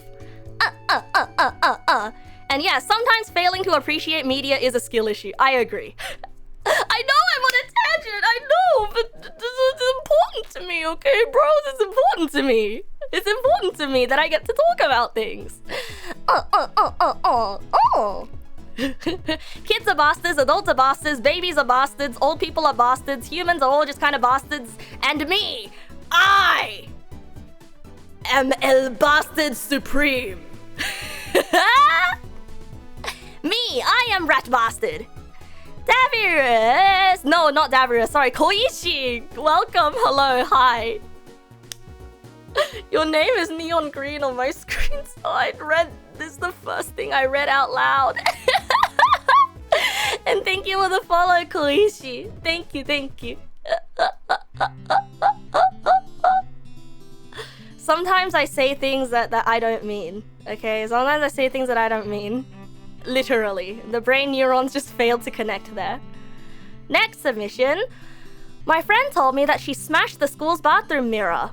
One time when I was called by my homeroom teacher to meet the principal due to a different matter, while talking with the homeroom teacher and principal, I accidentally blurted out that she's the one that smashed the mirror. She didn't talk to me for a whole year, Lamau. I am not surprised. Once again, kids are bastards. Kids are bastards. And also kids are weenies. Because, okay, look, I sympathize. Okay, I sympathize.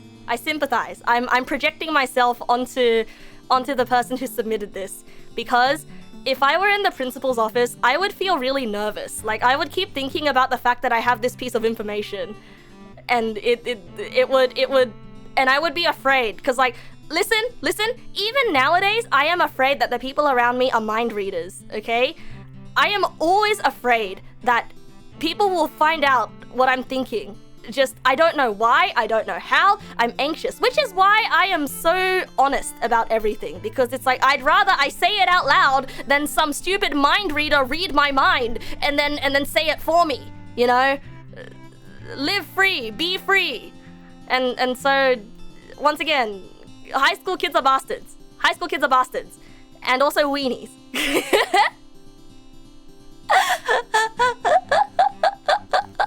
But it's also because I wear my feelings on my sleeve, so it's not really a secret if I feel a certain way or another. I don't know, I feel it makes me feel more comfortable to live honestly. Maybe too honestly. I need to find the middle ground. Yeah. No, high school kids are bastards. Your friend is a bastard for smashing the mirror. You telling the principal you were a bastard. She not talking to you for a whole year. You know what? Honestly, understandable. But hey, we were all kids once. And I empathize. I empathize with you. If I did this, I would also call myself a bastard. I'm pretty sure I did something similar. Out of just being nervous, you know? Vodka breakfast for you at 9:30 a.m.? Yabba dabba doo! That's an early time to drink alcohol. Ooh. Whatever floats your boat. It's a Saturday for you, right? Or a Sunday? The kid you would probably do it. You were a coward. Yeah, me too. You're still drunk from last night. Whoa! Take care of your liver, my good sir, okay? Take care of your liver. The next submission. I moved out from my mom's house 7 years ago and we aren't close. When talking to my brother, I told him I was suspecting I had autism and was going to try to get diagnosed. He immediately told my mom. She sent me an email saying lots of great people are autistic, like Elon Musk.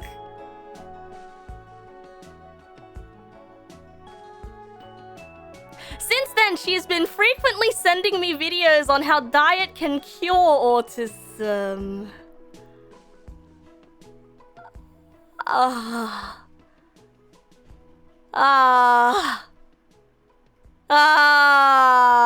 understand why you are not close with your mother. I feel like... Here's the thing, right? I feel like you... another shot for that comment, honestly. Honestly. I don't drink. I can't drink. Because it conflicts with my medication. But if I could, I would. Yeah. No. No. See, I will say though, I blame the brother for this because the brother must know that the mother is like this, right? So why would you go ahead and tell something that would make your sibling's life worse? This is, I don't trust the brother. I don't trust the brother one bit. Nah. My rat senses are going off. My rat bastard senses are going off. And your brother in this situation, I believe he is being a rat. He was being a rat bastard. And the thing is, like, something like this, right? I don't... Oh god, oh, my broom.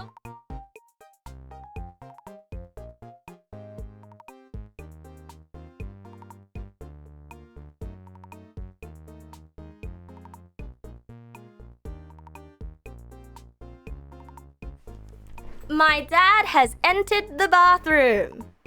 My dad has entered the bathroom. So, hooray? Question mark. For context, my dad spends a lot of time in the bathroom because he watches TikToks. My dad watches TikToks in the bathroom on the toilet, so I won't be able to shower and sleep for at least another hour or two. So hooray, I can take my time.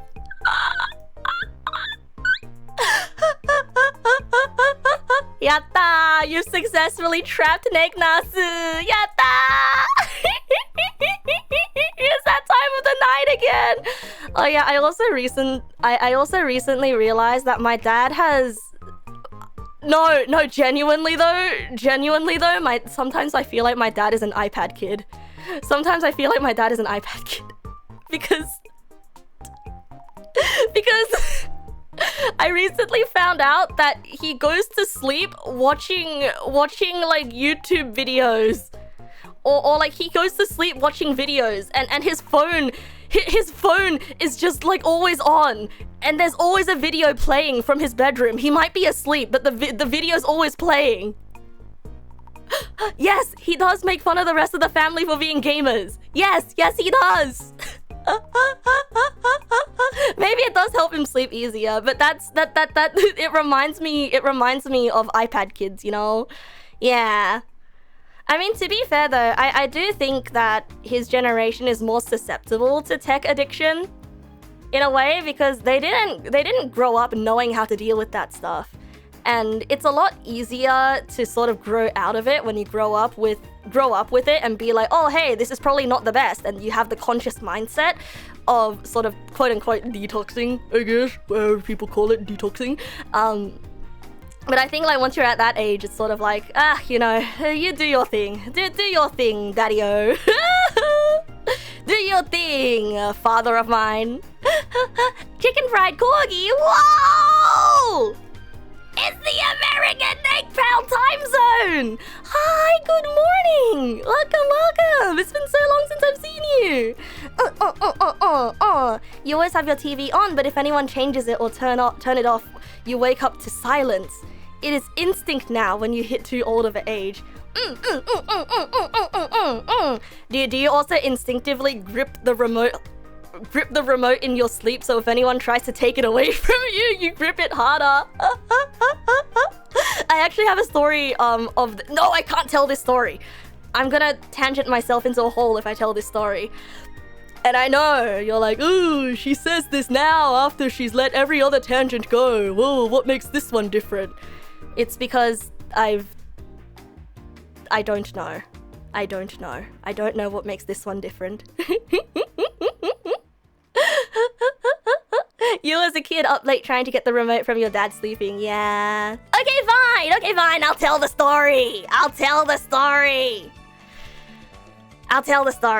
So there was this once, our friends, we all this is before, like, people started owning property and stuff. So our friends, one day, for New Year's, we all rented an Airbnb for us to hang out in, you know, eat snacks, play board games all night, you know, and be as loud as we want and watch Netflix and stuff.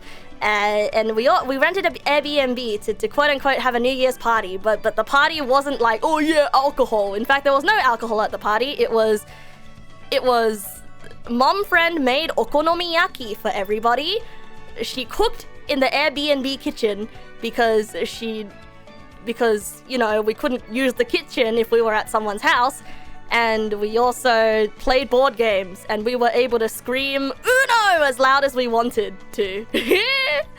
And the best beverages there were Coke Zero. Airbnb. So it's like you rent someone's house. Yeah, well, we had Netflix. We put Netflix on. So one of my friends put Netflix on. Yeah. Is this the Jesus channel? No, this is Neg Nass. Yeah. So one of my friends put a really boring movie on. No offense. I'm very sorry. We thought the movie was really boring. And that friend fell asleep gripping the remote. She fell asleep gripping the remote. Like, she fell asleep in the chair. And so we were like, oh, hey, you know, she's asleep now. Let's turn it off. You know, I want to turn it off. We all wanted to turn it off. I forgot what movie it was, but I remember it was really boring. It was one of those old-timey movies where you're talking like this. I'm Winston Churchill.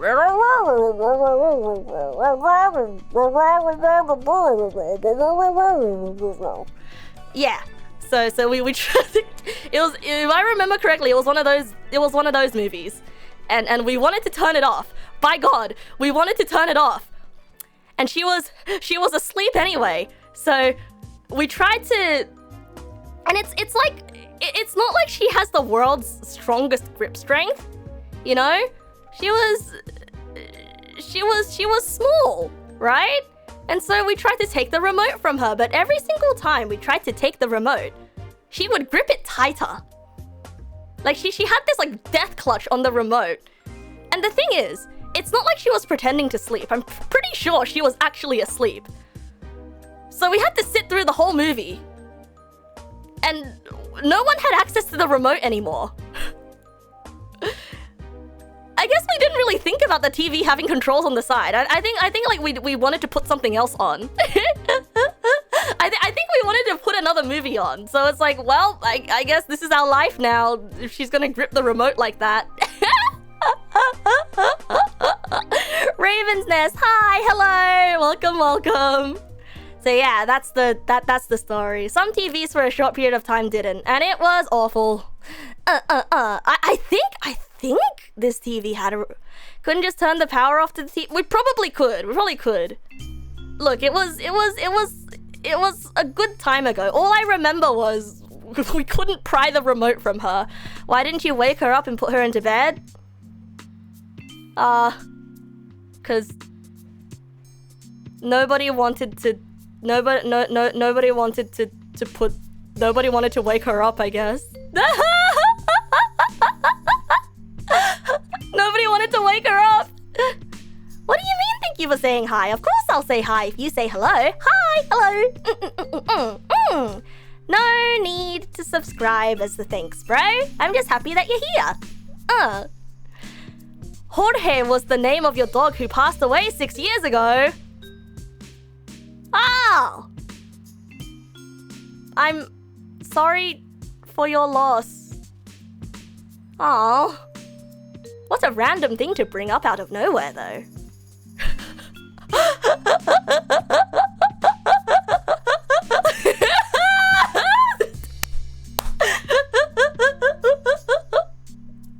Best name for a pet so far. Oh, it could be misunderstood. understood as something else, though. I don't know.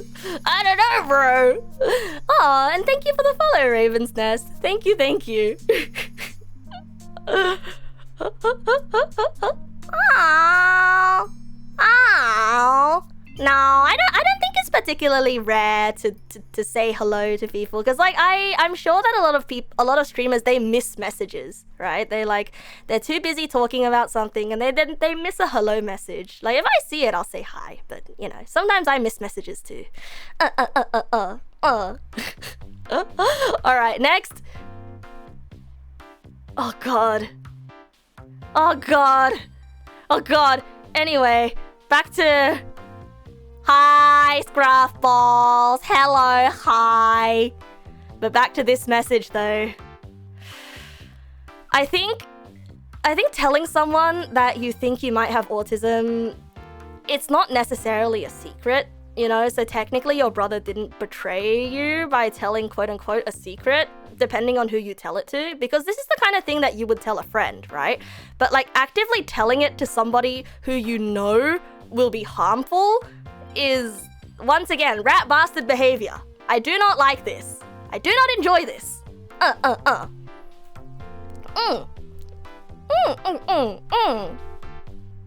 can't believe streamer don't say hello for even the lurkers. Hi, lurkers. I'm not about to go down the active list of users in chat and be like, hello, person. Because what if someone wants to lurk and then they get called out and then they feel really shy and they're like, you know, I feel like, you know, I don't want to spook someone. Hello, chicken fried corgi. Hi, Angel Zaffa. Hello, hi. Okay, fine. Maybe the brother wasn't a rat bastard, but the brother definitely had a skill issue. All right. Next one. Next submission. Once I was a part of a friend group and shared more of my life with them because I thought we were really good friends. Things were fine for a while until that group fell apart. Years later, I met someone in another friend group and they proceeded to dox that personal information to the new group despite me not nearly being as close with the new group. They then claimed I was gaslighting them when I just didn't trust them with information. Everyone then believed them that I was a liar or a gaslighter when it was just a matter of trust. Anyways, I lost that friend group too, Lamau. Oh my god! See, once again.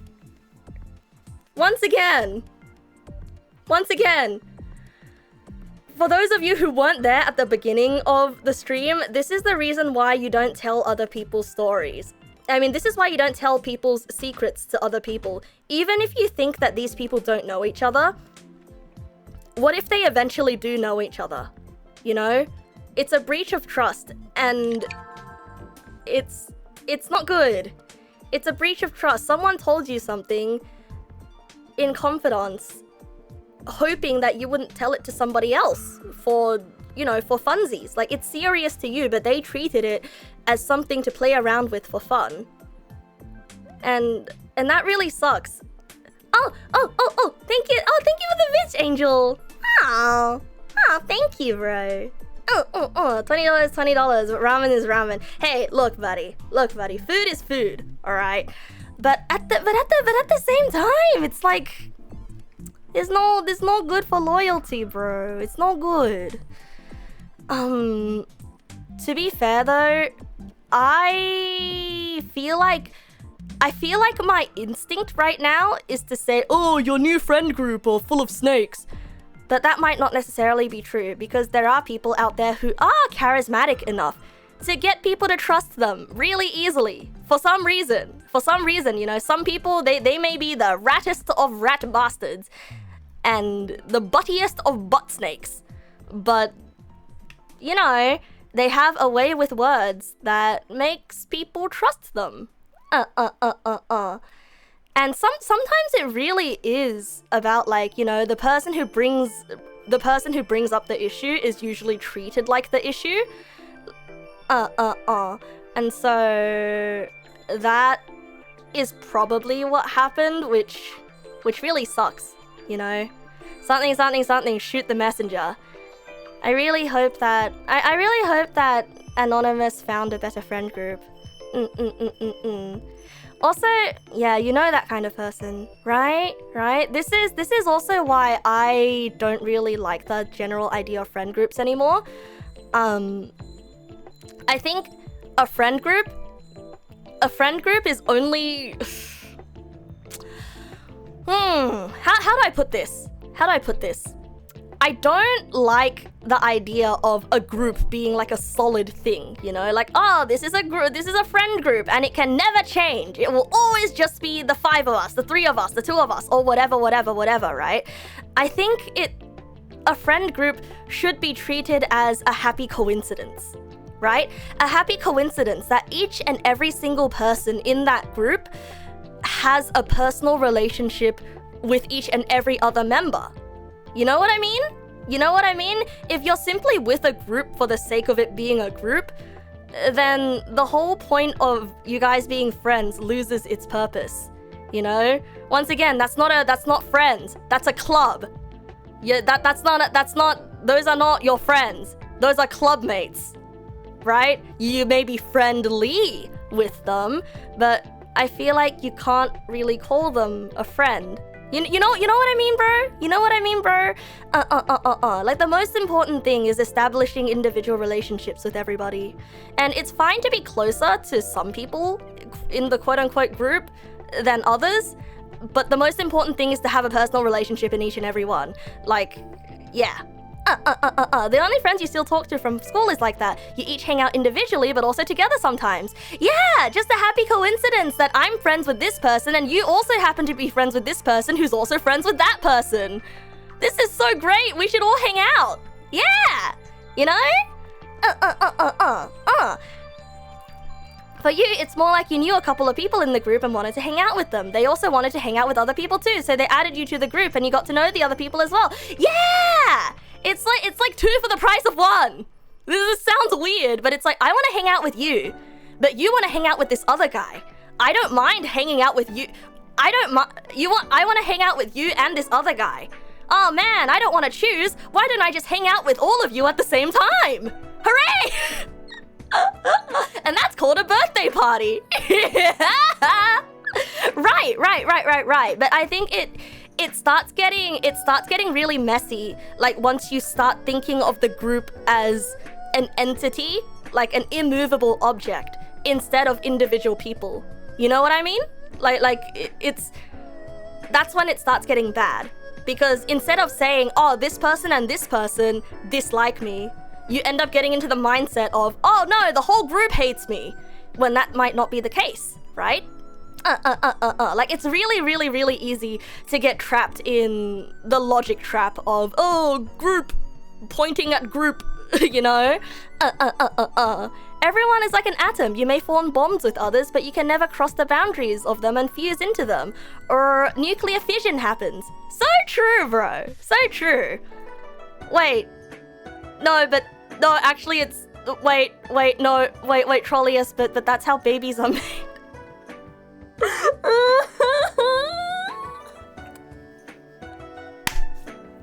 And the metaphor falls apart.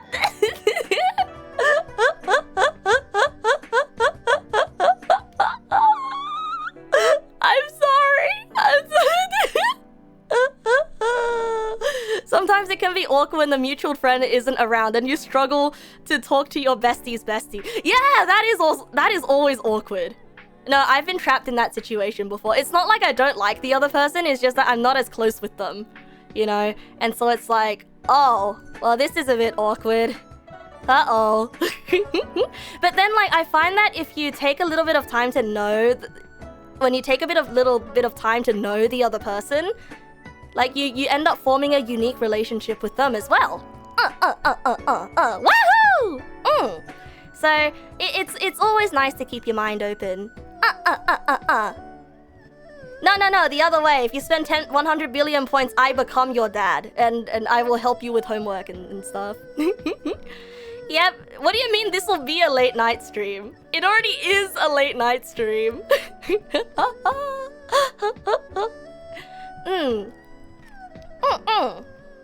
Anyway, I'm sorry. I'm sorry, Anonymous, for that this happened to you. It's just, yeah, groupthink mentality is really bad, okay? Like, this is, like, when I say, you know, don't consider group as group, I say, like, I also warn people, don't tie your identity with the group. You know, talk to each individual member of the quote-unquote group.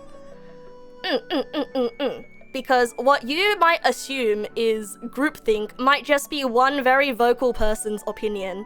Because a lot of the time, like my friend group has this as well, where you ask people, hey, what do you guys want to do for dinner tonight? And then everyone's like, I don't know. And one very vocal person says, I want to have KFC.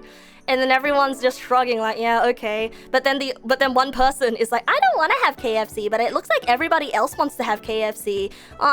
Okay, I guess. But then if you just say you don't want KFC, other people are gonna back you up and say, yeah, no, I don't really want KFC, but I'm okay with it. You know? Yeah, I'm the KFC child. Yeah, I'm the KFC child. Which is why it's important to speak your mind in a group as well. And speaking your mind in a group is always a lot easier when, once again, you have a personal relationship with everybody in the group. Yeah. Yeah. And that's my cup of tea. You only had KFC once in your life? Good. Don't have it again. There's better chicken out there. But I still really like KFC because sometimes KFC has good chicken. Depends on the shop though. Where's the link to donation? Huh?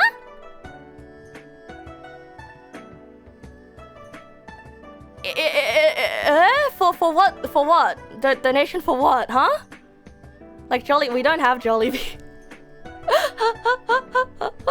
They have yeah, they do have KFC in Aussie. So apparently I have a friend who is an expat living in Australia, right? Like they immigrated to Australia, and she was like, oh man, the chicken in Australia, so much better than back home. So much better. Like, KFC here is actually really good. And I'm like, wow. Wow. I guess I'm taking it for granted. Oh, like, wait, for me? For me? Oh, no, don't bother with that, bro. Please, do not bother with that. Thank you, though, thank you. Ooh. I haven't fixed the notification for it, so it's not gonna show up on screen properly, and I don't want you to waste it if you want to send a message or something.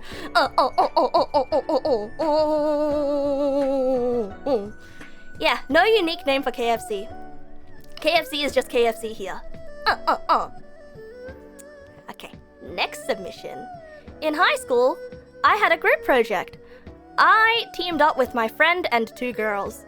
Because one of the girls aggressively took over the project and didn't let anyone else even see the paper we wrote together, I told my friend that she was pissing me off. Honestly, this is so true. I've been the girl that takes over the paper and doesn't let everyone else see it. I've been there.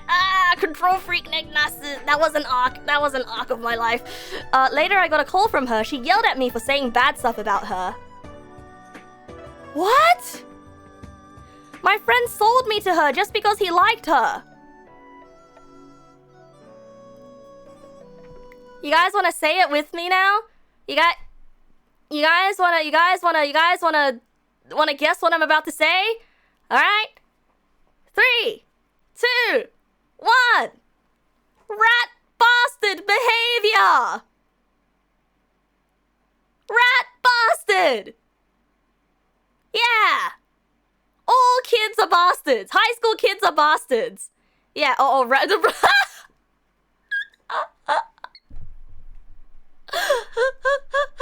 Absolute rat bastard behavior. Friendship over stupid crush, you know? The most important kind of love in this world is platonic love. Love that you have for your homies. Love that you have for your homies. Wow, thank you for the follow, Apex Legend player. Hey, that was really mean. Why did you follow just to say a mean thing about my mom? That was really mean. Anyway. Okay, next one. So I was like 9 or 10 years old, I think. I went to my friend's place. All the snacks, video games, TV shows, and stuffs. Then he said, hey, I'm gonna show you this, but don't tell anyone. And then he opened a pornography website. And those videos and games, and the next day, I told everyone what he showed me. Cause I was an freaking idiot. Sorry, bro, I really am.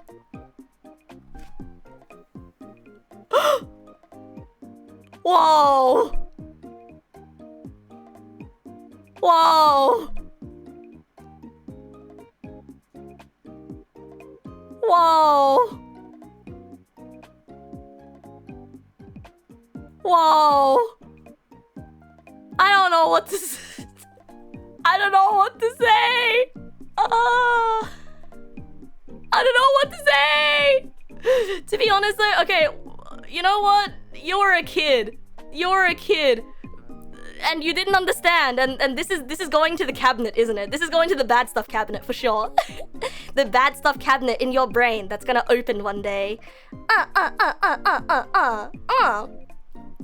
No. This kid was like 9 and 10 years old, and I'm sure he didn't even know what a pornography is.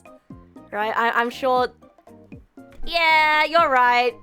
This person's getting banned. This person hasn't said anything except for mid-level yo mama jokes. Anyway, man, look, your friend didn't understand. I mean, you didn't understand, okay? And also, I feel like this is one of the edge cases. Where I feel like it's okay to tell people what you saw because it was so shocking. You know, like you were probably really confused. Your sister just said, huh? When I said, okay, good.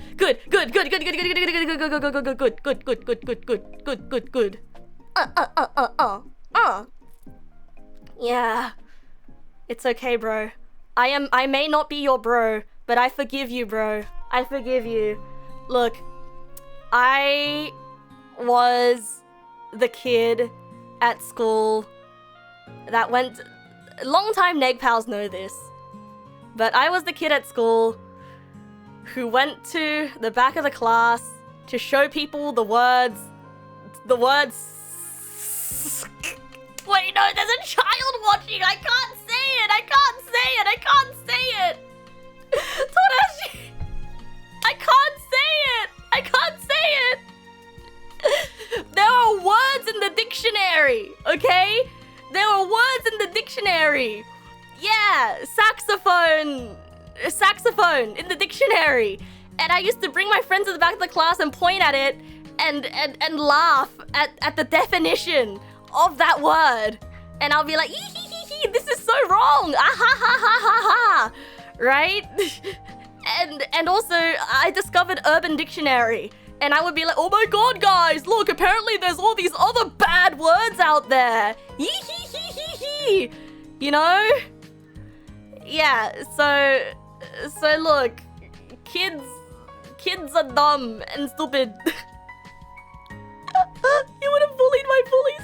Hell yeah. Yeah, and then I got ostracized for being gross.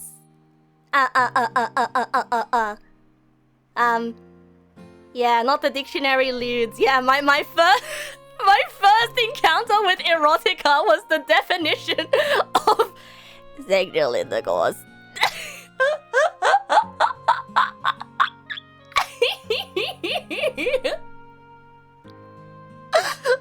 I was like, whoa! What? Ew! Yeah, remember in high school history class when you learned about BLM and the teacher had to... Oh man, you were in high school when... Oh man, your teacher had to tell you in a very serious tone not to use the N-word on the playground. Honestly, like... That's a whole entire time, bro. That's like a whole entire time. When teachers have to teach kids what slurs are, that is, I do not envy that job, to say the least. Avoiding sex word, then coming along with a double whammy of erotica.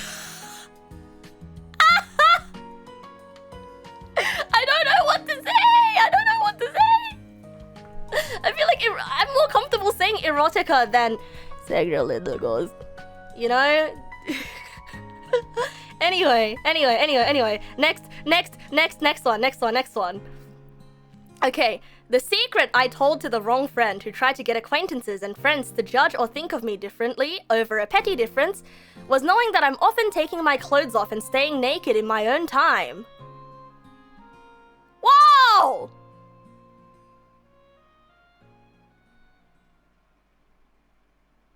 Whoa! No! Keep covering, sister! Keep covering your sister! No! This submission, she cannot just... No!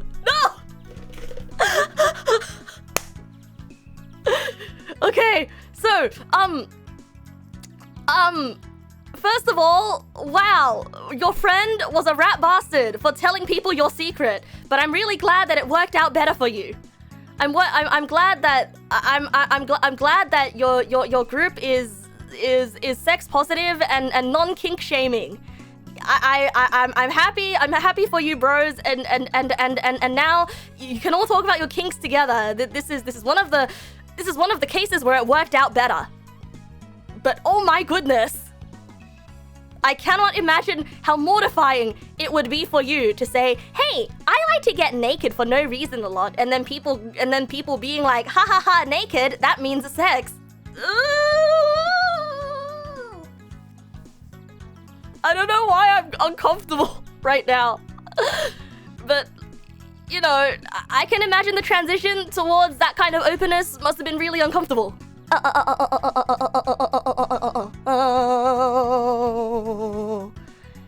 But honestly though, I respect you for liking to be naked. Because we were all born naked. And eventually, we will die naked. Alright, next submission.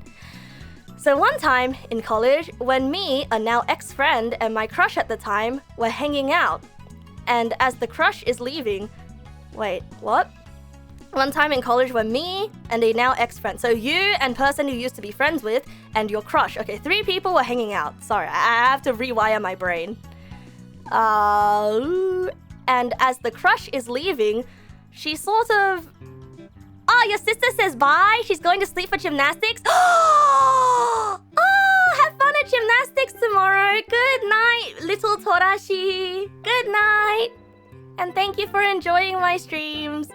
And now we can talk about bad stuff. Not suitable for kids. Hey, hold on a second. Your sister is like 10 years old. Why is she awake at 2 a.m.? Hey! Only adults are allowed to be awake past 12 a.m. Hey! Small people aren't supposed to be up at this time.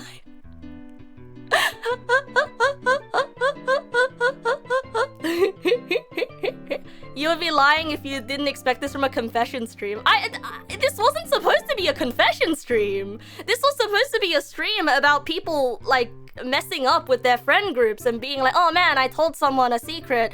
I gave someone my secret pasta sauce, and then they decided to steal my secret pasta sauce recipe and steal it and make all the money, and now my family is bankrupt because they steal my pasta, you know? I thought it would be stuff like that.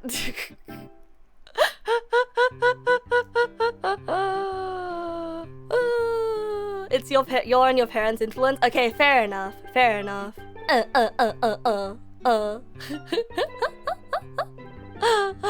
Okay, so one time in college, you, an ex-friend, and your crush at the time were hanging out.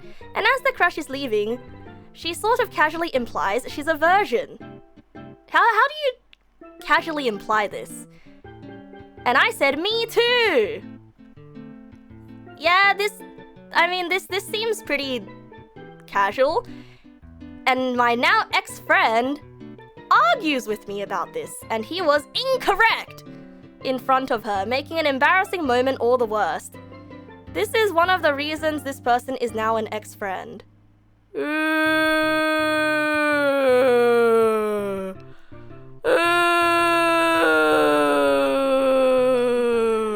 Okay, so there's a lot to unpack here. There's a lot to unpack here, bro. There's a lot to unpack here. So, first of all, did your friend know that you had a crush on this person? And also, it's kind of how does one even confirm or deny that? I feel like it's just rude to talk about the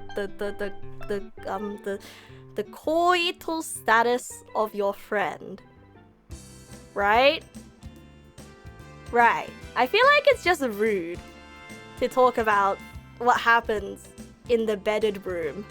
Because even with my friends who have boyfriends, they don't talk about what happens in the bedded room.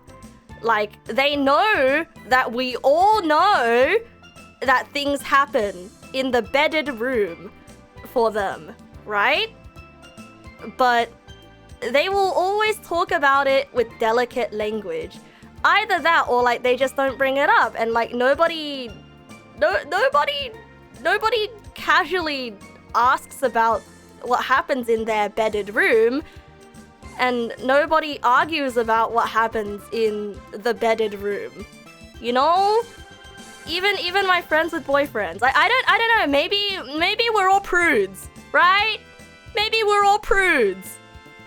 I don't know. Or maybe, I guess there's like some friends are just more open with their friends about this kind of stuff, you know?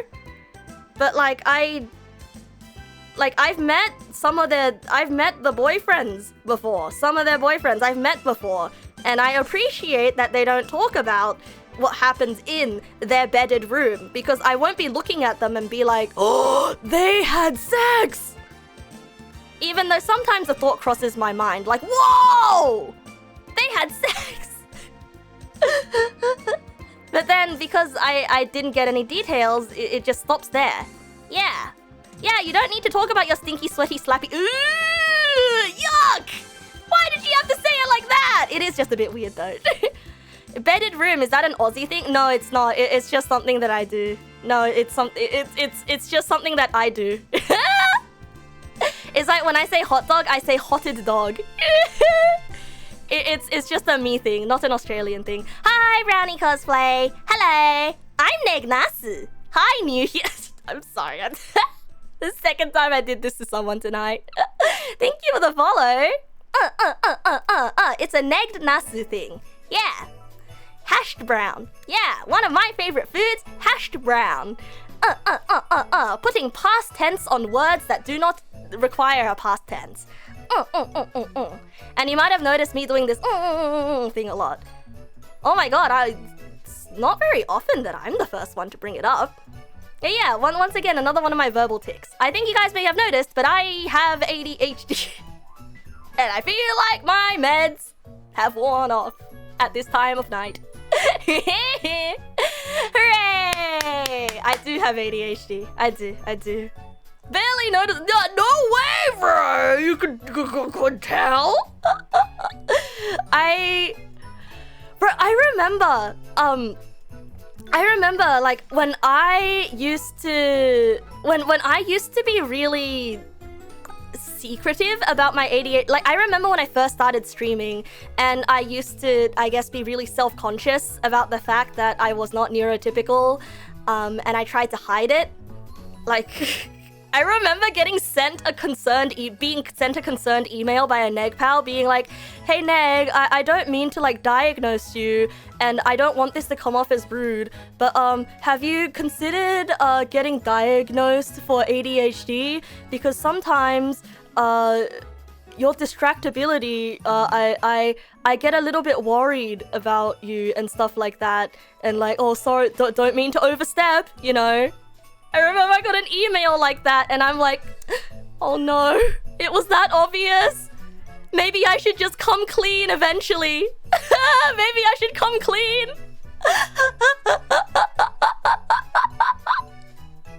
Yeah, that was you. Yeah, that was you.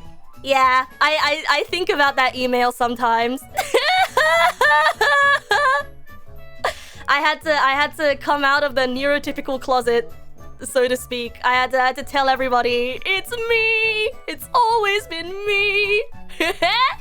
It's not normal. You want to confess that you're using my streams for practicing English, imitating how I talk? Oh no!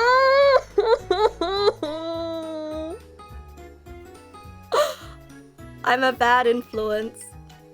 Oh no, I'm a bad influence. I am so sorry.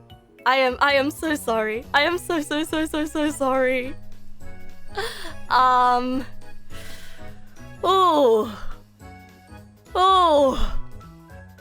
I don't know how to fix this now. A lot of the time I say things that are not normal. It's not bad, yeah. I just trip over my words a lot. I'm not as enunciated as I would like to be. But if you don't understand something sometimes, do ask, okay? But yes, putting past tense on everything is not correct. This person's gonna say hotted dog, hotted hot dog. No, but like, it's cute when someone who doesn't speak English says it, okay? It's cute because we all know what it means. But I feel bad for leading you down a bad path now. I mean, that's how language works though, you know? You gotta learn how the colloquialisms are. You gotta learn that sometimes just because someone says something doesn't mean it's correct. Okay, Scruffball. I most likely will be on tomorrow. Catch you later, bro. Take care. Can I go Ara Senpai for you? Ah, but that's an old meme. That's an old meme. I will respectfully decline. Because I'm not that kind of character. Yeah, I'm not that kind of character. Wait, I just got another subscription. I mean, submission. Sorry. What? It went to 20. What? Wait, it just went to 20. But where is the extra one? Wait, what? A few friends, a bad thing. No, this one, quiet kid, it's a secret. We've seen this one, seen this one, seen this one, seen this one, seen this one, seen this one, seen this one. Join the lab, seen this one, seen this one, seen this one, seen this one, seen this one, seen this one. I've also seen this one. That's okay, bro. That's okay, bro. It's all good, bro. I just respectfully decline. And in case you're worried, I don't think any differently of you, okay? I don't hate you, and I don't secretly harbor a grudge against you, because I know that sometimes when I say something and it gets rejected, especially from a new person, I get worried. Maybe it's at the end? No, this is the spicy one. This is the spicy one. Yeah. Wait. Where is the response? Where is the response? Ah! 1 of 1. 20 responses. The? Secret.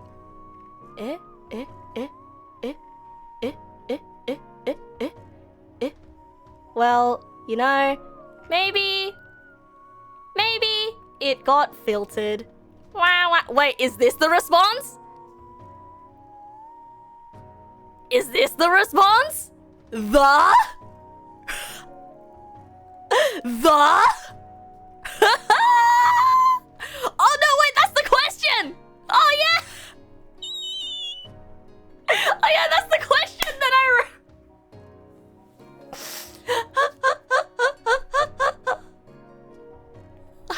Oops. Hey! Wait! This is the new one! Oh, I got bamboozled by myself. Yeah, you're all good, Ravens. You're all good. If I genuinely did not like something that you said, I will tell it to you straight because I have nothing to lose. I am a streamer because this is my hobby. And hopefully I will have a job eventually when I get my resume out. So if I genuinely want to exile you to the Shadow Realm, you will know. No secrets here. No secrets here. I don't pretend to like a chat member just for shiggles. You would apologize even if you did? No worries. Do not even worry, bro. Do not even worry. What's resume? It's a thing that you send to a place that you want to have a job at. When I stop playing Magic the Gathering, I'll get a job. Oh, okay, guys. I guess I'm gonna go into debt now. Alright, well, IDK about secrets, but one time I was in school. Someone made a confession forum that you can say out secrets anonymously. Uh-oh. Oh, that's not good. Uh-oh. Oh, I can already smell the drama, bro. I can smell the drama. You see, when you give a large group of people an anonymous way to start shit with each other, you always get nasty stuff. Like, okay, so this is gonna be this is a little bit of a tangent, and it's a little bit of a spicy tangent. So, you know how was this not that right now? No, but like it's being filtered through me, right? Like I am the filter. But like if it's an anonymous forum about everyone, like you're not gonna start shit about another neg pal, right? Because you know that like I'm gonna be here and I'm gonna point at you and be like, hey, that was really mean, and we're gonna publicly shame you because public executions, you know, right? But like in an anonymous school forum, like there's no public execution, there's no public shaming of hey, don't be mean, because say it with me now, kids are bastards. High school kids, rat bastards, all of them, including me when I was in high school. Right. So, sorry, I'm still stuck on the first sentence. I haven't read the rest of it. But like, this is publicly executed. No, that would be really mean for no reason. But yeah, this is gonna be a bit of a tangent, a bit of a spicy tangent. So you know how there's a very scary website out there? You know how there's a very scary website out there that is full of anonymous things that people can post everywhere? Yeah, well, technically the whole internet is anonymous, but this one is especially anonymous. The really scary website that I am scared of, that I've talked about being scared of, because I'm afraid that clicking on it is gonna give me a virus or something. I know, okay, I work in computer science, but it's like, yeah, that one. I know it's not that scary, but it's a superstition that I have, okay? It's a superstition that I have. But, like, you hear about all the good stuff that that website can do, but also all the toxic stuff. And it's the double-edged sword of anonymity, right? And so I feel like inside everybody there is a vicious, mean high school girl, you know? There is a vicious, mean high school girl inside everybody. And I think anonymous forums can bring out the vicious, cruel, mean high school mean girl, right? There's a mean girl inside everyone. Like you see like all those screenshots of, I remember reading a story about someone on that website like making fun of an overweight gentleman for dancing, you know? Right? Yeah, and like people spewing like slurs and being hateful on there. Like, if you think about that place as like a bathroom stall in a high school and it's just catty high school girls being mean to each other, I feel like it's a bit like that, you know? Except there's a lot of them. There's a lot of them. It's like the sort of thing that can exist in everyone if we're not careful. Because once again, right? Well, none of us are immune to quote-unquote evil thoughts. Being mean to other people sometimes. But having an outlet for it anonymously, it could get pretty bad, right? And of course, like, you know, something, people leaking secrets on the website or whatever, government secrets or whatever. I don't know, but yeah, like, no matter if it's a school board or the entire internet, it's just not good to... I wouldn't say not good, but I'd say, like, I'd say it's inevitable that we're gonna become mean girls, right? That people are gonna become mean girls. People used to make fun of overweight people, but the dancing gentleman, as far as you remember, got defended. Yeah, and the quote you remember was, to be exact, at least he's burning the fat. Yeah! I remember that thing of the dancing gentleman getting defended. But, you know, I was just using it as an example of the fact that someone had the gusto to post that anyway, right?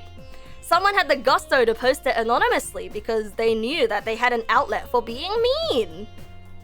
Oh, like War Thunder forums leaking tank schematics every other month. Okay, but that's different though. That's nerds trying to win a nerd argument. Okay, that's different. that's not being a mean girl. That's called being a nerd trying to win a nerd argument. And I respect that. I understand that. But bro, you gotta stop leaking. You gotta stop leaking schematics.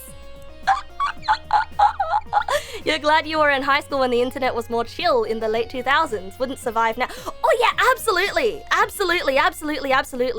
And even then, like, I think I was in high school in the 2010s, right? Like, I guess like mid-ish 2010s. Let's put it in that area, right? I don't want to dox my age entirely.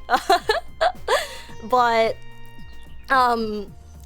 like, even our high school, like, I was blissfully unaware of all the drama that was happening, except because, you know, I was trapped in my own circle. Yeah, 24 to 26 is my age range.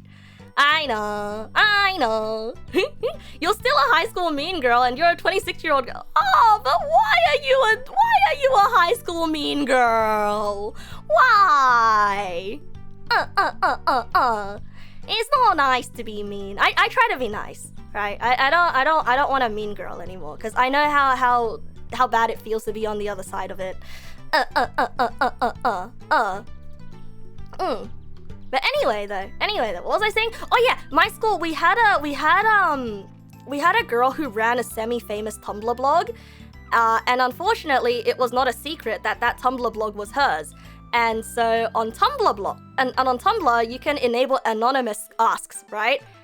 And her inbox was flooded with a lot of hate, and it was very clear that it was from girls from our school. And it was awful. It was awful. And apparently that was like a whole thing. And the school made an announcement about it, and I was like, wow, that girl is in like 80% of my classes. I had no idea this was happening. I mean, why would I know? But even my friends knew that this was happening. How come I didn't know? Yeah, and and when I found out that, like, some girls are circulating like funny woozy grass brownies, you know, brownies laced with the woozy grass, I was so shocked. I was like, what? This is happening in our school? What? No way! What? People are doing drugs in our school? Our grade? What? At school? What? No way! What? No! What? And then my friends were like, Neg, did you not know this? Did you not know? What? This is like, it's really obvious. How do you not know this? So, needless to say, I had no idea about what was happening in my grade at all. And sometimes, you know, it's nice to be blissfully unaware. And to have the, what? No! What? Seriously? What? But drug is bad! What? Like, moment, right? Really goes to show how much is happening in the world around you when you're just in your own bubble, right? Like, you tend to think that everybody else is more like you than they actually are. For better, for worse, right? Because I still kind of assume that everybody is like me. everybody thinks a similar way. But that's not necessarily true. How did you not notice it always smells of updog when you enter the bathroom? Ah, joke's on you! I don't go to the bathroom at school! I was always dehydrated, so I never needed to pee at school. Because I didn't like using public toilets. And that was so bad for me. That was an awful habit. I'd pee once in the morning at home, and then I'll hold it all the way until I get home because I don't like public toilets. That caused so many problems. No way, you too. You drank less water just so you could avoid that. So true, so true. Yeah, no. I had to kick that habit because I once got a UTI because of that, and that was really bad. Yeah. So don't do that. Not good. You never even touched magic until you graduated and had worn Rasta tails at 4 years through school, wondering why the smelly kids asked you to go half on a gram, not knowing what they meant. Oh no! No! You accidentally wore the uniform while not knowing you joined the club! You're weirdly confident in the toughness of the skin on your butt to use public toilets. You see, the thing is, I'm not confident enough in the antibodies within me to use public toilets, and I'm not confident enough in my hand washing skills to use public toilets. You know? Like, what if there's a fleck of a stranger's poo-poo on my hands that I fail to wash off? I mean, I've gotten over my fear of public toilets now. Like, I can go to a Westfield and use the toilet there. I'm a big girl now. I can pee in outside toilets. Yeah, I don't know. I feel like there's a lot in life that I'm still oblivious to, right? And so sometimes I feel ashamed of myself for not having had the quote-unquote experiences that quote-unquote someone my age quote-unquote should have had, quote-unquote. I don't know why I'm quote-unquoting everything. I should probably just quote everything instead of unquoting. But you know, something, I live my life, everybody else lives theirs, and I'll learn it when I need to know, right? I'll learn things as I go. Never too late to learn things, unless you don't want to learn things. Then you don't have to. Purge it from your mind. Just like how I never wanted to learn what a rat king was, and I just ended up inflicting it on everyone else here. Anyway, I know about oh yeah, right! I was in the middle of reading. I was in the middle of reading this, and then I got lost in a tangent.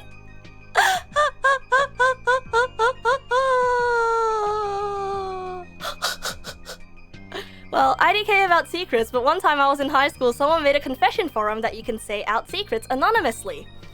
There were ones that's like, hey, I like this cosplayer. Who are you? Let's hit up. Admissions of tracing? Or like tracing art? Or something funny, like accidentally sharing spicy sauces in a group chat. They all say nice stuff. Oh, no! Oh, no! I was talking I was talking about how anonymous places bring out the mean girl in everyone, but here it is being like, yeah, it was all really nice. Oh no, I feel bad now. Oh no! I feel bad for assuming the worst of people. Oh, Neg, keep reading. Oh no. And of course, for being anonymous, there's some nasty. Okay. Alright. Okay. Wow. Oh. Wow.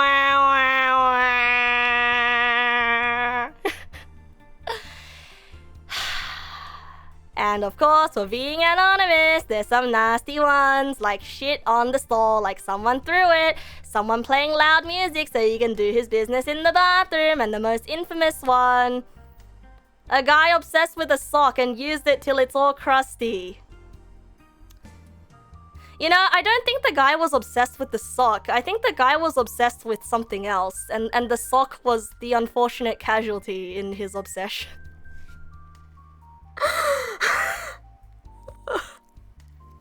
I don't know though, but that's just my opinion. It's just my opinion, because if the guy loved the sock, he would have treated the sock better.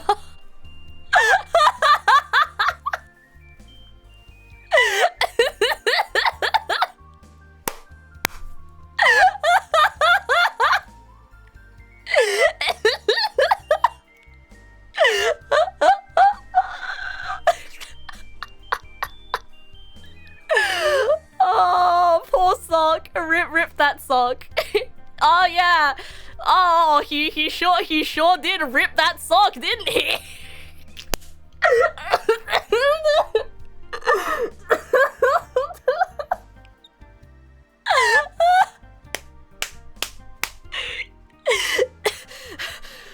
I need to move on. I need to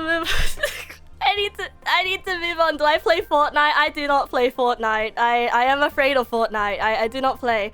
I am terrible at shooter games, and I shall not play. Anyway, we have another submission that came in. Oh, I would not touch a cyst clothing item. I would not touch a crisp clothing item with my hand if I could avoid it, let alone privates. Jeez. Oh, yeah, now there's a sock without its pair. No, oh my god. No, that's okay. Socks without their pairs happen naturally over time. Okay, the next one is, this is a story oh my god. Oh my god. Oh my god. I play Magic the Gathering, it's true. Arguably the worst thing I could possibly be playing. It's cardboard crack, I'm telling you. Cardboard crack. For me specifically. This is a story related to secrets that I'm having trouble with right now. For this year's Valentine's, me and my boyfriend are planning to have an overnight stay at an Airbnb.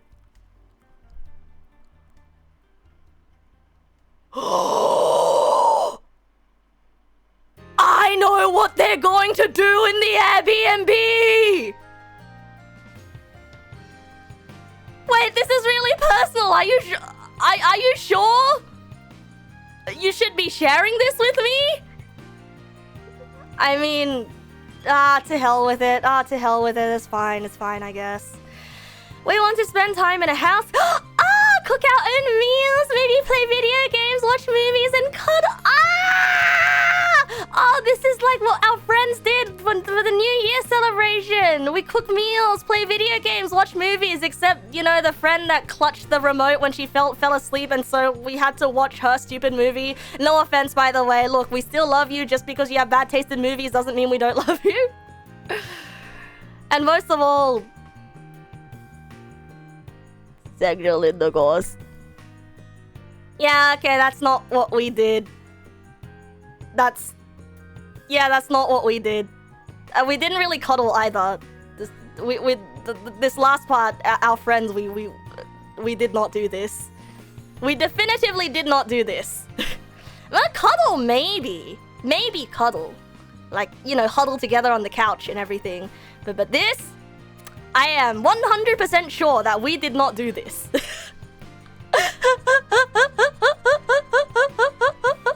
Just move on. There's no winning. Yeah, you're right. Have I played Baldur's Gate 3? No, I have the game purchased and downloaded. I've just never found the time to play it because it's a very long game.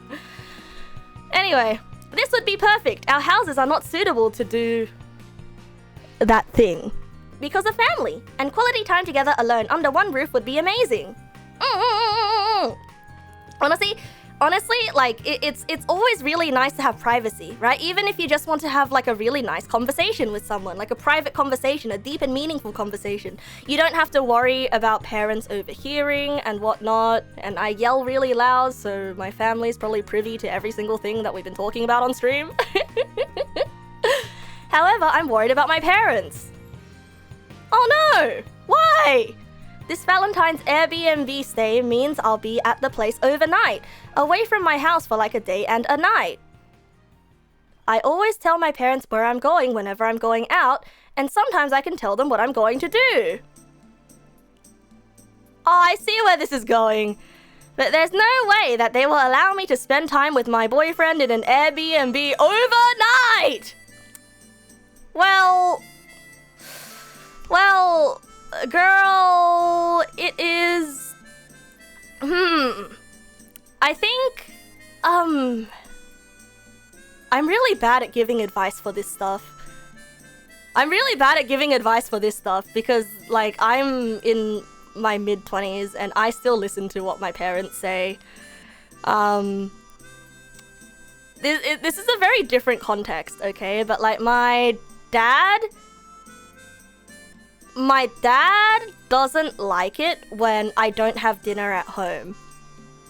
And he gets tsundere and he gets grumpy about it, right? And so every time I say that I have to have dinner out, that I want to have dinner out with my friends, my dad gets grumbly and grumpy and he makes me feel bad. He makes me feel guilty for wanting to have a nice meal with my friends, you know? And sometimes it can get emotionally taxing. And it's cute because he cares, right? But it's also a little bit annoying because I don't actually go out that often with my friends. Well, I haven't gone out. I don't like what? Like maybe like once a week I go out with my friends, and to him that is already too much. That is too much. And so at a certain point, you know, I had to, me being an adult, I couldn't just be like, Father, please, may I please attend this dinner soiree with my group of close compatriots? I stopped asking for permission, and I simply announced to him, Dad, I'm not having dinner at home, so don't worry about me. You know, or sometimes, like, if he's still asleep by the time I leave, I'll just send him a text being like, not home for dinner.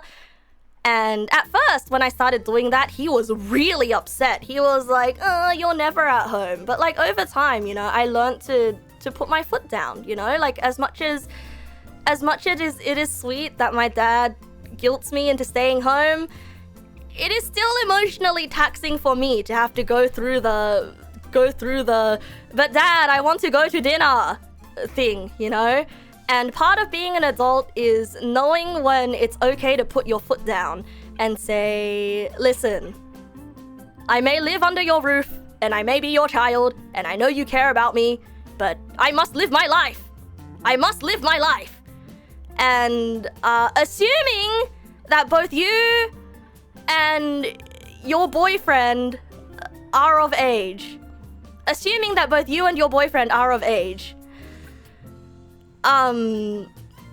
you're not of age, disregard all of everything that I just said. What is this stream about? Oh, it's about secrets.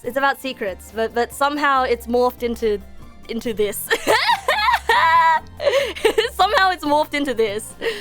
Yeah, we will always be babies in our parents' eyes. Exactly. So like that's why I had to put my foot down, even if it was super uncomfortable, you know? And like, God forbid, one day I say, hey, Mom and Dad, I found someone that I want to marry. You know, how are they going to react to that if I don't first start with the little things like, hey, I'm going to go out for dinner with my friends today, you know? God forbid, right? God forbid. So, like, it's about putting your foot down and taking control of your life, you know? Right? To be honest, you just leave without saying anything most of the time. Your parents wouldn't stop you regardless. But communicating with words can be hard sometimes, so you just answer if they ask first. No! Please! Please, Arthur, please! Yeah, I mean, I did do that for a while. Like, I just left without saying anything, but then I found out that my parents do get worried, and so I'll usually tell them, like, if I leave in the morning, I tell them the day before, hey, I'm heading out tomorrow, and if they ask for extra details, I don't have to tell them, right? They're like, oh, who are you hanging out with? What friend is this? Like, sometimes they make rude comments about my friends because they are from a different generation, they are out of touch, and so sometimes I don't even tell them who I'm going with. I'll be like, it's fine. Like, if they ask a question, I'll be like, it's okay. I'm just gonna go hang out with a friend. It's fine, you know? Because, like, I'll be like, oh, I'm hanging out with this girl, and they're like, oh, that girl, isn't she the one with the pimply face? And then I'll have to go through the whole explanation of like, Dad, it's rude to refer to her as the girl with the pimply face. Can you please just not refer to her by her name? It's so rude. Right? Now, do you not know why I don't tell you who I'm hanging out with? You know, this is why I don't tell you these things. Yeah, parents do that. Yeah. But yes, it is her. Yeah. But yes, Dad, yes, it is the girl with the pimply face. But stop calling her that. I'll have you know, she has other passions in life. I mean, like, it's really hard and it's really awkward, you know? Yeah, I do tell them where I go. I'll tell them the general area of where I go. But, like, it's... Yeah, you can relate to this. Your parents always being judgy about your friends. Right? And then they turn around and they're like, why don't you ever tell me anything? And I'm like, because you're rude about them! Because you're so mean!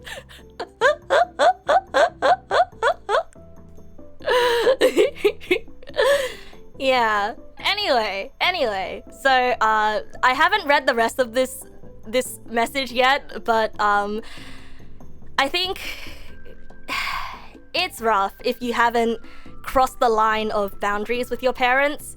But I think eventually, you know, if you really want to have this Airbnb night with your boyfriend, you could say that there is... You could leave out the detail that it's with your boyfriend, right? They don't have to know.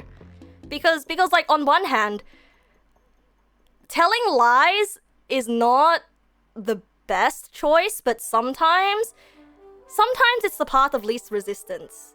You know what I mean? But like, if they were worried about your safety, like, you know, something safe sex, something sorry, I felt chills when I said that out loud.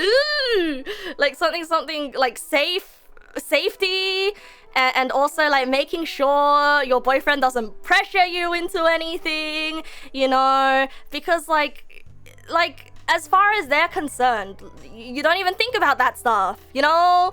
So like, you... I'm having the talk, and it's so awkward! I've never even had this talk with my parents yet. I just learned about this, like, in PE health class at school. Yeah, most parents would worry about their children, right? Most parents would worry about their children doing that stuff. And so, like, I understand it can be embarrassing. What am I... I'm having the talk! I'm literally having the talk! It can be embarrassing, right? And if you are an adult, which I hope you are an adult, because this stream is marked mature for adults, okay? I hope you are an adult. And because you are an adult, you are of age, you are not obligated to tell your parents anything, right? And so, you can just say... And if you don't want to have that conversation with your parents yet, you don't have to. You don't have to. Like, what you and your significant other do in the bedded room is no one else's business, right? Right. So you can just say that you are renting an Airbnb with some friends, right? Because, oh, but it's Valentine's Day. They're gonna like guess that it's your boyfriend. But you know what? You can put your foot down. Yeah, you can put your foot down. If they ask who it is, you can say just some friends. Like you don't have to. You don't have to give in. Okay, if they pressure you, you can put your foot down and say, Mom and Dad, I'm going. And it's already booked, and I'm an adult, and I get to do what I want. And then you're gonna have your Disney princess moment. Yeah, you're gonna have your Disney princess. I wanna be where the people are. I wanna see them dancing moment. What I'm saying is matching the rest of the message. Huh? I have thought about making a lie, maybe saying I'm gonna have a sleepover at a friend's house, though the fact that I don't have sleepovers often and it's on Valentine's Day is quite sus. Huh. But I've also thought about telling the truth, even straight up going ahead, even if they say no. I've thought about not telling them and leaving overnight at all. What should I do? Well, there you go. There you go. I think it's fine if your parents can guess what it is. The most important part is putting your foot down, right? Yeah, they told Anna she can't marry a dude. Yeah, but it's not like it's not like this. It's not like she's marrying this boy. She's having consensual relationship with someone she loves and trusts. So it's not the same thing, and I hope she didn't just meet this guy. That would be a different conversation. So yes, that is my advice. No, long story short, you will not always be a little kid, and the day will always come that you will disagree with your parents on something like this. And I think it's important for you to stand your ground and make the choices that you want to make. Like, say for example, my sister is an animator, right? But she first studied architecture because she let my parents bully her into... Okay, bully isn't quite the right word, but like she let my parents pressure her into taking architecture instead of animation because something, there's no future in animation, yada yada yada, right? Like it's and then eventually she was miserable. She was miserable in architecture, so she put her foot down and said, "Mom, Dad, I don't care." She didn't finish architecture. No, she hated it. She absolutely hated it. And now she's an animator. And she's working on something for Kingdom Death Monster. Yee! She's working on something really cool. And she's making money, and she's working on something really cool, you know? And even if she wasn't making a shit ton of money, she's still happy with the job that she chose, right? And so it starts with many things, like putting your foot down and saying to your parents, hey, I'm just gonna do this thing, you know? Like my example with my dad, and saying, Dad, I'm gonna have dinner with my friends whether you like it or not. Like, I feel like what you're doing is like one step removed from, I'm just having dinner with my friends, but you're overnight weehoo wahoo, but that's different. You know what? It's not that different. It's the same concept. Okay? Same concept. Parents will be overprotective, and regardless of the context, sometimes you gotta take your life into your own hands.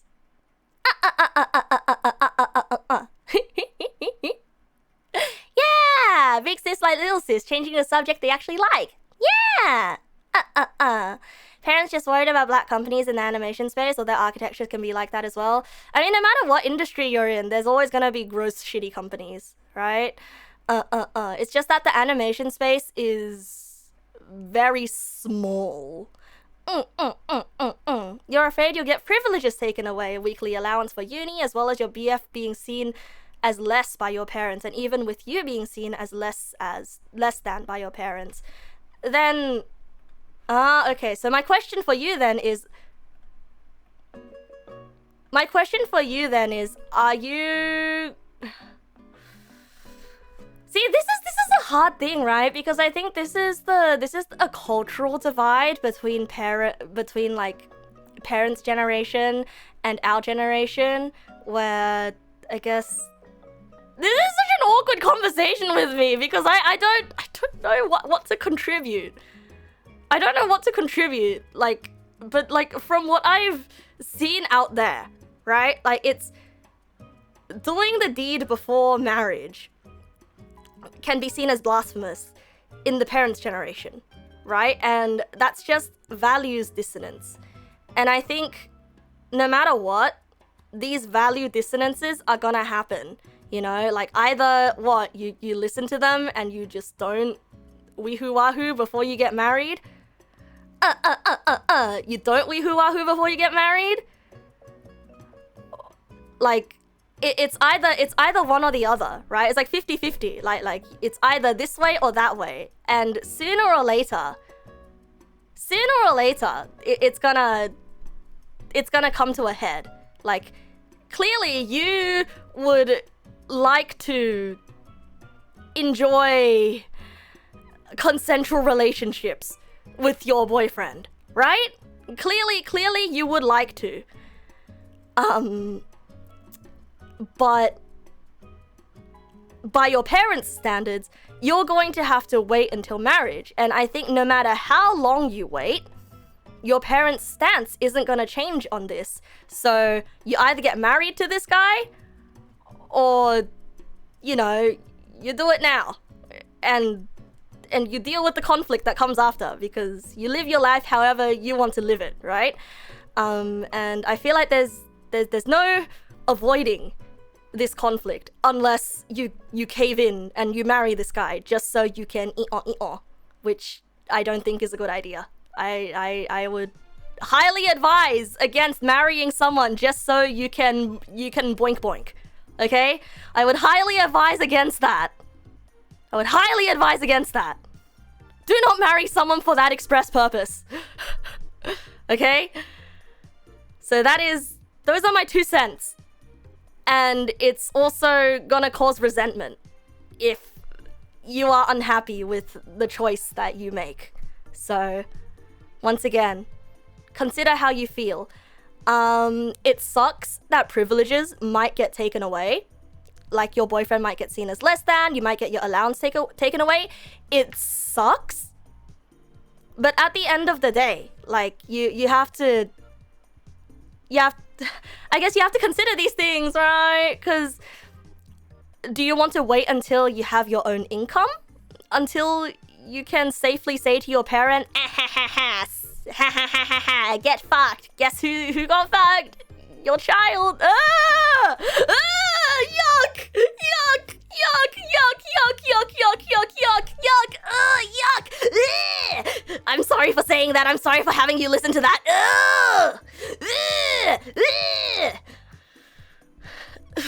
Yuck! Yuck! Look, it's 3 a.m. It's 3 a.m. Look, do you want to have a job before you admit it to your parents? Is that going to be your compromise? Or are you, or will you do it now and face the consequences, but know that you put your foot down? And then, you know, they might understand that literally starving you is not the right choice. Yeah. Yeah. Yeah. Literally starving you is literally not the right choice. Yeah. Your sister has 2 lovely nephews and she ain't married. Her and her boyfriend are practically married, so everyone's cool with it. Although some outside your immediate family judge, why are they not? None of your business. Yeah, exactly.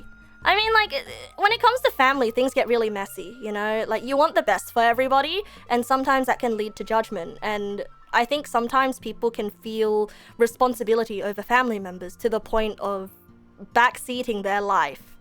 You know, when you see someone playing a game badly on twitch.tv, do you ever get the urge to say, "No, you idiot! The square hole! The square hole!" No, you're an idiot! Right? I'm sure that's how family feels. They're backseating your life. Just think of them as annoying Twitch chatters. I mean, you can't ban them, but like it's a great way to dissociate with it. You told your mom that you won't tell her about your dating life unless you need her to help you out with a baby. Yeah, I feel that. And every time I head out for dinner, I remember there was a period of time, every single time I headed out for dinner with friends, my parents are like, "Is it with a boy? Are you going on a date?"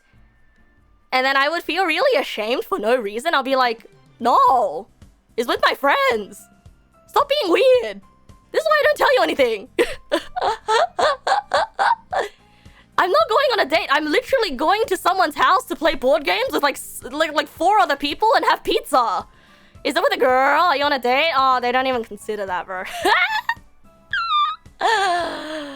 Oh man. Oh man. Important-ish question. Should you tell them about the date 2 weeks before, aka immediately, a week before, or a day before? Ooh. Ugh. This is above my pay grade. I cannot tell you what is correct. Signs point to trust your heart. Above my pay grade. Above my pay grade. Above my pay grade. I can't take responsibility for this choice.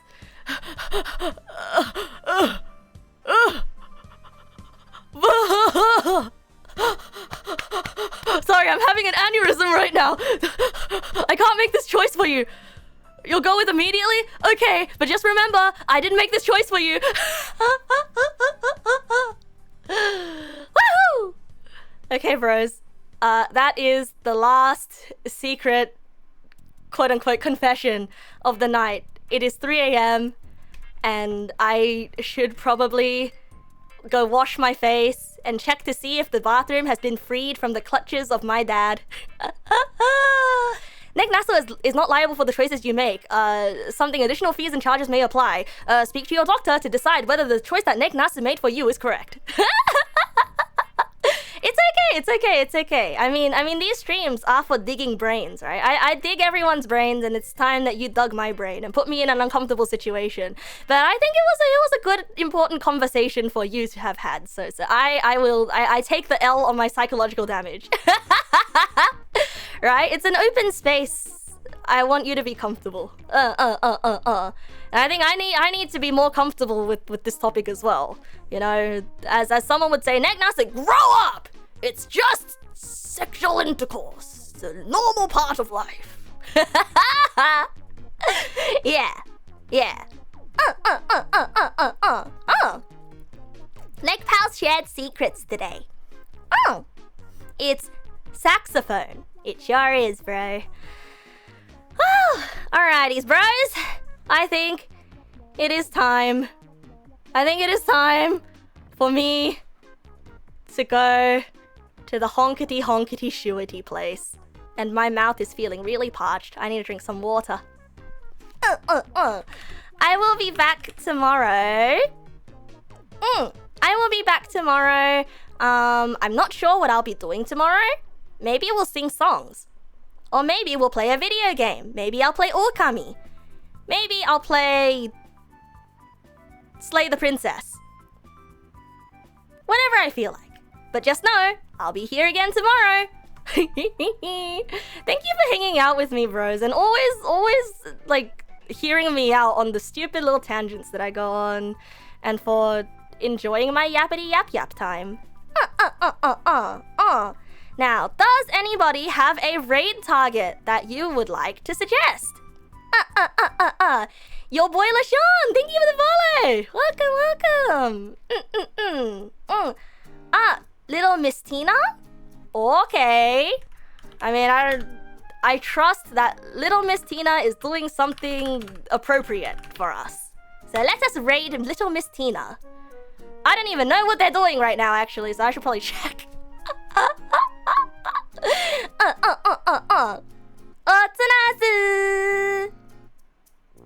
Good night, bros.